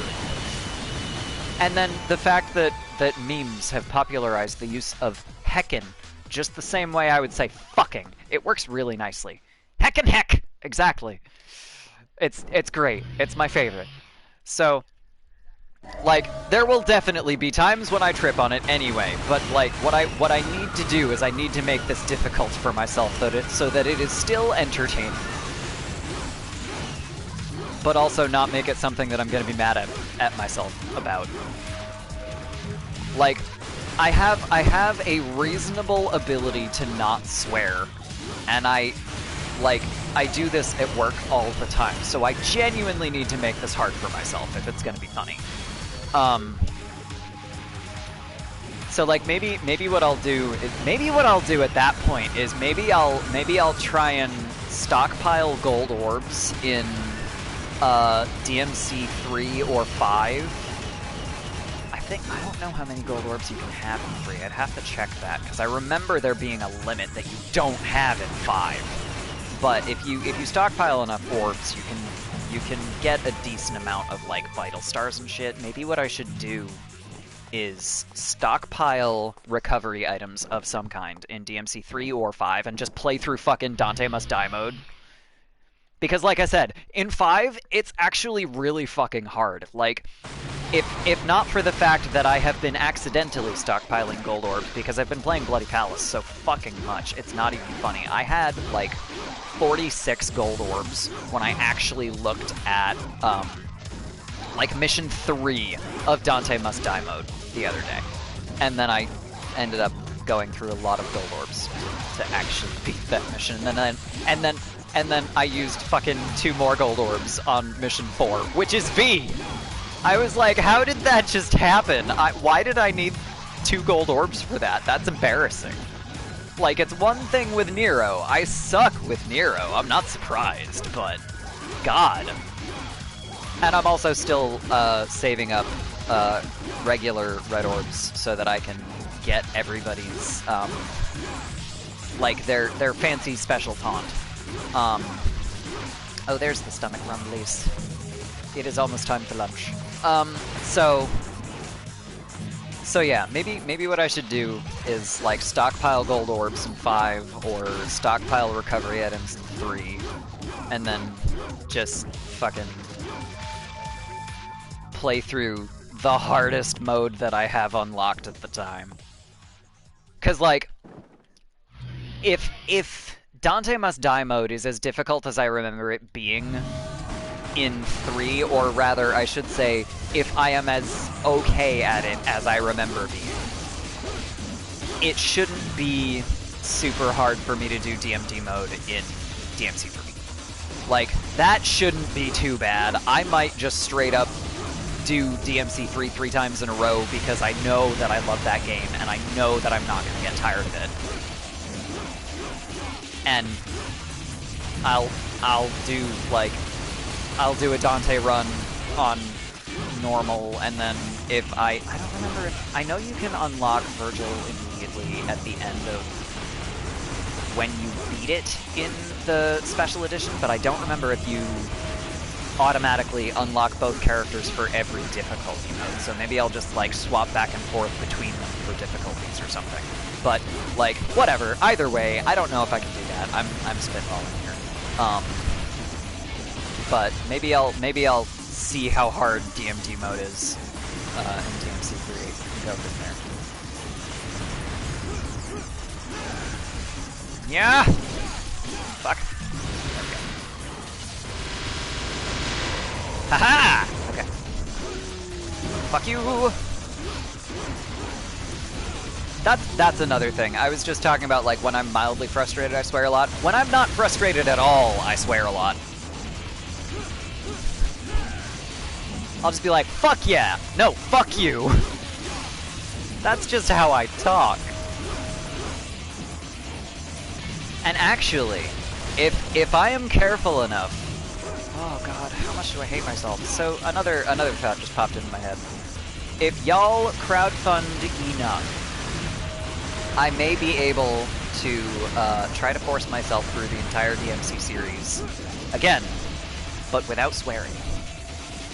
And this is actually slightly something that I personally honestly think that I need to work on a little bit, because I hate how much I swear, but I just don't care to fix that. Like it takes a lot of habit forming to fix something like that. So I'm like, why bother? I'm already playing mature games, you know? So yeah, so I'm considering ridiculously difficult stupid shit, because it is something that could help me in the long run also. Oh my god, I have something in my eye. This is the worst timing. This is actually a difficult thing. Ah, okay. Oh, eyeball. Why? Oh, fuck. Ah. Oof. I'm also like between my joint disorder and martial arts. I also know this about myself. When I get hurt, I don't swear a lot. Um, like if I'm ever swearing, you should not be concerned about my state of mind. If I'm not swearing, I like you can't necessarily tell why. But if I seem mildly upset about something and then I stop swearing, then you should be potentially concerned. You know, like I don't swear when I get hurt. I don't swear when I'm angry. I don't swear, when I'm extremely disappointed in someone and I'm in teacher mode. You know, like I swear when I'm mildly frustrated about something and or when I'm frustrated about something that I know I can't change. But that's swearing is habitual. Not swearing is something has gone sideways generally. Or I'm at work. But yeah, I have plans. I have plans.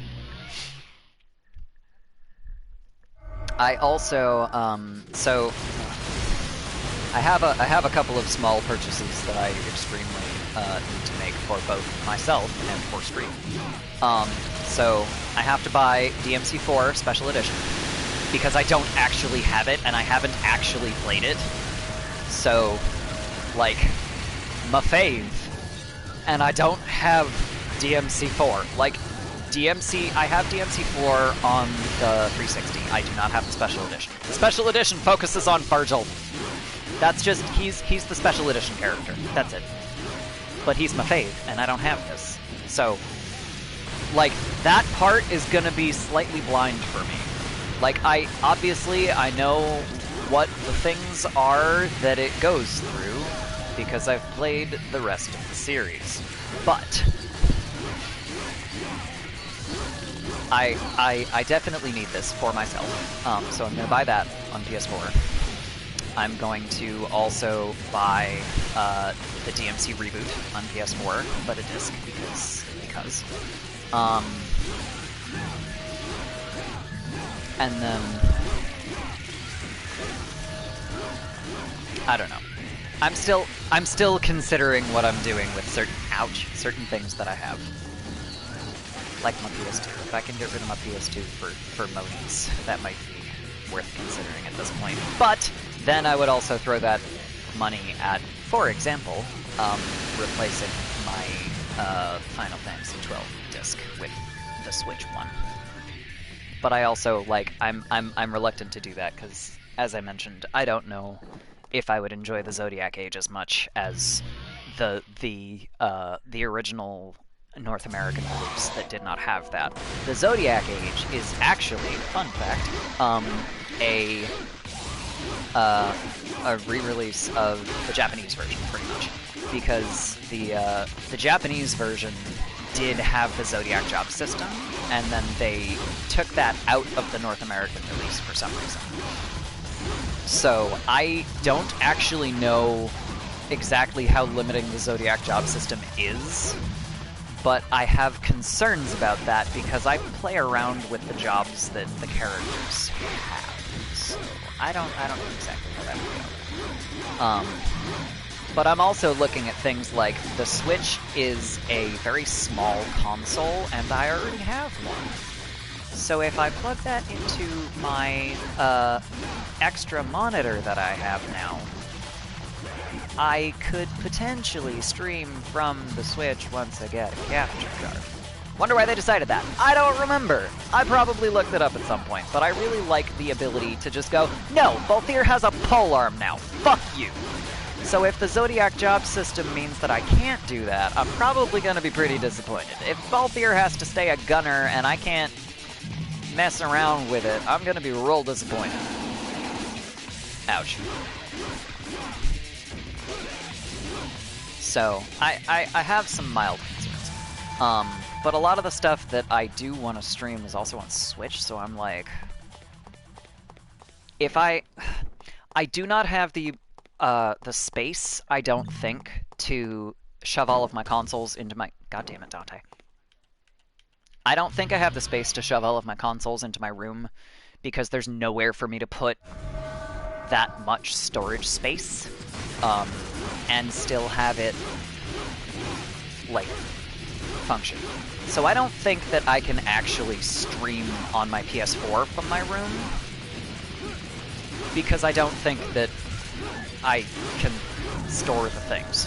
However, if I get the stuff... God damn it, got away. If I get the stuff that I want on Switch, I can probably... Like, the Switch is a small enough console when it's docked. I can just throw that on one of my existing shelves and go from there. If I have a capture card, it's already an HDMI connector, so I can just connect it up. So is the PS4, but the PS4 requires a much larger space. So, I might be able to just stream this shit eventually once I have enough Switch games and a capture card. But again, life. I think I had Balthier with guns and staves / rods, Fran with bows, crossbows, and spears, Vaughn with swords, Bosch with axes and katanas. Yeah, so I've played the game, like, I think 4 or 5 times, hunting it blind. So I've had... Typically, I had Vaughn with a katana. I had Balthier with rods, staves, polearms, shit like that, spears and things. I had... Bran was actually really good as, like, a sword and board character. I had her with a sword and shield a lot. Because she's remarkably tanky for a character that's supposed to be an archer. So she worked really well with sword and board. I had... What else did I have that was... Because, like, a lot of the things that I did with that game are just fucking weird. I think I had Balthier, like, always ready to have a crossbow, but not usually equipped with one. Ash and Pinello, ouch, I had mostly as healers. Like, after a certain point in the game, obviously, everybody, if you don't give them the ability to heal, your bone hit. But I had... I think I might have had them as just straight mages at that point. I'm gonna die. This is gonna be it. Too many savage golems. Gonna die.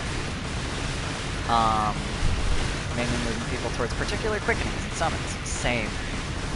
I'm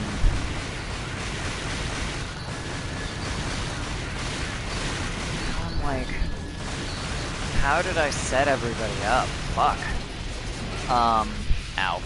Gonna die. Oh, and now I'm poisoned. Fuck. I'm super gonna die.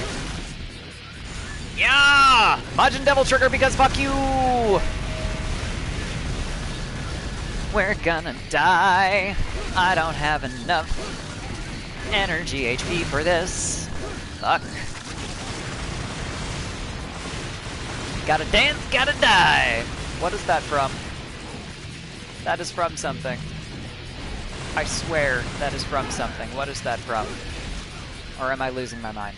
Because that is also entirely possible. It is always possible that I'm losing my mind. 8,000, because I got to level 801.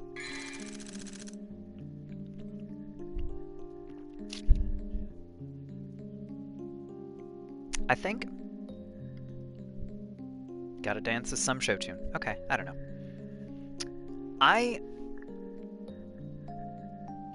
am intrigued by this, because now I just, like, now that I've just pointed out, I got to level 801 and I got 8,000 orbs from it. I wonder if I had gone 1, 2, 3, 4 instead of 1, 101, 201, 301, I wonder if it would have given me fewer orbs.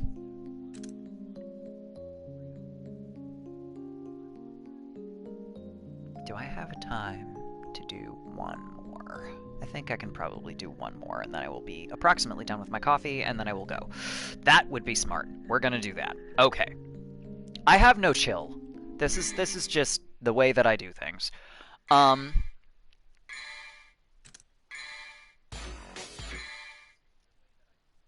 Yeah. So now I'm like, how did I set up everyone? I know for, like I said, Fran I had sword and board. I had Balthier, mostly with like stabs and polearms and things. I had Vaughn with katanas for the most part.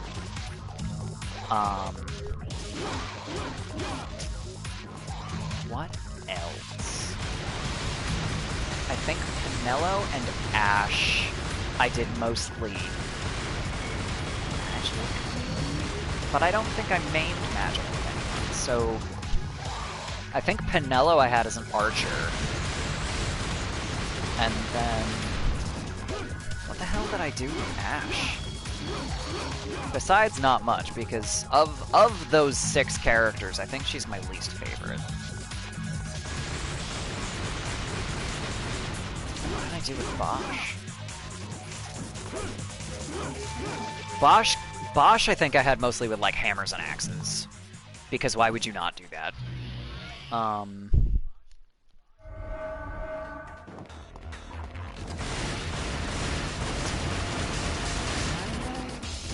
did I do with Ash? I genuinely cannot remember now. And like, I can see the fucking license board in my head, and I'm like, I don't remember what I did.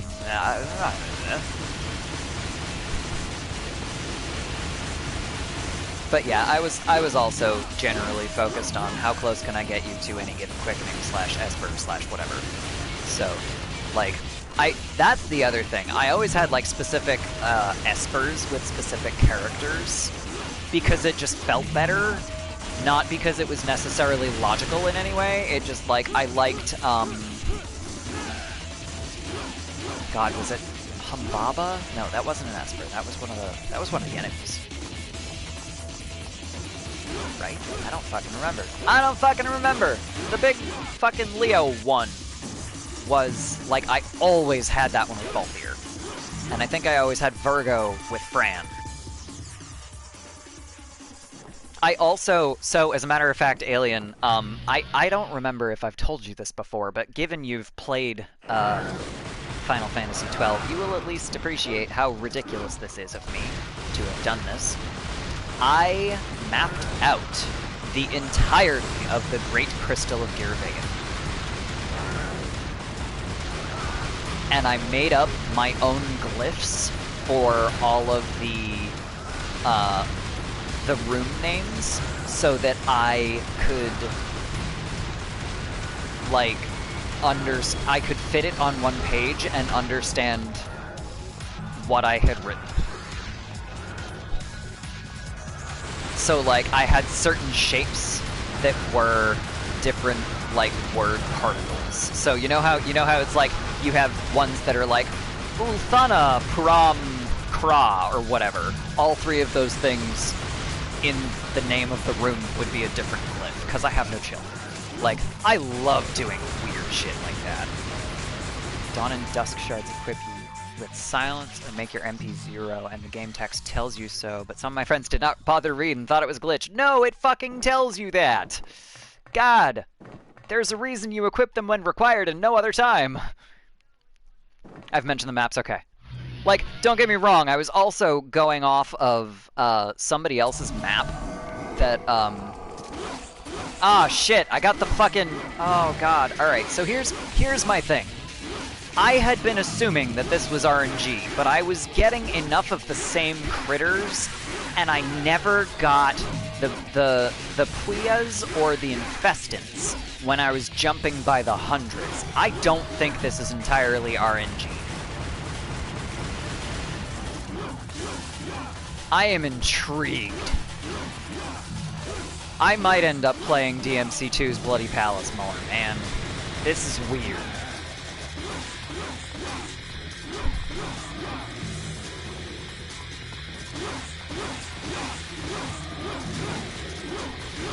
But anyway, I'm gonna play DMC 3 first.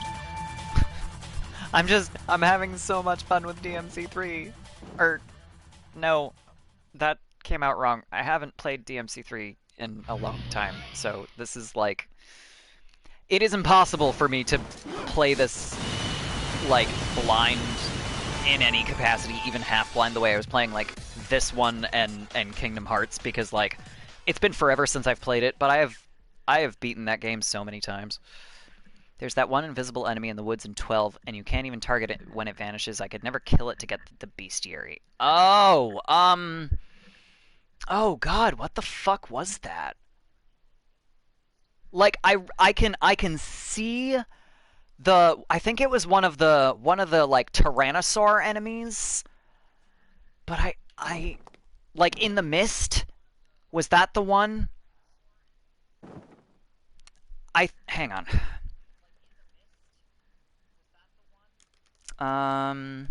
Final Fantasy 12 invisible weapons. I didn't remember that. Satangrat is an invisible bow in the Zodiac versions. That's why. It's in the Zodiac version. Invisible enemy. I think it was a frog or a lizard. That would be valid. Invisible enemy, some spoilers. That's the one. I'm at the beginning of the Great Crystal, just near the Waystone, blah blah blah. Bounce a spell off that character to hit the invisible foe. I forgot about that thing, but that's also true.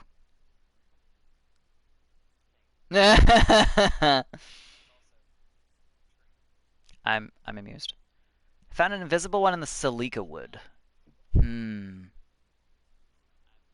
Maybe. I don't recall.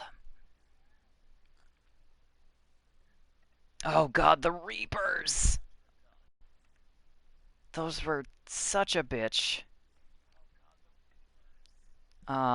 Anyway, I think I know the one that you're talking about, but some hunts you have to kill everything else on the map to spawn the quarry. Yeah! Those were, oh god, some of those were really rough too, because you have to be such a high level for some of that shit. Like, goddamn. That or Gulmore Jungle. Yeah! It's neutral and won't aggro unless you manage to damage it while invisible. Yeah. And, like, those were the few things that I would look up guides for, would be, like, shit like that. Oh, God. Some of those were rough. I don't think this is entirely RNG, guys. I'm getting some different critters.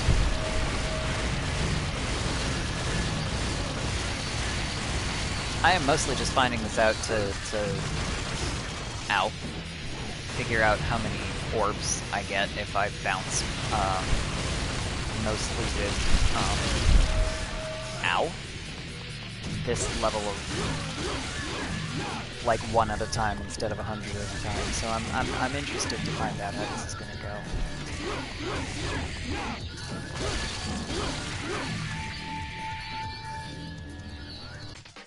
Also, now that we were talking about voice actors earlier, as much as I hate Ruben Langdon, I fucking love his voice. So I kind of miss his voice now that I'm listening to Dante and his weird, like, deep voice that you don't hear in any other game.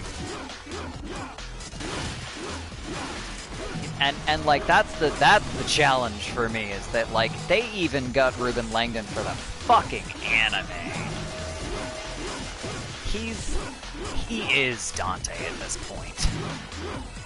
I'm just, yeah. And I think I kind of got that way with Matt Mercer as well. They, I think Leon's original voice actor in the Resident Evil series was Paul Haddad, maybe? Or, there was another guy with a very similar last name to Matt Mercer, and I forget what it was. Paul Haddad and... No, I don't remember. But anyway, so like, you get a voice actor for, you get one specific voice actor for a character enough times, and it's just like, nope, That's their voice now. That's the character. You can't change it now. So it's interesting. And that's the way I am with Dante, and also with the guy that came up earlier, Greg Ellis, voicing Cullen. I fucking love Cullen's voice, but Greg Ellis, I vaguely remember hearing something about Greg Ellis being a dick, but I didn't really remember until Avery brought it up. Because I don't really pay attention to shit like that, because it's so common that people suck that I just don't want to be disappointed. You know? Like, it's not that big of a deal. Hello, kitty, you stink. It's not a big enough deal that I'm like, oh no, I am devastated, now I don't like this character anymore. But it's like, god damn it, why do you suck?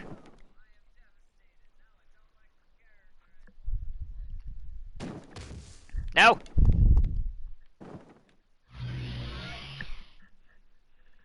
Good lord, cat, what did you eat?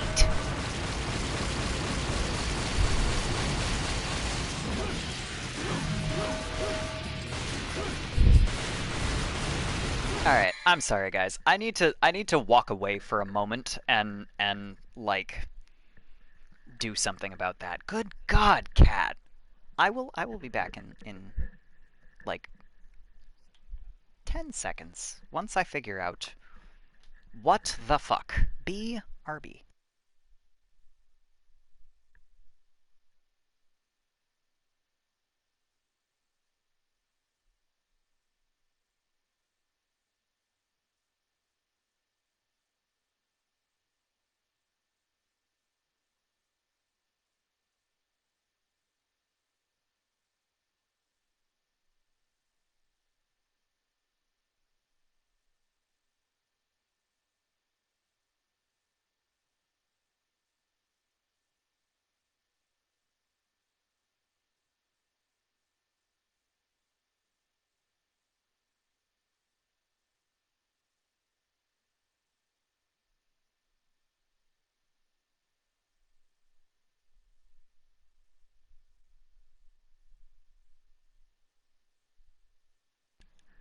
Hello, I am back. The joys of pet ownership. Yeah, he's okay. He's just stanky for some reason.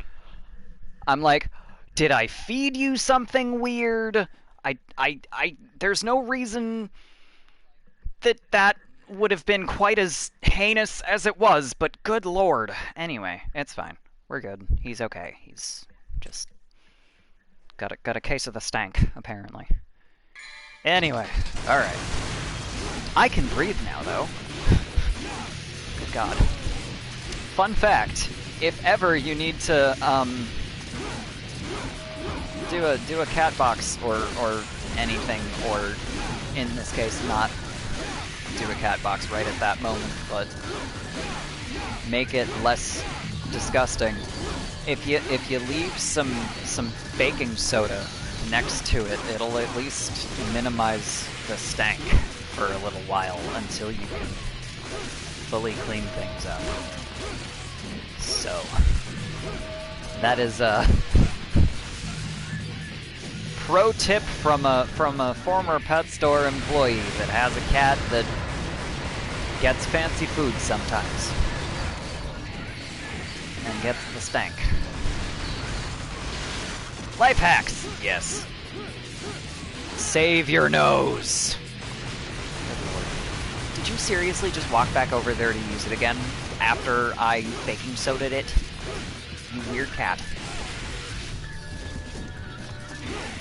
Which, I mean, that's not really that weird for a cat, because that's cats. Ow.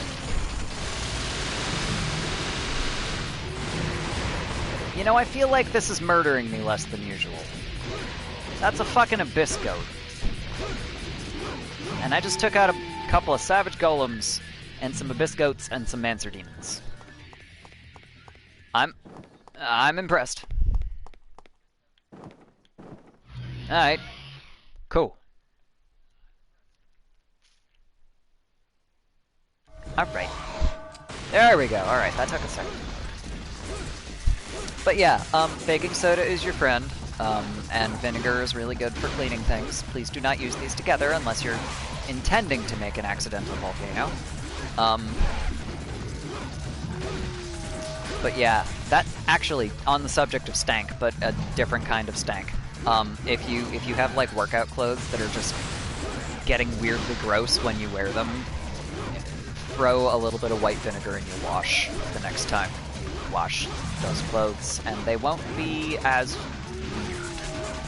Because sometimes, if you have specific workout clothes, or, you know, say, a martial arts uniform, that you work out in all the time, they just kind of collect bacteria, and the bacteria get reactivated when you sweat on them. And then they, you know, end up kind of funky really, really fast. But if you throw in some white vinegar, they get less funky. Because the vinegar will actually kill the bacteria. Soap, or laundry detergent, does not always.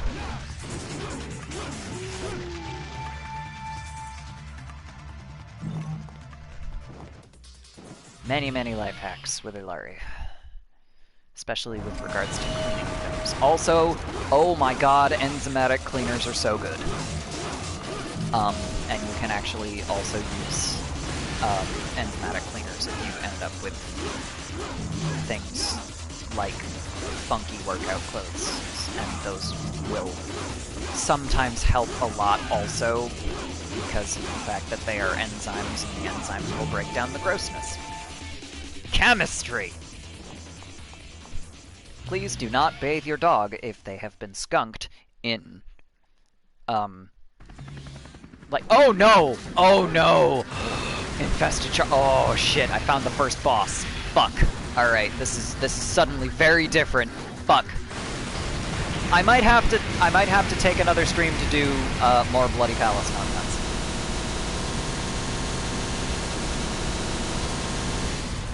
I was not expecting this at all. Pneumatic. What's pneumatic? Isn't that a kind of like... That's a mechanical term.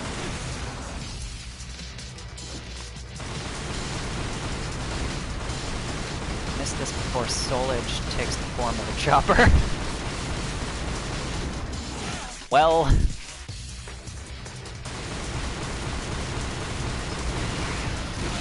Ow!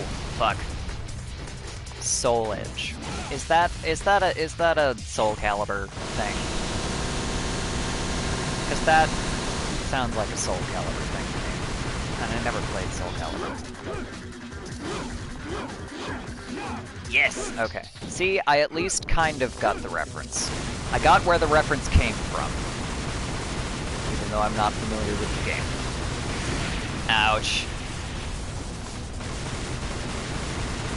Found the boss! Ow. Ugh! Motherfucker.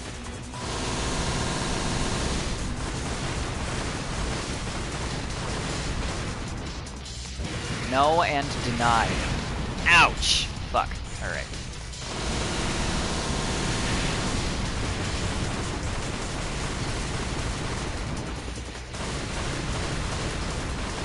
It also just straight up grows the fucking missiles.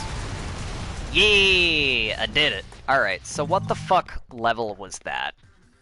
That had to be a 10 if it was a boss, but at the same time... Oh no, because I was jumping hundreds! Of course it didn't do that. Okay. When I was jumping hundreds, I was skipping the bosses entirely because I was never on a 10. Because I got up to 5s and I did 1s, so of course it didn't. Oh, man. Oh, this is so fucking weird. I don't know how this works. I might have to come back to this. There's something There's something incredibly weird about the way Bloody Palace works in DMC 2, and I wish I had the information to back this up. Like,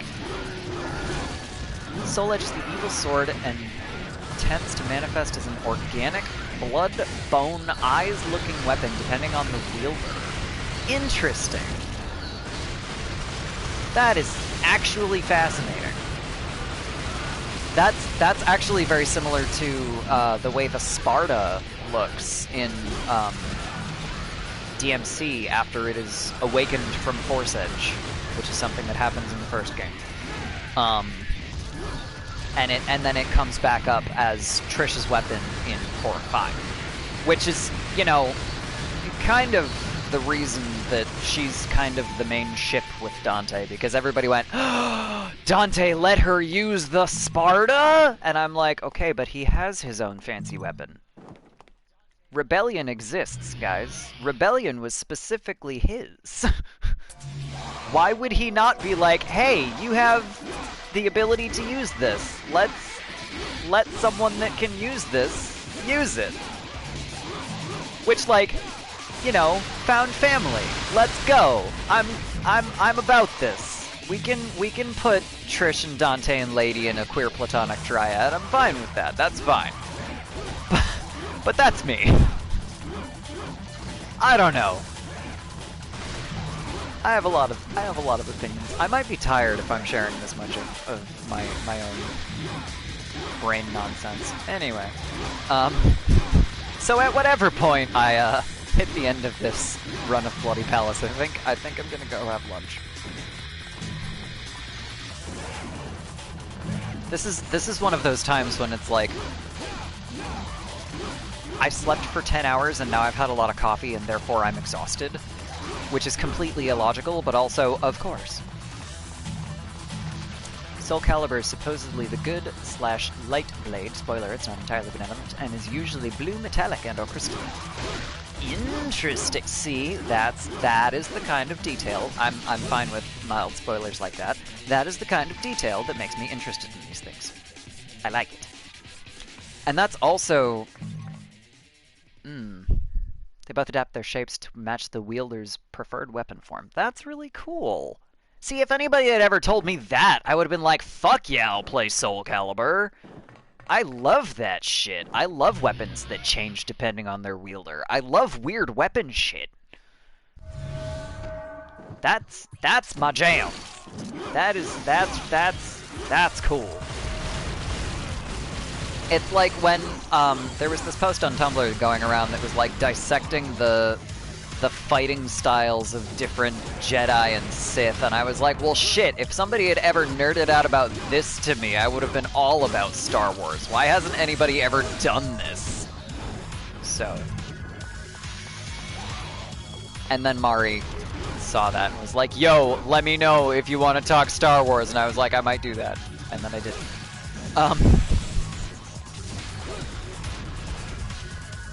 But you know, yeah, that happened.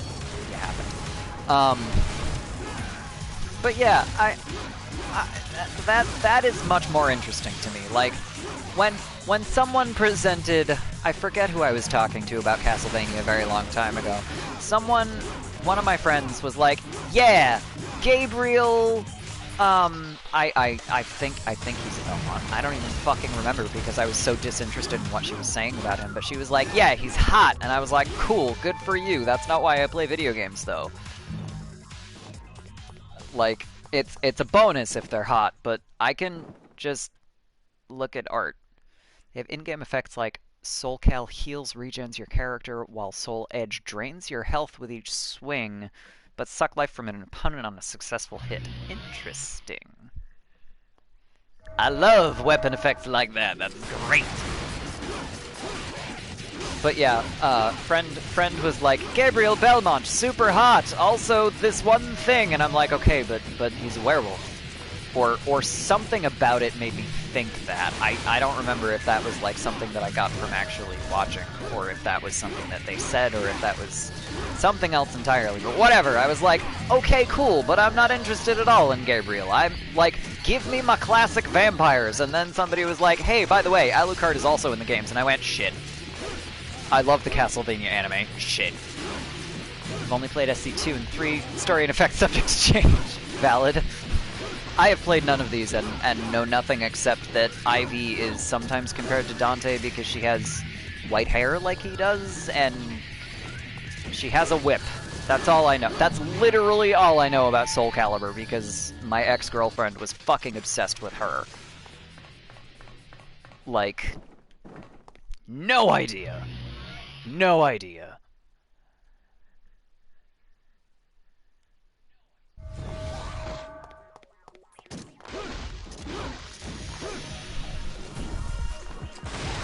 This is part of the reason I call myself a disaster queer, because there are times when I'm like, yeah, I'm gay as fuck, and then a pretty lady walks by and I'm like, shit, she could crush me. Oh god.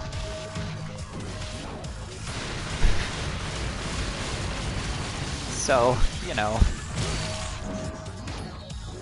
And then other times I'm like, I don't understand why this person is attractive to you. I'm too ace for this. I'm just queer. It's fine. Ow! Fuck. Alright.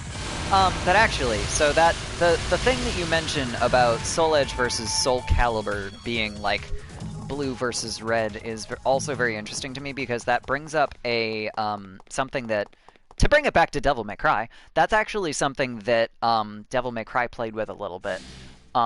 Because, so there's this concept in a lot of particularly Japanese media. So, like, Western media often has the dichotomy of black and white, where because lazy writing and vaguely racist undertones, black is bad and white is good. Okay, well, no, but whatever. That's what the lazy writing says, so fine, whatever.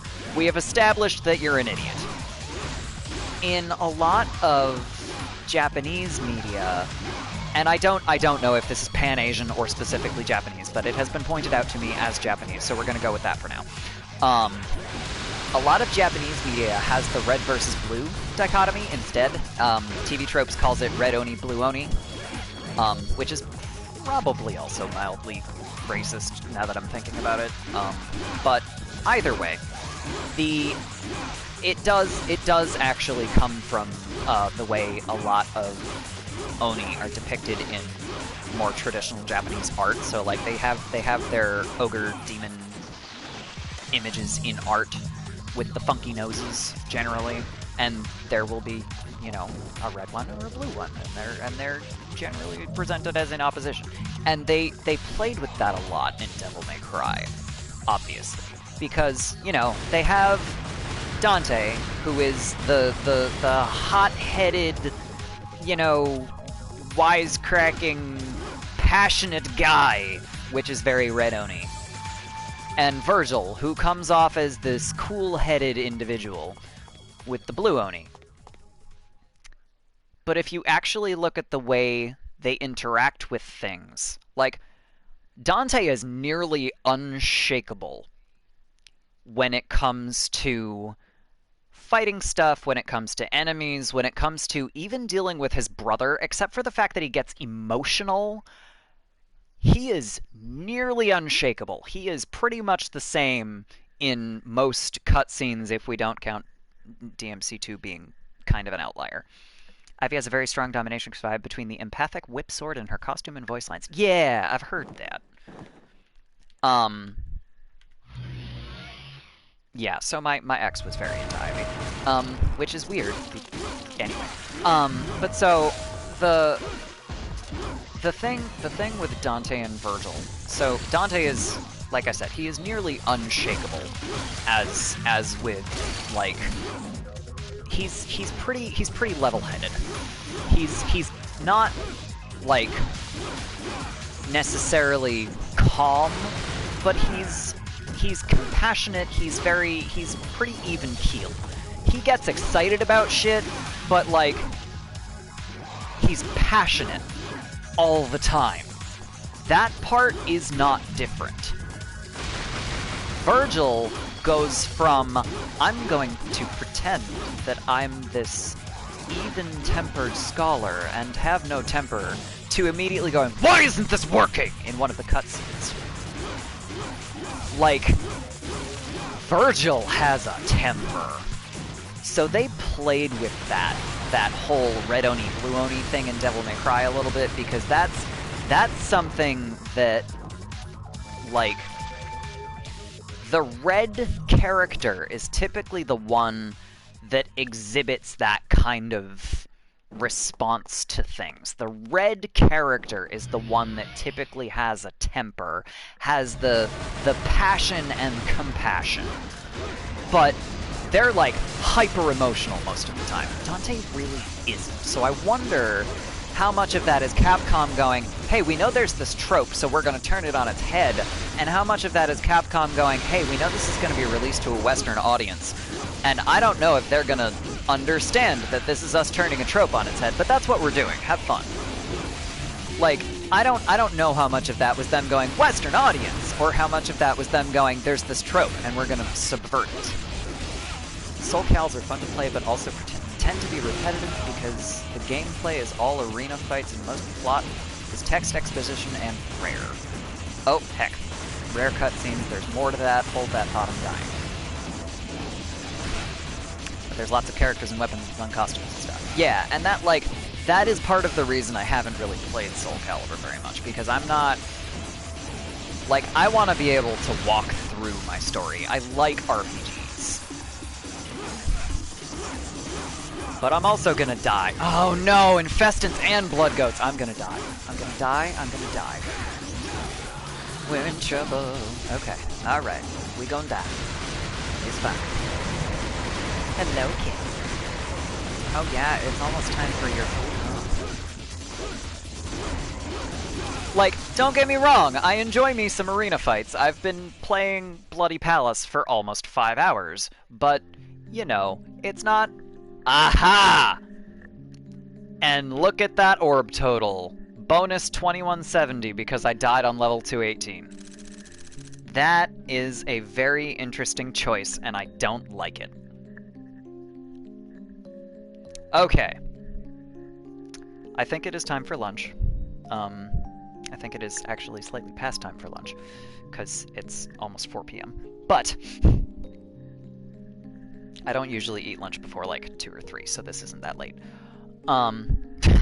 Thanks for hanging out, especially Alien. You've been here pretty much the entire stream. I appreciate you so much.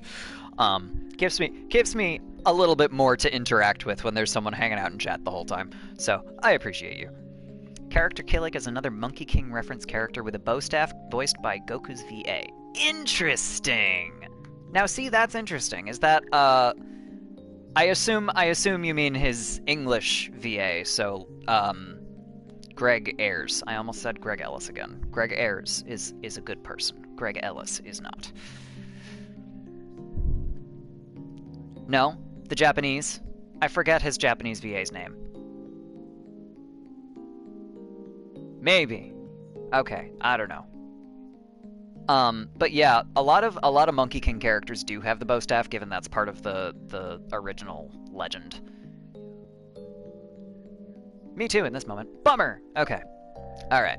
Actually, this is really good timing, because, I just had roommate landlord folk come home. Okay, anyway. Alright, I'm gonna do my outro nonsense. I will check out, Killick's voice actor. I promise. Okay, so, Soichiro Hoshi, there you go. Okay, yeah. That's... I thought that was the musical one. Either way. A Goku. Anyway, alright, so. The typical nonsense. Thanks everybody for hanging out. If you are not following me on Twitch, you should do that. If you have a few bucks to spare and would like to consider throwing me a sub, you should do that. You also have the, that's Taizo. You're right, Sheena Taizo! I knew that. I don't know. I blame being tired. I also have, if you want to throw me a sub and you have, Amazon Prime, they also now have Prime Gaming, maybe? So that's a thing that you can do that doesn't actually cost you any money, but the streamer still gets the monies. But anyway, I also have a Twitter account. I'm also from my Twitter, if I can type, and the answer is no. I'm also taking emote commissions, if anybody is interested in emote commissions.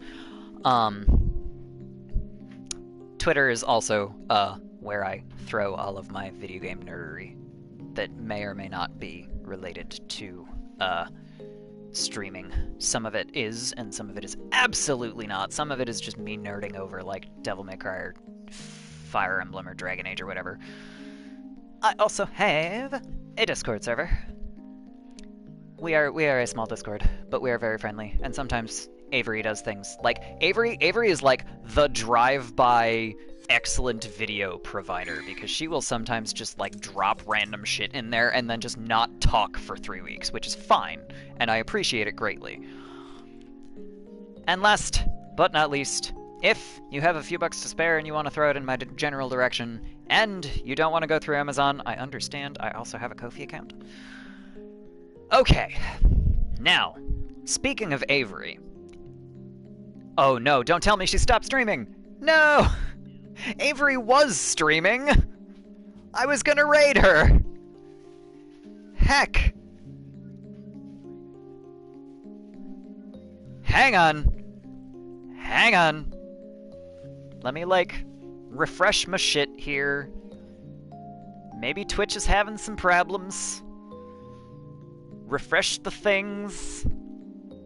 See if I'm right. See if Twitch is having a problem. Okay, that says she's live.